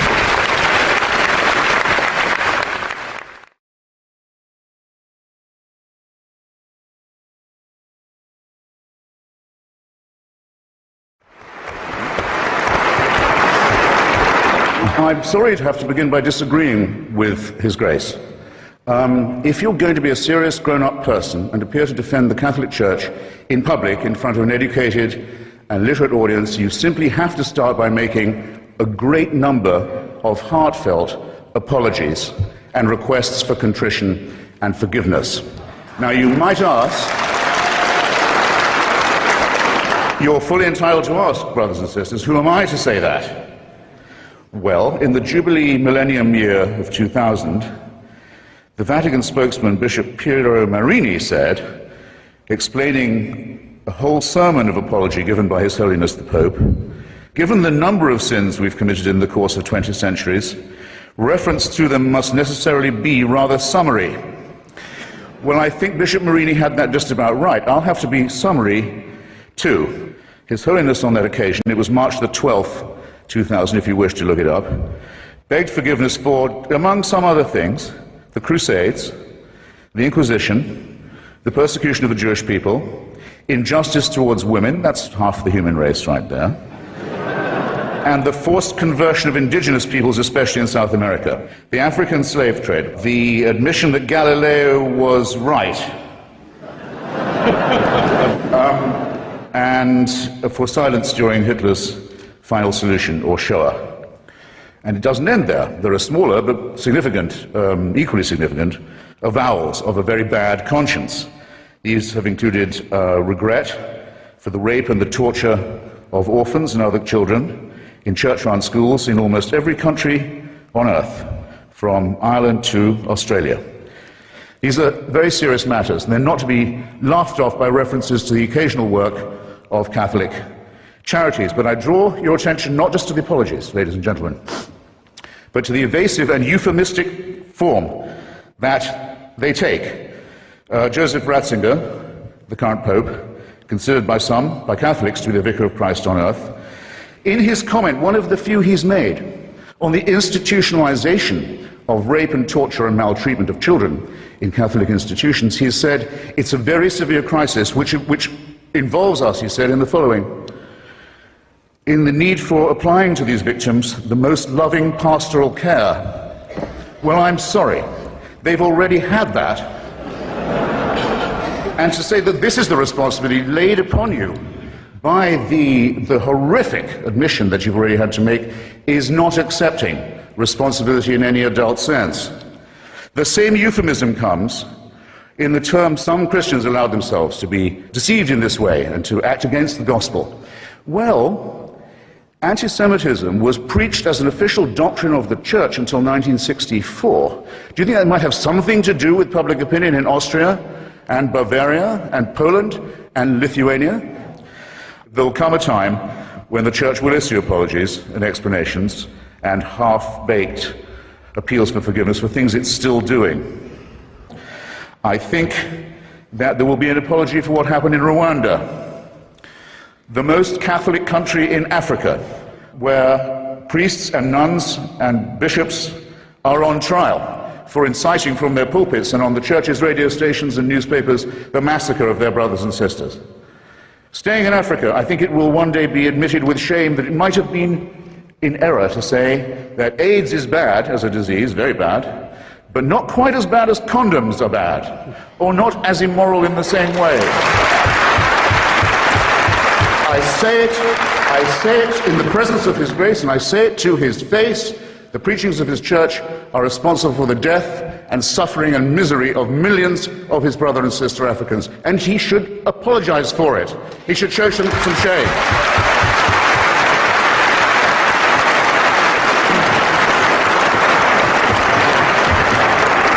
For condemning my friend Stephen Fry for his nature, for saying you couldn't be a member of our church. You're born in sin.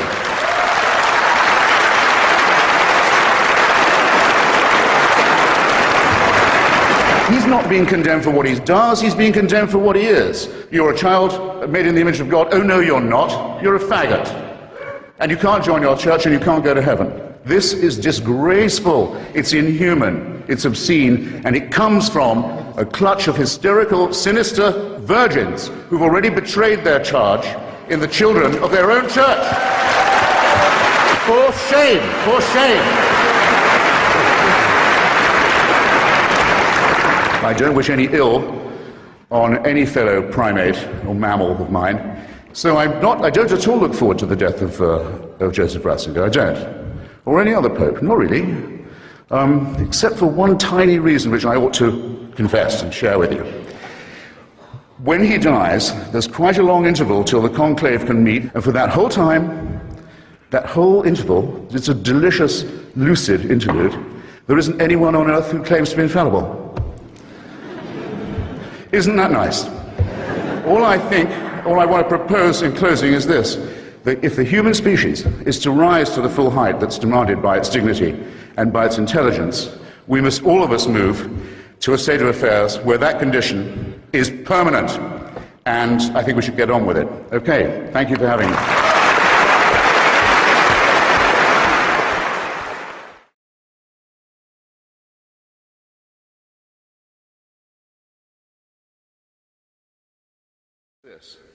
What matters is not what you think, but how you think. And all the discoveries have been made, and all the enlightenment that's come to us is from the scientific and the philosophical method, not that of a priori assumptions of faith or the belief that wisdom comes from revelation. So now we know what the church used to tell us wasn't possible, which is that we are a primate species produced by evolution on an earth where 99.9% of all species hitherto, I won't say created, that have hitherto appeared, have already become extinct. And now a good number of religious people will now accept that, but it took them a while. And you can see the process by which they try and explain things away and then try and take credit for them. At first it was argued that God had put the fossil bones in the rock so people's faith could be tested. Nice try. Didn't last long. Then the various attempts which still go on to try and ban the good news of evolution. And then now many Christians and some Christian authorities, and some Jewish ones too, say, no, of course it did all happen, and it's amazing to look at the evidence and the extraordinary scope and variety and even beauty of it. In fact, come to think of it, it proves that God must have been even cleverer than we thought. Now you'll notice that there's something completely useless about this argument. It doesn't teach you anything, and it cannot be falsified. And an argument that supposedly explains everything invariably explains nothing at all. The physicist who discovered the Big Bang, I'm moving from evolution now, was actually a Catholic priest in holy orders and a professor at the University of Louvain. And after his quarrel with Einstein about general relativity and his hypothesis of the Big Bang, he went to the Pope and he said, look, this is how I think everything began. In fact, I think it's a sure thing. And it's very important. And the Pope said, well, if you're right, I can have it taught as dogma in the schools, if you like, so everybody has to believe it. Now you see again the difference of method and approach. That wouldn't have been a gain for the theory of relativity or for the study of physics to have it preached as revealed truth. We still don't know a great deal about what happened in the first instance of our cosmos. We still don't know quite how the quantum works. We know it does, we don't quite know why. And therefore I'm going to argue in the time I have that the late great Stephen Jay Gould, a non-believer, was wrong when he said that religion and science can be made compatible. I'm very glad that there's a counter up there. I wish you could keep your eye on it as well. Every single second, a star, like our own, the equivalent of our own, blows up and goes out. That happens every second, okay? If I keep to time, see if you can imagine this. Our brains aren't really constructed to imagine it very well. If I keep to my time, 540 great stars and suns will have vanished from the cosmos. It's a sobering thought. We're fortunate in being around to observe the continuing effects of the Big Bang and the mass destruction that it's unleashed. In future generations, if there are enough of them, won't be able to observe it so well. Why is that? Because as the Hubble telescope has shown us, the man for whom the telescope was named, Edwin Hubble, was slightly wrong. He knew the Big Bang was still going on. He knew the universe was still expanding. But he thought the universe rate of expansion would start to slow. What's been discovered by studying the red light shift is to the contrary. It's blowing apart much faster than we thought, and with huge, massive swathes of actual current and potential and future destruction. Soon, two galaxies, you can already see it in the night sky. You can see the future in the sky already, not as a vision, not as a revelation, not as an omen or a portent. You can see the Andromeda galaxy coming towards you. The collision between our galaxy and Andromeda is a certainty. It's inscribed in all the laws of physics. We know it's coming. It'll destroy some stars, but it'll probably succeed in making an amalgamation. May even become the only remaining galaxy. See if you think that religion is any help to you in considering that very real and important fact. A little while before this momentous event, I'm sorry to have to report, our own star will be disqualified from taking part in the grand merger because it, along with the 540 suns that will be lost to us in the course of my remarks, will blow up and swell up and burn out. And joining its 540 predecessors. And in more proximate news, what I might call more local, more suburban news, the luminosity of our sun is increasing at a very alarming rate, and in an easily foreseeable future, the temperature of our little planet will become that of Venus. In other words, it will be completely uninhabitable. And that will be a small, but obviously to us very interesting development, and it will complete a grand slam. So far, all the other planets in our tiny suburb of a solar system are not conditioned to support life. They're either much too cold or much too hot, as large areas of our Earth are already much too hot and much too cold. Soon we'll join the too hot club, and that'll be a complete shutdown. And some people tell you that our universe and our cosmos was fine-tuned for existence, just so we could be here. Now, on truth claims, nothing I've said could be overthrown by any evidence. All we'll find out is more about it. We don't say on non-truth claims or faith claims that we know when we don't. I'm sorry, Dinesh, atheists do not say we know there is no God. We say, to the contrary, no argument and no evidence has ever been adduced that we consider to be persuasive. There's no reason to believe in evidence or argument, ontology or science. The same with the afterlife. Of course we don't say that we know there isn't one. We say that we don't know anyone who can bring any reason to think that there is. This is a very important distinction, and it's very regrettable that you miss it. And I'm sorry to say, Dinesh, that the immediate loser in an argument about things of which we can and can't be certain, where the only thing that is certain in these laws is the principle of uncertainty, the immediate loser, the man who has to leave the island, sorry Dinesh again, right away almost, is the one who says, I already know all I need to know. I already have all the information I need. Indeed, I've been given it by a supernatural body. I don't know about you, ladies and gentlemen, but when I hear people on the bus saying that they're talking to God, well, what do you do? Do you move closer to that person, or am I right in thinking you edge slightly away? I think that's a very good thing. I won't be able to complete everything I wanted to say. I've saved a bit for the next 4 minutes. The argument that some finally adduce against the laws of physics and the heat death of our universe is, well, don't spread the news because it would lead people to despair. I don't want anyone to despair. We have a number of consolations. We have our own solidarity, we have love, we have literature, we have our duties to each other. What leads to despair is to live the only life one has, being told what to do by despots and crackpots and pseudoscientists who claim the right to order us around in the name of God. Humanity has to outgrow and transcend that oldest of all the tyrannies. Thank you very much.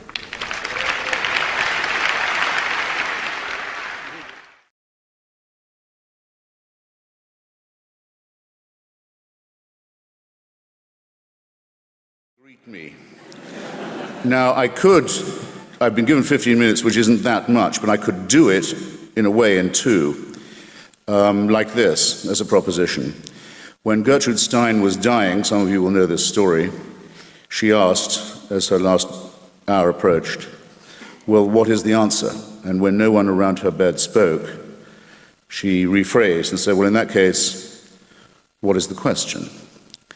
And I'm speaking tonight, we are speaking tonight, we're met tonight at an institution of higher learning. And the greatest obligation that you have is to keep an open mind and to realize that in our present state, human society, we're more and more overborne by how little we know and how little we know about more and more, or if you like, how much more we know, but how much less we know as we find out how much more and more there is to know. In these circumstances, which I believe to be undeniable, the only respectable intellectual position is one of doubt, skepticism, reservation, and free, and I'd stress free and unfettered inquiry. In that lies, as it has always lain, our only hope. So you should beware always of those who say that these questions have already been decided. In particular, to those who tell you that they've been decided by revelation, that there are handed down commandments and precepts that predate, in a sense, ourselves, and that the answers are already available if only we could see them, and that the obligation upon ourselves to debate ethical and moral and historical and other questions is thereby dissolved. It seems to me that that is the one position, it's what I call the faith position, That has to be discarded first. So, thank you for your attention, and I'm done. Except that it seems that I have a reputation for demagogy to live up to. When I come to a place like this, I read the local paper, the Campus Observer in this case, and I was sorry to see that Dinesh and I are not considered up to the standards of Father Richard McBrien,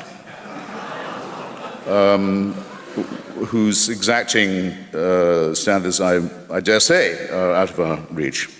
And I was also sorry to see myself and others represented in other papers, and in particular by a distinguished cleric in St. Peter's on Good Friday, who made a speech through which His Holiness the Pope sat in silence, Father Cantala Mesa, saying that people like myself are part of a pogrom, a persecution comparable only to that of the Jews, with the church in mind. This is the first time I've ever been accused of being part of a pogrom or a persecution. But as long as it's going on, I'll also add that it's the only pogrom I've ever heard of that's led by small, deaf and dumb children whose cries for justice have been ignored. And while that is the definition of the pogrom, I'll continue to support it because I think it demonstrates very clearly the moral superiority of the secular concept of justice and law over canon law and religious law, with its sickly emphasis on self-exculpation in the guise of forgiveness and redemption. That's not the only reason why religion is a problem. It's a problem principally because it is man-made, because to an extent it is true, as the church used to preach when it had more confidence, that we are, in some sense, originally sinful and guilty. If you want to prove that, you only have to look at the many religions that people have constructed to see that they are indeed the product of an imperfectly evolved primate species, about half a chromosome away from a chimpanzee, with a prefrontal lobe that's too small, an adrenaline gland that's too big, and various other evolutionary deformities about which we're finding out ever more. A species that is predatory. A man is a wolf to man, homo homini lupus, as has well been said. A species that's very fearful of itself and others and of the natural order. And above all, very, very willing, despite its protestations of religious modesty, to be convinced that the operations of the cosmos and the universe are all operating with us in mind. Make up your mind whether you want to be modest or not. But don't say that you are made out of dust, or if you're a woman out of a bit of rib, or if you're a Muslim out of a clot of blood, and you're an abject sinner born into guilt. But add, nonetheless, let's cheer up. The whole universe is still designed with you in mind. This is not modesty or humility. It's a man-made false consolation, in my judgment, and it does great moral damage. It warps, it begins by warping what we might call our moral sense of proportion. I wish that was all that could be said, though I think that's the most important thing. I ought to say why I think it ought to be credited. And I ought to add that my colleagues Richard Dawkins and Daniel Dennett have been very generous in this respect. This debate would be uninteresting if religion was one-dimensional. Religion was our first attempt to make sense of our surroundings. It was our first attempt at cosmology, for example, to make sense of what goes on in the heavens. It was our first attempt at what I care about the most, the study of literature and literary criticism. It gave us texts to deliberate and even to debate about, even if some of those texts were held to be the Word of God and beyond review and beyond criticism, nonetheless the idea is introduced, and it had never been introduced before. It's our first attempt at healthcare in one way. If you go to the shaman or the witch doctor, and you make the right propitiations, the right sacrifices, and you really believe in it, you do have a better chance of recovery. Everybody knows it's a medical fact. Morale is an ingredient in health. And it was our first attempt at that, too. It was our first very bad attempt at human solidarity because it was tribe-based, but nonetheless it taught that there were virtues in sticking together.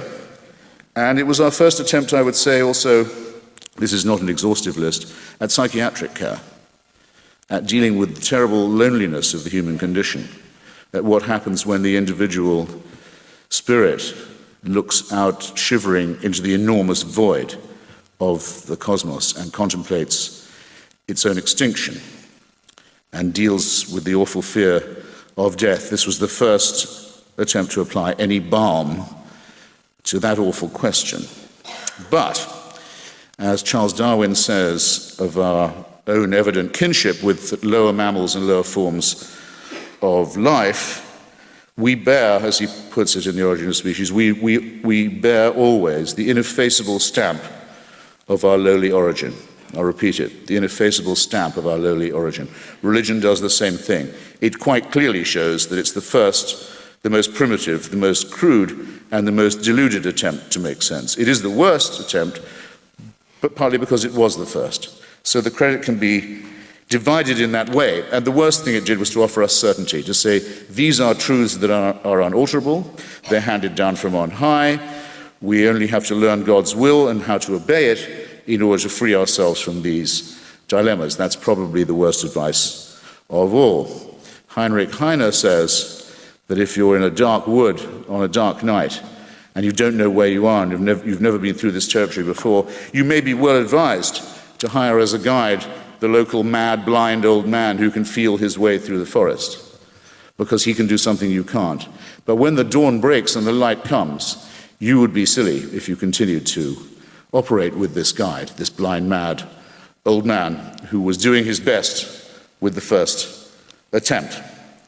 To give you just two very contemporary examples, to have a germ theory of disease relieves you of the idea that plagues are punishments, that the church used to preach, that plagues come because the Jews have poisoned the wells, as the church very often preached, or that the Jews even exist and are themselves a plague, as the church used to preach when it felt strong enough and also was morally weak enough and had such little evidence. You can free yourself from the idea that diseases are punishments or visitations.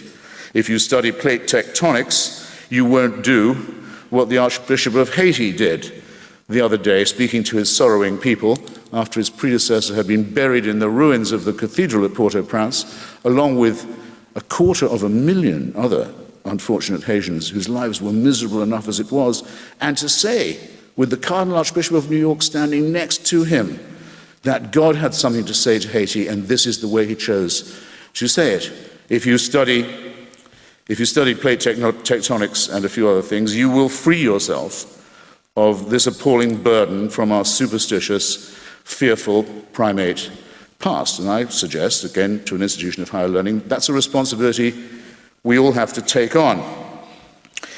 If we reflect, some people say the great Stephen Jay Gould, who I admired very much, from whom we all learned a great deal about evolutionary biology, used to say, rather leniently, I think, that, well, these are non-overlapping magisteria, the material world, the scientific world, and the faith world. I think non-overlapping is too soft. I think it's more a question, really, increasingly, of it being a matter of incompatibility, or perhaps better to say, irreconcilability. Just if you reflect on a few things I'll have time, I hope, to mention. My timer, by the way, isn't running, so I'm under your discipline, Professor. You'll give me... 4.5 minutes. Very good. When we reflect that the rate of expansion of our universe is increasing, it was thought until Hubble that we knew it was expanding, but that surely Newton would teach us that the rate would diminish. No, the rate is increasing, the Big Bang is speeding up. We can see the end of it coming increasingly clearly, and while we wait for that, we can see the galaxy of Andromeda moving nearer towards the collision that's coming with us. You can see it now in the night sky. This is the object of a design, you think? What kind of designer in that case? To say that this must have an origin, and now we know how it's going to end, why ask why there's something rather than nothing, when you can see the nothingness coming, only replaces the question. Faith is of no use in deciding it. And that's on the macro level. From the macro to the micro, 99.8% of all species ever created, if you insist, on the face of this planet have already become extinct, leaving no descendants. I might add that of that number, 3 or 4 branches of our own family, Homo sapiens, branches of it, the Cro-Magnons, the Neanderthals, who were living with us until about 50,000 years ago, who had tools, who made art, who decorated graves, who clearly had a religion, who must have had a God, who must have abandoned them, who must have let them go. They're no longer with us. We don't know what their last cries were like. And our own species was down to about 10,000 in Africa before we finally got out of there, unforsaken this time or so far, to move from the macro, in other words, to the micro. Our own solar system is only halfway through its allotted span before it blows up. And as Sir Martin Ryle, the great astronomer royal and professor of cosmology at Cambridge, and incidentally a believing Anglican, says, by the time there are creatures on the earth who look as the sun expires, they will not be human. It will not be humans who see this happen if our planet lives that long. The creatures that watch it happen will be as far different from us as we are from amoebae and bacteria. Faced with these amazing, overarching, titanic, I would say awe-inspiring facts, like the fact that ever since the Big Bang, every single second, a star the size of ours has blown up. While I've been talking, once every second, a star the size of our sun has gone out. Faced with these amazing, indisputable facts, can you be brought to believe that the main events in human history, the crucial ones, happened 3,000 to 2,000 years ago in illiterate desert Arabia and Palestine, and that it was at that moment only that the heavens decided it was time to intervene, and that by those interventions we can ask for salvation? Can you be brought to believe this? I stand before you as someone who quite simply cannot, and who refuses furthermore to be told that if I don't believe it, I wouldn't have any source for ethics or morality. Please don't pile the insulting onto the irrational and tell me that if I don't accept these sacrifices in the desert, I have no reason to tell right from wrong. 1 minute. 1 minute. Good.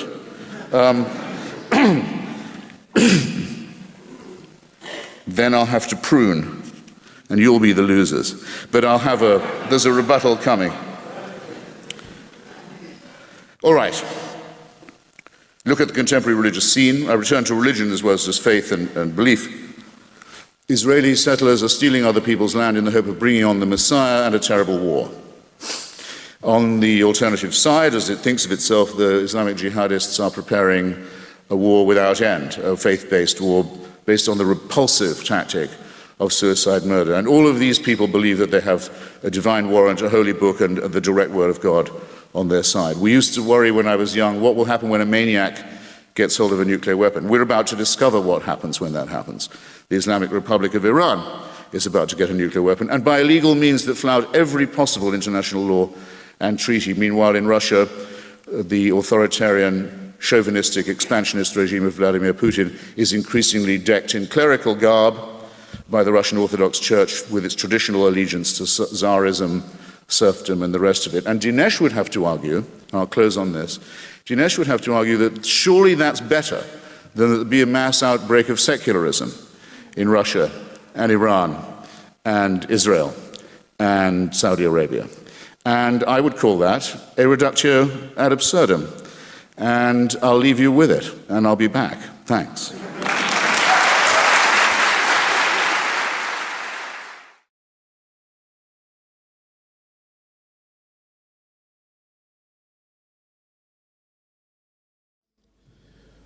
When Abraham Lincoln was dying in a room just off Pennsylvania Avenue with a terrible wound in the back of his skull inflicted by a racist lunatic, he was living in the age of newspapers and print. There was a newspaper published just around the corner, the Washington Star. In the age of photography, we have Matthew Brady's photographs of him and of the Civil War. Not in the age of tape recording exactly, but in the age of very, very good stenography. And we still don't know, when his cabinet gathered around him and saw him die. I think Seward was there, the man who later bought Alaska. I'm sure Herndon was there. I haven't looked this up. You can. It doesn't matter particularly which of them said this, but one of them said either, as he died, as he drew his last breath, either now he's with the angels, or now he's with the ages. We still don't know, and there's no reason why we shouldn't. Eyewitnesses, literate men, practically contemporaries of ours, in the age of print, in the age of photography, and nobody knows which thing Seward or Herndon said. And yet we're expected to take at face value the statements of illiterate, stupefied, terrified peasants from the most benighted part of the Middle East who founded monotheism. And I say this not to break the rule about not doing God, but because until that kind of conflict's been resolved, and on the principle of a necessary uncertainty about the recording of these myths and the hostage it's made us, all of us, since, to village squabbles and clan wars in the desert, all of us, all the time, are being forced to consider the outcomes of these irrelevant combats. Until that's the case, it seems to me the burden of proof is and always will be and has to be with those who say, no, only if you believe all of it can you hope for salvation, redemption, an afterlife, and eternity. Those of us who say that the rule of doubt and of uncertainty, which also governs all other observable principles in the universe, I think are entitled to say that until something like evidence is produced, we're entitled to be free of it. You can't make us believe it. If you want to believe it, that's fine. We hope it cheers you up. We hope it comforts you in your last hour. But we don't want to hear about it.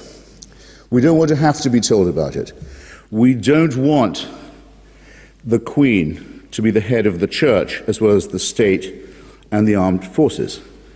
We don't want the ridiculous situation that will occur as our sovereign lady draws, may it be a long time distant, her final breath, and her bat-eared, Muslim-fancying, no choice and no taste in women's son becomes at that moment the head of the church and the armed forces and the state. That's what you get if you found a national church on the family values of Henry VIII, by the way.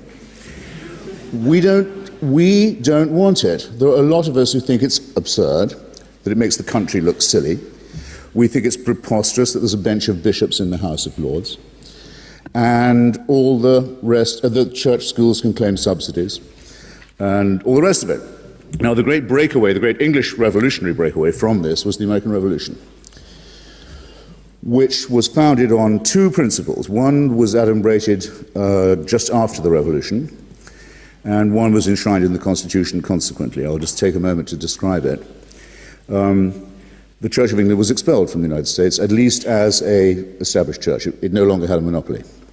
Up until then, therefore, if you'd been, and after the Revolution, if you were a Catholic in Georgia, you couldn't run for office. If you were not a Catholic in Maryland, if you were a Catholic in Maryland, you were the only person who could run for office. Jews were forbidden to run in New York.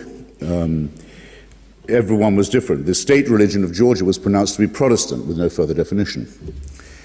In Virginia, after the scrapping of the established church, it was decided to have a debate. Patrick Henry, great revolutionary, said we should now subsidize all churches from the taxpayers' money, not just the Anglican one, the Episcopalian one. Thomas Jefferson and James Madison made the first ever statement of this kind in human history. They said, as a matter of fact, no church should be subsidized.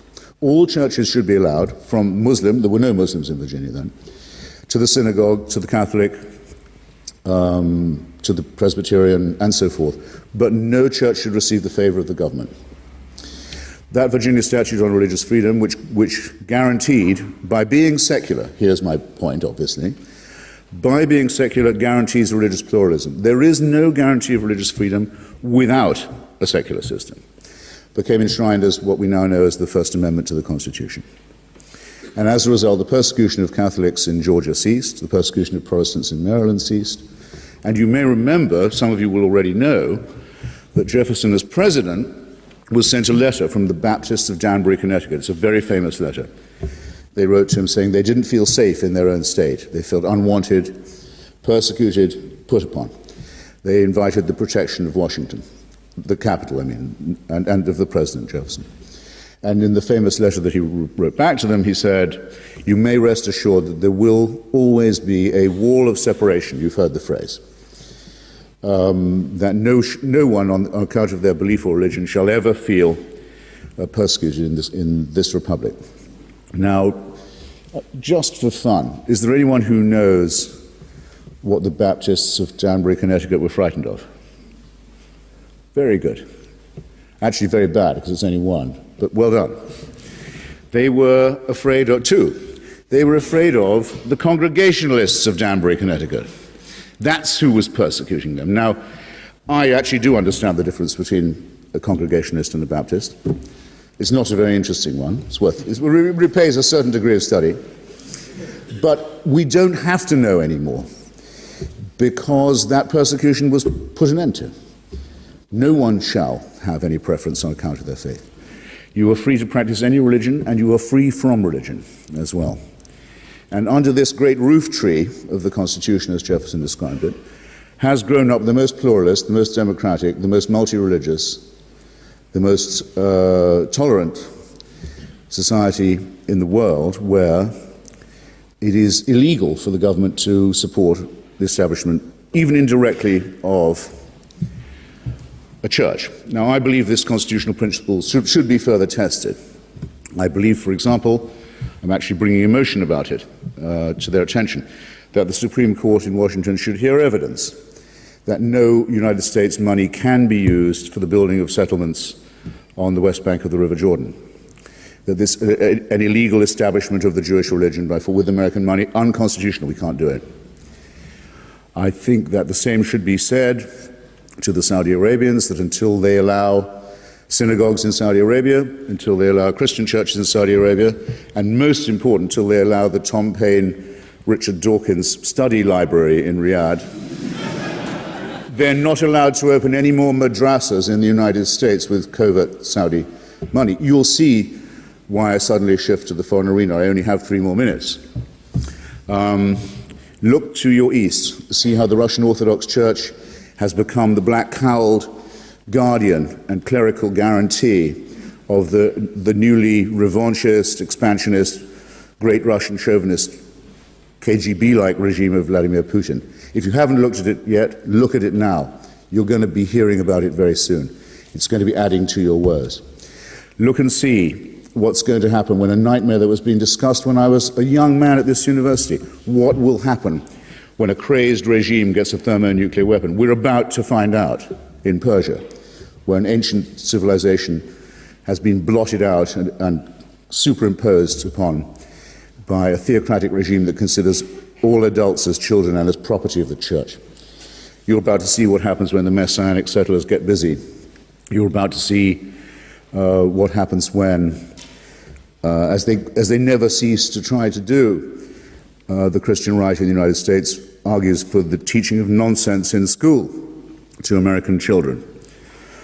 Or sometimes, when they're feeling cowardly, equal time for creationism. So, yes, children, after the chemistry period, we'll have our alchemy class. After we've done astronomy, there'll be Mrs. Watkins will take the astrology group after break. We'll wear out the day in this way. No, we won't. That's flat out unconstitutional. We beat them in court every time, every day. They're never going to get away with it. Is there anyone here who, when they look around, just some of the places I've mentioned, wishes that the Israelis were more Orthodox, that the Russians were more devoutly committed to their church, which says that not only should Russia be Christian, but it should be Russian Orthodox Christian, and bans Baptists and Catholics and any other kind of religion? Don't they see the pearl that they're throwing away? That until they understand that secularism is the only guarantee of religious freedom, religious pluralism, there will be no progress. Check it on a graph. Look at the Muslim world. Look at any country in Western Europe. The further they move away from an established church, the more democratic, the more prosperous, the more pluralist, the more open, the more available to innovation they are. Do it on a graph for the Muslim world. Indonesia, Turkey, Tunisia, reasonably tolerant places to live precisely because there's no Sharia, precisely because there's a separation made between church and state. This example works, if you think about it. I'll leave you with a thought because my time's up. This works in all countries, in all societies, and at all times. So, not to argue from authority or from a majority, but I really do hope it works with you too. Thank you very much for having me.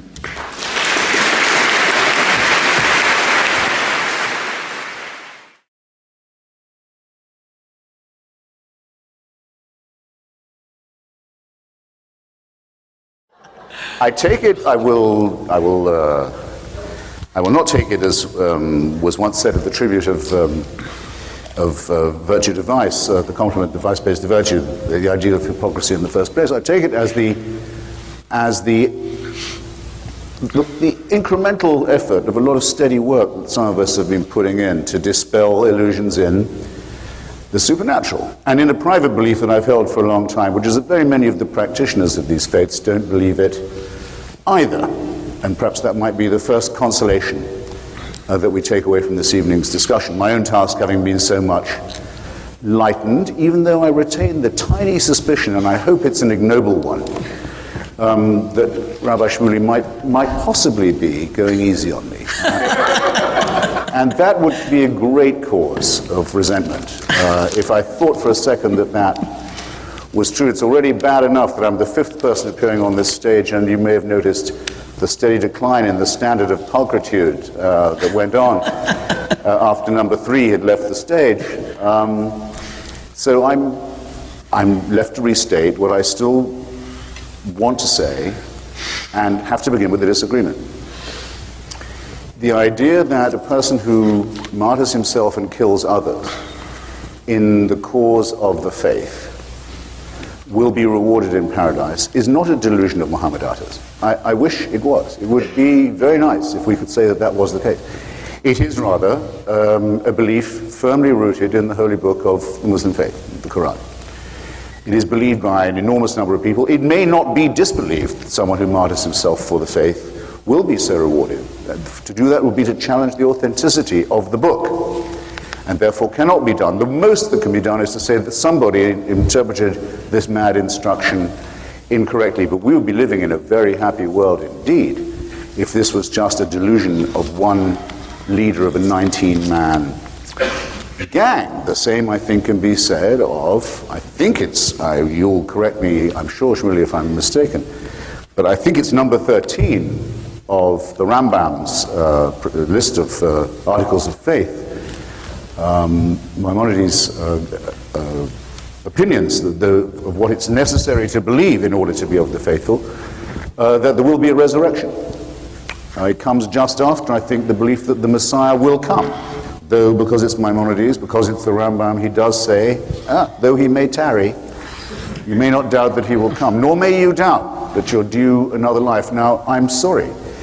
I take this stuff very seriously because I have to deal with, as I do with the Christian version of it, put so creepily and so shadily, that we bury our dead, in the Christian faith, of which I'm not a member, they bury their dead in what they call, in this slightly evasive way, the sure and certain hope of resurrection. Not the sureness and the certainty of, you notice. They haven't got the arrogance for that anymore, but the sure and certain hope of resurrection. These are the beliefs on which monotheism has based itself and upon which it continues to exert its extraordinary and lethal power. And I won't take your offer. Rabbi, I can't take it. I can't say all they're talking about is posthumous fame. All they're talking about is reputation. After all, people still read Shakespeare. Surely that proves that there's an afterlife. No, I'm sorry. It's a confusion of categories. It's not comparing like with like. It's not even non-overlapping magisterial. It's radically discrepant views of what reality is. And if religion would say, we don't promise you anything after death, that would be the end of it. And SHMULEY would be talking ethical Judaism, and I would be saying, atheism is compatible with any belief you like. You can be an atheist and be a supporter of Ayn Rand, the most famous atheist in America. You can be an atheist and a nihilist. You can be an atheist and a fascist.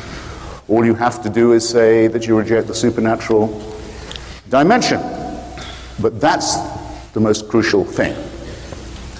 And now the critique of religion that we've evolved over the years in mortal combat with it is this, essentially. First, that it has a very queasy relationship with anything called evidence, that it makes very, very large claims for itself. Perhaps Rabbi SHMULEY won't choose this evening to do so, but it claims to talk in terms of redemption, of salvation, and even of eternity, and there's an inverse relationship between what it claims and the amount of evidence that it can muster, and that this is its original, if you like, sin. Second, that it seems to deal in absolutes, that it appears to want us to think of a God who is in some way or another a dictator in this world, and if this one should prove disappointing, I think you used the word dress rehearsal, the term dress rehearsal, a mere ante-room. If you think this is unfair, if you think this is discrepant, if you think this is irrational, why do the evil prosper? Why do the good get trampled underfoot and left behind? Never mind. Once you've squeezed with agony through the keyhole of death, there's another whole world where all that will be put right, where every tear will be dried and every injustice compensated, which, if it was true, would be a terrible exercise in sadomasochism. Why put a bunch of rats into a labyrinth of torture? See how they do, surprise them with new rules, even bigger surprise when you squeeze them through that last gap. Now we have you, and now you're due for a verdict against which there is no appeal. If you don't believe in that as a scheme, you don't believe in God, you don't believe in the biblical promise of redemption and salvation, and you certainly don't believe in the resurrection. So I think SHMULEY's word on that is that that's the case, is as good as anyone else's, and I'd say perhaps better than some. But I'm talking also to people who will be tuning into this broadcast later, and I have a captive audience, and so I've got a couple more points to make before I rest the case that you smoothed for me.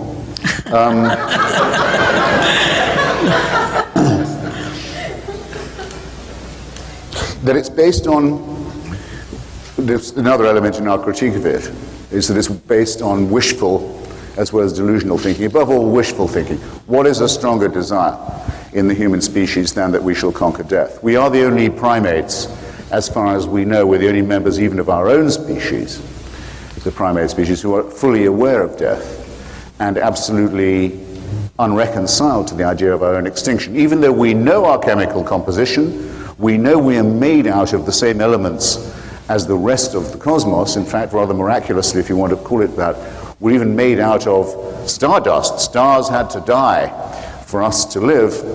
So we think it's overwhelmingly probable that when we die, our chemical ingredients will return to the natural biological and biochemical cycle, and there seems no evidence to the contrary.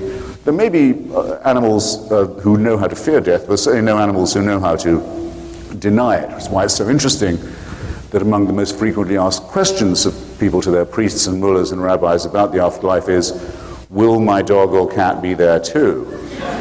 And you notice they only ask that, will Timmy be in heaven or Rover? They never say, will that hellish tabby I once had be reassembled in the infernal regions? This is enough to show how wishful the thinking is. Now I see that SHMULEY has Dinesh's clever but I think thin book on the case for the afterlife in front of him. And in one debate that I had with Dinesh, he briefly gave me pause by saying, yes, wishful thinking for heaven, all right.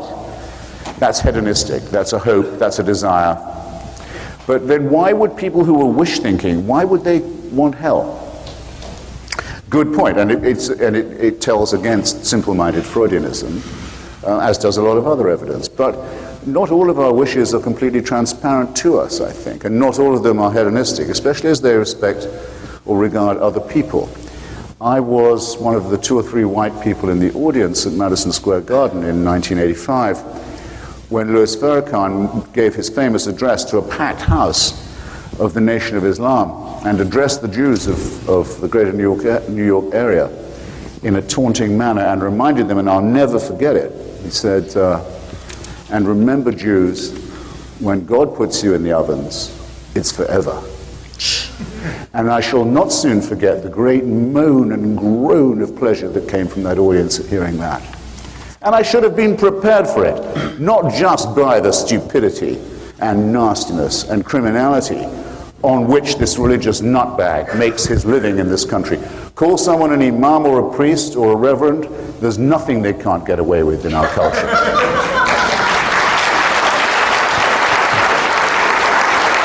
If I could change one thing, it would be that. The second would be when someone gets up and says, I'm a person of faith, that they don't get respect for it. They think that's a respect-producing statement. I am a person of faith. You know, I'm a person who will believe practically anything on no evidence at all. Well, you said it, mister. Respect comes later. I digress. I shouldn't have been surprised by this orgy of sadism and cruelty and gloating from Farrakhan's religious audience, because I've read the Christian fathers. I've read Tertullian, who, answering some questions, one of the great fathers of the church, we see why hell is unpleasant. Why is heaven such fun? It seems to be rather dutiful. Endless praise, endless worship, endless subjection, endless tedium. You think that the Lord himself, after the first 5 billion years, would have had enough of the songs of praise. No, it's got to go on forever. Okay, where's the good bits? Tertullian says that we've thought of the good bits. In the intervals of that, you can go to the edge and you can go and look down and gloat on the torments and endless tortures of the damned. We've thought of that. Now, excuse me, that is a founding statement of Christianity. You can't disown it now. These churches wouldn't be here oppressing us. These mosques wouldn't be here incubating madmen and suicide bombers. There wouldn't be mad Jewish settlers on the West Bank thinking if we could only steal other people's land and bring on the Messiah and Armageddon, everything would be all right. There wouldn't be anything of this if it was left to the rabbi, and myself, but it's not. And Joseph Ratzinger, His Holiness the Pope, has just got off the plane in England today to announce that atheists are Nazis.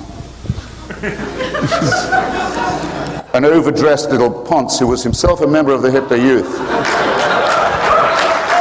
dares to speak this way. He leaves the palace that quite rightly, Shmuley points out, was built on the sale of indulgences. Well, picture the church as if it had not done that. Are you talking about the same formidable multinational force? No, you're not. Have they disowned what they did? No, they haven't. Are there not still chantries all around the world where prayers are paid for and said for the souls of the dead so that there may be remission from sin, measured, by the way, in years and decades?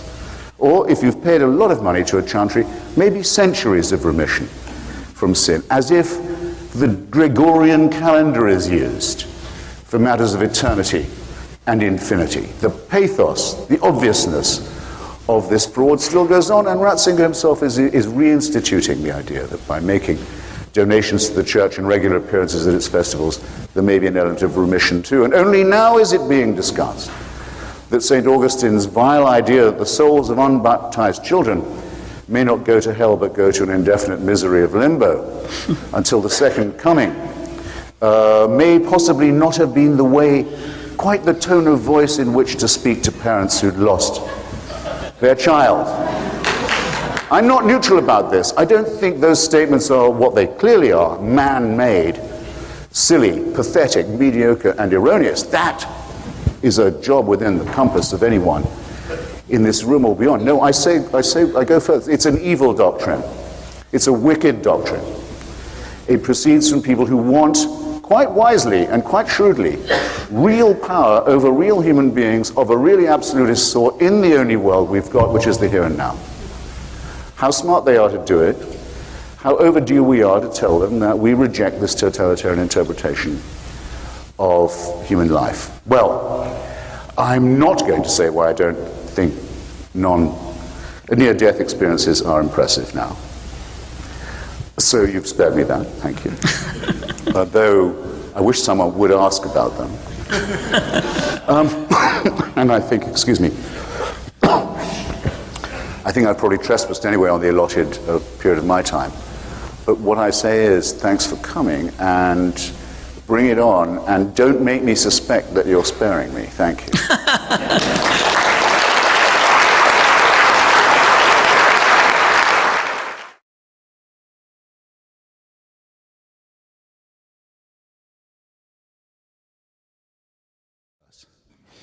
Like a number of people who are students of religion, I've spent a lot of time lately, as you should if you have the opportunity, I recommend it very highly, with Professor Dermot McCulloch's History of Christianity. marvelous work of scholarship and literature, written by a mainstream believer, extraordinarily broad and deep, in which he ponders one very important question, the only one I've got time for now. What happened to the word Christendom? Remember, there used to be such a term. It used to extend across the world, and the hope is that it would extend even further. And it was unironically used to mean those areas of human civilization, and areas yet to be civilized, of course, where the word of Jesus Christ reigned or would reign. And it's all gone. The word is never used except historically or sarcastically now. And McCulloch doesn't say it ended because of the Crusades, though he could. It didn't. Crusades didn't kill it. Not because of slavery, mandated by Christianity. That didn't kill it either. Nor the mass murder of colonial subjects in the yet-to-be Christianized world. That wasn't sufficient.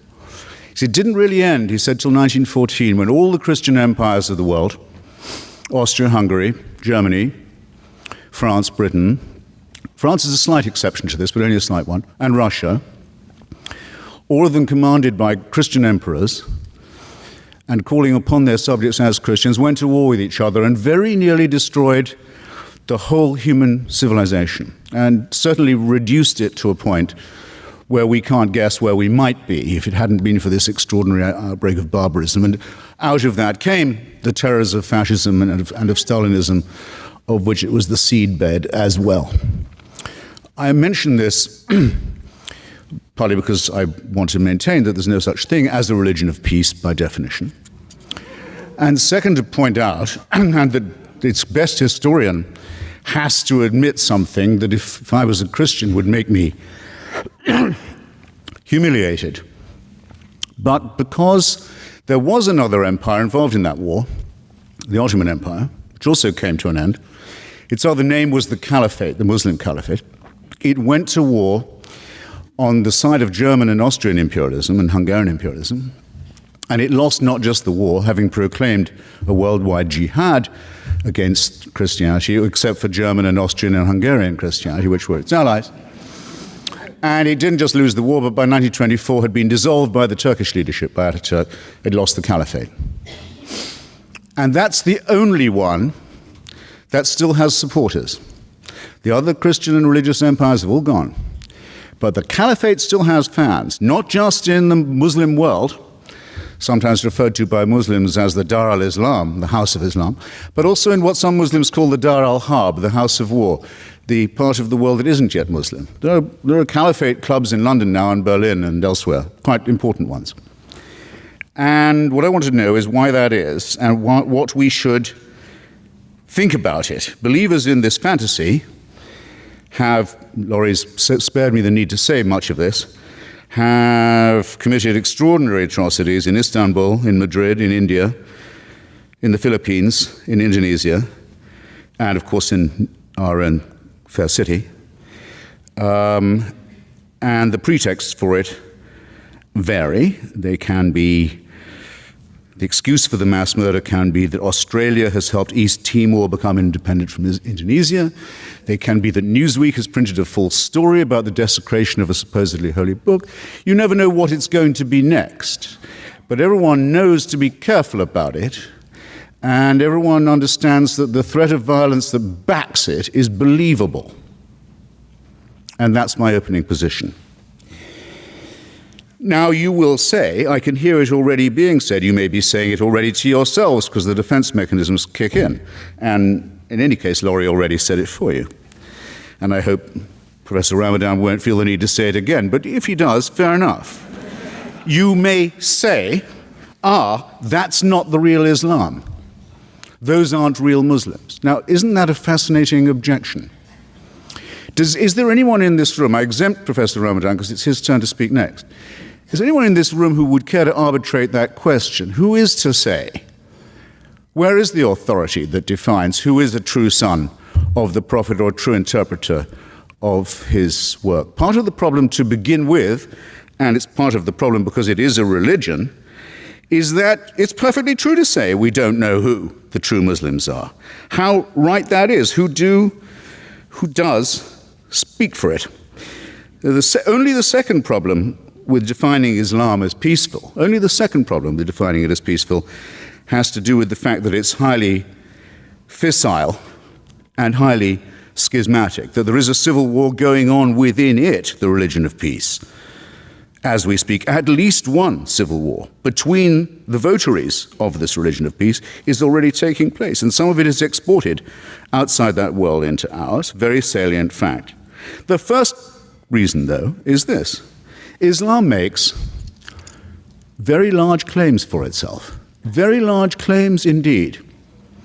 It claims to be the last and final religion, the last and final revelation. When you see bumper stickers, everyone says you can't reduce major things to a bumper sticker. It's not my idea to have bumper stickers saying Islam is the solution. It's a well-known slogan actually of parties associated with the Muslim Brotherhood. They say Islam is the solution for everything. It takes care of all your life and the one to come. Sexuality, political economy, banking, diet, relations with other religions, everything. It's a total solution. What is creepy about the word total? I hope I don't have to tell an audience like this. It's the first 5 letters of the word totalitarian. It's absolute. It's absolute. It's all-inclusive. It's unanswerable. And oddly, for a religion that makes such large claims, notice another thing about Islam, it doesn't particularly like having these claims questioned or scrutinized. In other words, just as there is with all religions an inverse relationship between the claims they make and the evidence they can produce for them, you must have noticed that, with Islam, a younger religion, and perhaps therefore more in its first flush, there's an extraordinarily strong willingness to say that any challenge to its absolutist claims is by definition profane. And profanity and blasphemy can be the antecedent to very severe punishment, and often are, for Muslims and for non-Muslims. And this is not a road of peace in my submission. Thus my first point completed. The claim to govern everything from hygiene to sex and the afterlife, which contains detailed prescriptions for the good and bad versions of itself, again strikes me as somewhat totalitarian, and they're both based upon two very, very questionable and not very peaceful concepts. One is the idea of a perfect human being, the Prophet Muhammad, and the other is the idea of a perfect book, the Quran, the recitation. Now, the category perfect human primate or mammal and the category flawless book that could possibly not use any kind of change, revision, or editing are categories that do not exist. There are no members of these categories. Therefore, any challenge to this faith is bound to lead to heresy and to schism, and does. And just as all forms of absolutism and totalitarianism, leader worship and revealed truth, unalterable text, always do, because they can break, perhaps, but they cannot bend. And thus the latent potential of violence between them, among them, as well as within them, is very great. And at any moment, someone is in danger of being accused of being an apostate or an unbeliever. This week, the Coptic Pope of Egypt, Pope Shenouda, who represents 10 million Egyptians, was hustled onto Egyptian TV. He's not asked on all that often. I don't think he was even asked on this time. I think he was told he'd better come on. Why is the leader of Egypt's huge Christian minority suddenly compelled to make a TV appearance? Because one of his bishops had said in an interview that he thought that some of the verses of the Quran showed signs of having been added later on and to have been later accretion. And Pope Shenouda was forced onto the television to say, it's not that that didn't happen, it's it couldn't have happened. It shouldn't even be discussed. So that it has to be claimed even by non-Muslim subjects of a Muslim state that there is, after all, because no Christian claims this about the Bible anymore, no Jew claims it about the Pentateuch, after all, yes, there is just one book that's completely word and letter perfect from the first time it was not even written down, but recited. Now, demands that you believe the impossible do not lead to peaceful outcomes, nor do they lead to peaceful or tolerant regimes. And I'm not going to ask you which Muslim country you would like to live in. I don't know whether Professor Ramadan will tell us which one he would pick if he had to, because I don't have to ask you a question like that, because it's already in your mind. Can you wind up now? Yes, I can. I can, yes, and will. Shall, in fact. Sexual repression doesn't lead to peace.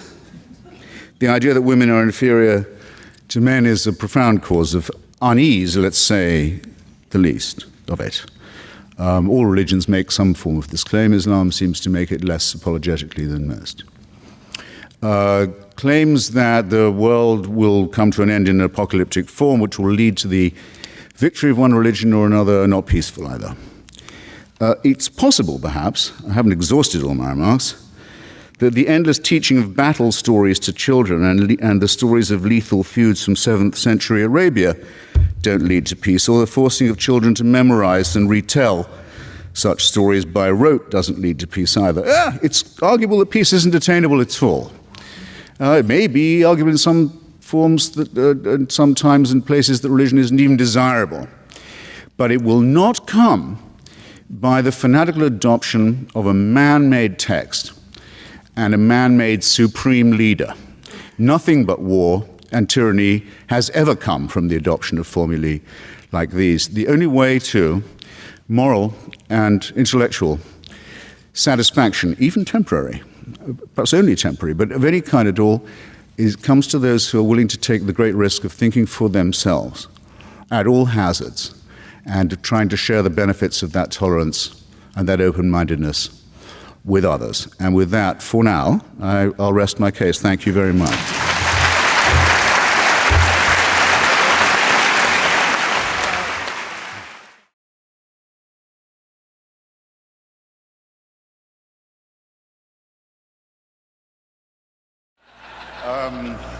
I think 3.5 minutes for metaphysics and 3.5 for the material world won't be excessive. And I have a text. And it is from, because I won't take a religious text from a known extremist or fanatic, it's from Cardinal Newman. Recently, Prime Minister Blair's urging, beatified on his way to canonization, a man whose apologia made many Anglicans reconsider their fealty and made many people join the Roman Catholic Church, and is considered, I think rightly, a great Christian thinker. My text from the Apologia.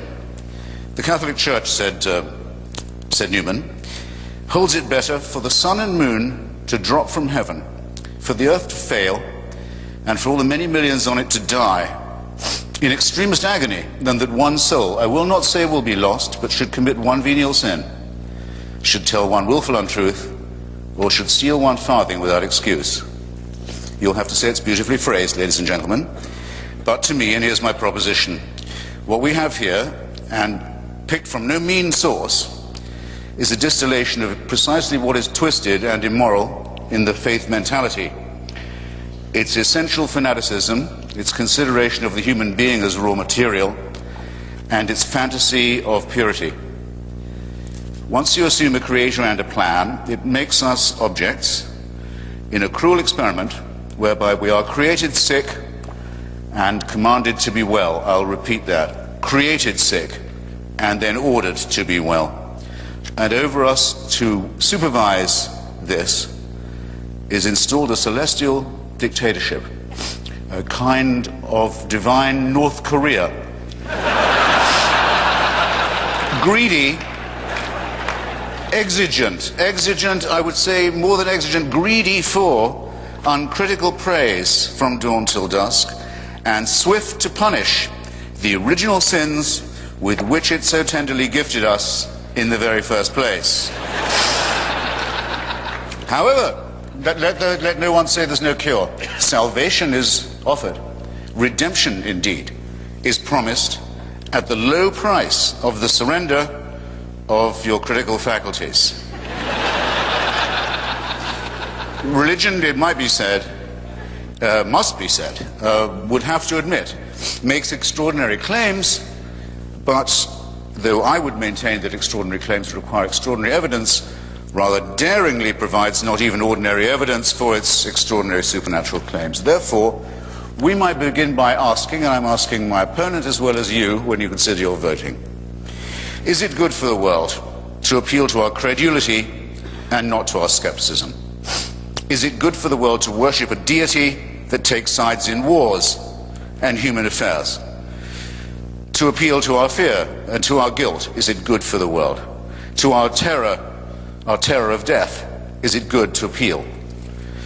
To preach guilt and shame about the sexual act and the sexual relationship, is this good for the world? And asking yourself the while, are these really religious responsibilities, as I maintain they are? To terrify children with the image of hell and eternal punishment, not just of themselves, but of their parents and those they love.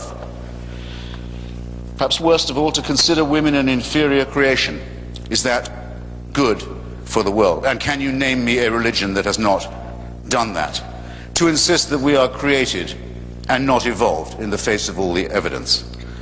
To say that certain books of legend and myth, man-made and primitive, are revealed, not man-made code. Religion forces nice people to do unkind things, and also makes intelligent people say stupid things. Handed a small baby for the first time, is it your first reaction to think, beautiful, almost perfect, now please hand me the sharp stone for its genitalia that I may do the work of the Lord? No. It is, as the great physicist Steven Weinberg has very aptly put it, in the ordinary moral universe, the good will do the best they can, the worst will do the worst they can. But if you want to make good people do wicked things, you'll need religion. Now, I've got now 1 minute and 57 seconds to say why I think this is very self-evident in our material world. Let me ask Tony again, because he's here, and because the place where he is seeking peace is the birthplace of monotheism. So you might think it was unusually filled with refulgence and love and peace. Everyone in the civilized world has roughly agreed, including the majority of Arabs and Jews and the international community, that there should be enough room for two states, for two peoples in the same land. I think we have a rough agreement on that. Why can't we get it? The UN can't get it, the US can't get it, the Quartet can't get it, the PLO can't get it, the Israeli Parliament can't get it. Why can't they get it? Because the parties of God have a veto on it, and everybody knows that this is true. Because of the divine promises made about this territory, there will never be peace, there will never be compromise. There will instead be misery, shame, and tyranny, and people will kill each other's children for ancient books and caves and relics. And who is going to say that this is good for the world? And that's just the example nearest to hand. Have you looked lately at the possibility that we used to discuss as children in fear? What will happen when messianic fanatics get hold of an apocalyptic weapon? Well, we're about to find that out as we watch the Islamic Republic of Iran and its party of God allies make a dress rehearsal for precisely this. Have you looked lately at the revival of Tsarism in Putin's Russia, where the black-cowled, black-coated leadership of Russian Orthodoxy is draped over an increasingly xenophobic, tyrannical, expansionist and aggressive regime? Have you looked lately at the teaching in Africa and the consequences of it, of a church that says AIDS may be wicked, but not as wicked as condoms? That's exactly no seconds left, ladies and gentlemen. I've done my best. Believe me, I have more.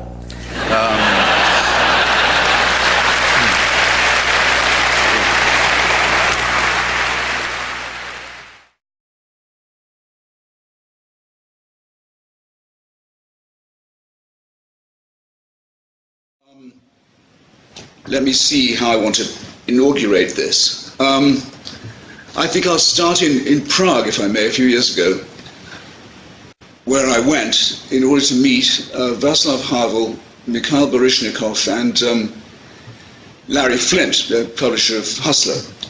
all in the same room at the same time. It's a great story. I'll tell you all of it one day. Prague is a spectacularly beautiful city, as you know. And I remember one evening walking across the Charles Bridge from the castle, made famous by Kafka. In the company of Mikhail Baryshnikov and a very beautiful young woman named Carol Blue, famous for her chant. And wishing that Larry Flint could be with us, because otherwise I was so obviously going to be the most ugly feature of the landscape. And it was such a treat that I'd arranged to bring my family along, and my wonderful, tough-minded, secular mother-in-law said to me the next day as we strolled through the gorgeousness of the city, "So, wise guy, how come that all this wonderful architecture and all this beauty and civilization was given to us by people who believed in God?" Very fair question, very searchingly asked. And I thought, well, that's true, that we owe that much. But it's also true that we couldn't have had that art and that architecture without a feudal system, without monarchy, and without theocracy. And who would want to say that it was necessary in order to appreciate culture that we should also revere those progenitors of it? I think you'd have to factor in a couple of other things too, at least a couple of other things. Prague, the old town square, in fact, is the place where Jan Hus, the famous Protestant dissident, was burned alive. The conflicts that were raging about what kind of faith we should be holding in those days led to the 30 Years' War, the most devastating war Europe had then seen, led to tremendous destruction of culture and civilization in the name of God, and because of faith, as well as, of course, the terrifying loss of life. This has to be, I think, part of the calculus as well. St. Peter's, Rome, for example, actually not my favorite building. I think it's rather oppressive, rather too much designed to show who's boss. It contains some wonderful works of art, but I think it's a bit vulgar in itself. That, by the way, suppose you like it more than I do, does it change your mind to know that it was built by the money raised from a very special sale of indulgences? The horrible and corrupt and superstitious system whereby people who could afford it could pay to have their time in purgatory or possibly in the inferno shortened. By the way, using the same units of time, by years. It was assumed that those measurements would apply in the afterlife as well, in exchange for lavish donations to holy of the church. In the end, that system proved so repulsive that even Christianity had to repudiate it. Now, how can we honestly settle the question?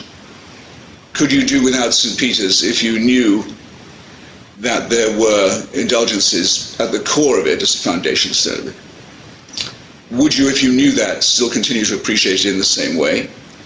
Could you have skipped either or skipped both? I suggest these questions are, in fact, probably insoluble, but very well worth discussing if we can do it in a clarifying manner. And I'm going to have to put on my glasses now because I want to read, I don't trust myself to quote it properly, a paragraph from T.S. Eliot's wonderful essay, Christianity and Culture. Just bear with me while I read it to you. It is in Christianity that our arts have developed. It is in Christianity that the laws of Europe, until recently, have been rooted. It is against the background of Christianity that all of our thought has significance. An individual European may not believe that the Christian faith is true, and yet what he says and makes and does will all spring out of his heritage of Christian culture and depend upon that culture for its meaning. I do not believe the culture of Europe could survive the complete disappearance of the Christian faith. And I am convinced of that, not merely because I'm a Christian myself, but as a student of social biology. If Christianity goes, the whole culture goes. I would say that was a pretty fair and eloquent statement of the opposing side to mine in this debate. Again, there's a sense in which that statement's obviously true. None of us can imagine our culture, our heritage, never mind just Europe, North America and many other places too, without the influence of Christianity or some other monotheism. That's true whether you accept its premises or admire them or not. But it was becoming less true even as Eliot wrote.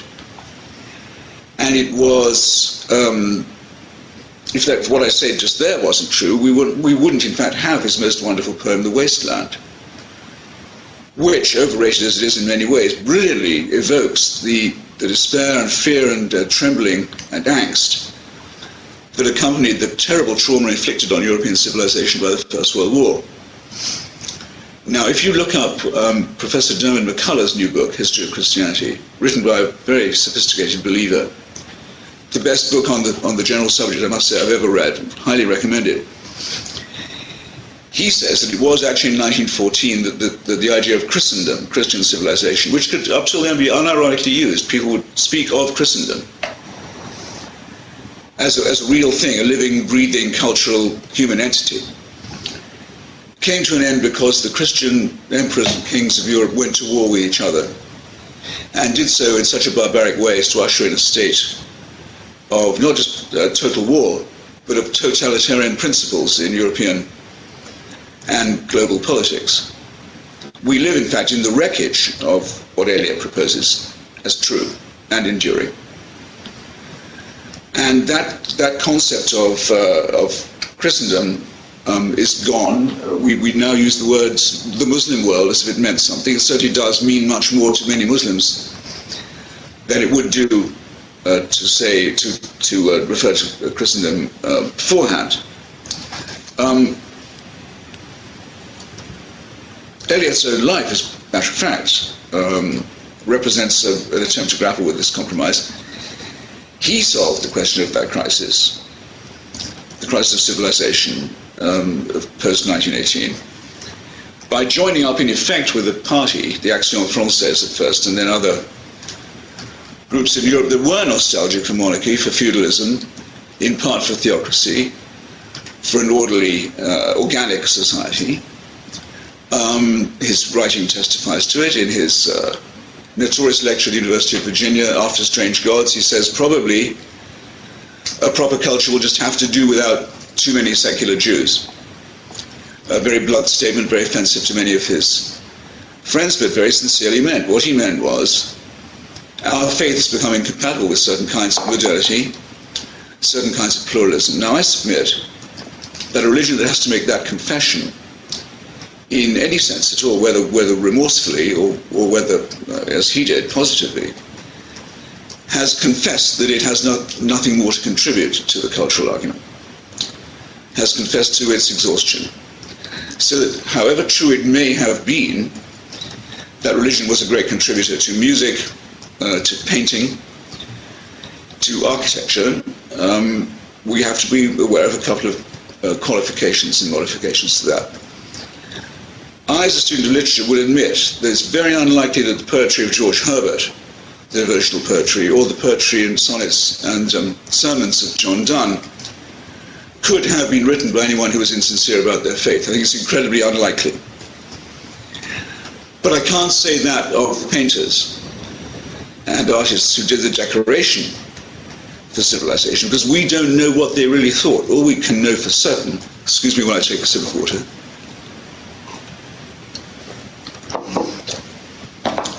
all we can know for certain is that if they didn't make a profession of faith, they wouldn't get the commission. Everybody knew what happened to those who doubted the faith, and the examples of Benjamin Franklin, for example, or James and John Stuart Mill, civilized members of the upper orders in stable and developed societies, chose to conceal their own views of the matter because they thought it was too risky. If they thought that, imagine what it was like in less advanced or more tyrannical countries. And the examples of people having to write in code to get their meaning across, philosophers like Spinoza, for example, permanently aware of how the heavy hand of the secular arm of the Inquisition might fall on them, had to conduct themselves. We have, I think, absolutely no right to forget that, to forget the fact that only one copy of Lucretius's De Rerum Naturam, one of the great contributions to culture and civilization ever made, as well as the first discovery of the atomic theory, very nearly didn't survive the Christian centuries at all. Only one copy, in fact, did make it, helped to inspire people like Galileo, whose fate, of course, stood as a permanent reminder to people of what would happen to them if they didn't appear to be sufficiently devout. So I think if I haven't made that point by now, I'll have failed to make it if I elaborate any further. I think I just want to say, and this should probably be in conclusion, I don't have a stopwatch either, is that we are now in the position that I try to occupy in my little book about the Parthenon. The Parthenon is a building without which I could not do. I don't know about any of you, but if you try and imagine European civilization without that, as Eliot invites us to imagine European civilization without monotheism, it's pretty hard to do. A tremendous work, and involving largely, with some slavery, but not much, largely the work of free citizens, artists and artisans in Athens. Inspired quite clearly by faith. Nobody knows anything about that religion anymore, really. Certainly nobody bothers with those gods. Nobody practices the Eleusinian mysteries. That's all gone. But the tremendous contribution made by it stays with us. So what I think we have to be talking about, Professor Brummett and I, among other things, is one of my favorite words, Hegel's word, Aufhebung, transcendence. How do we, as a civilization and a culture, retain what is of value and of beauty and of instruction in the contributions gifted to us by the past from the years and decades and centuries of faith, while discarding, perfect timing, while discarding the superstition, the theocracy, the censorship, the torture, the intimidation that were just as necessary to that system and just as much part of its legacy to us. Thank you very much.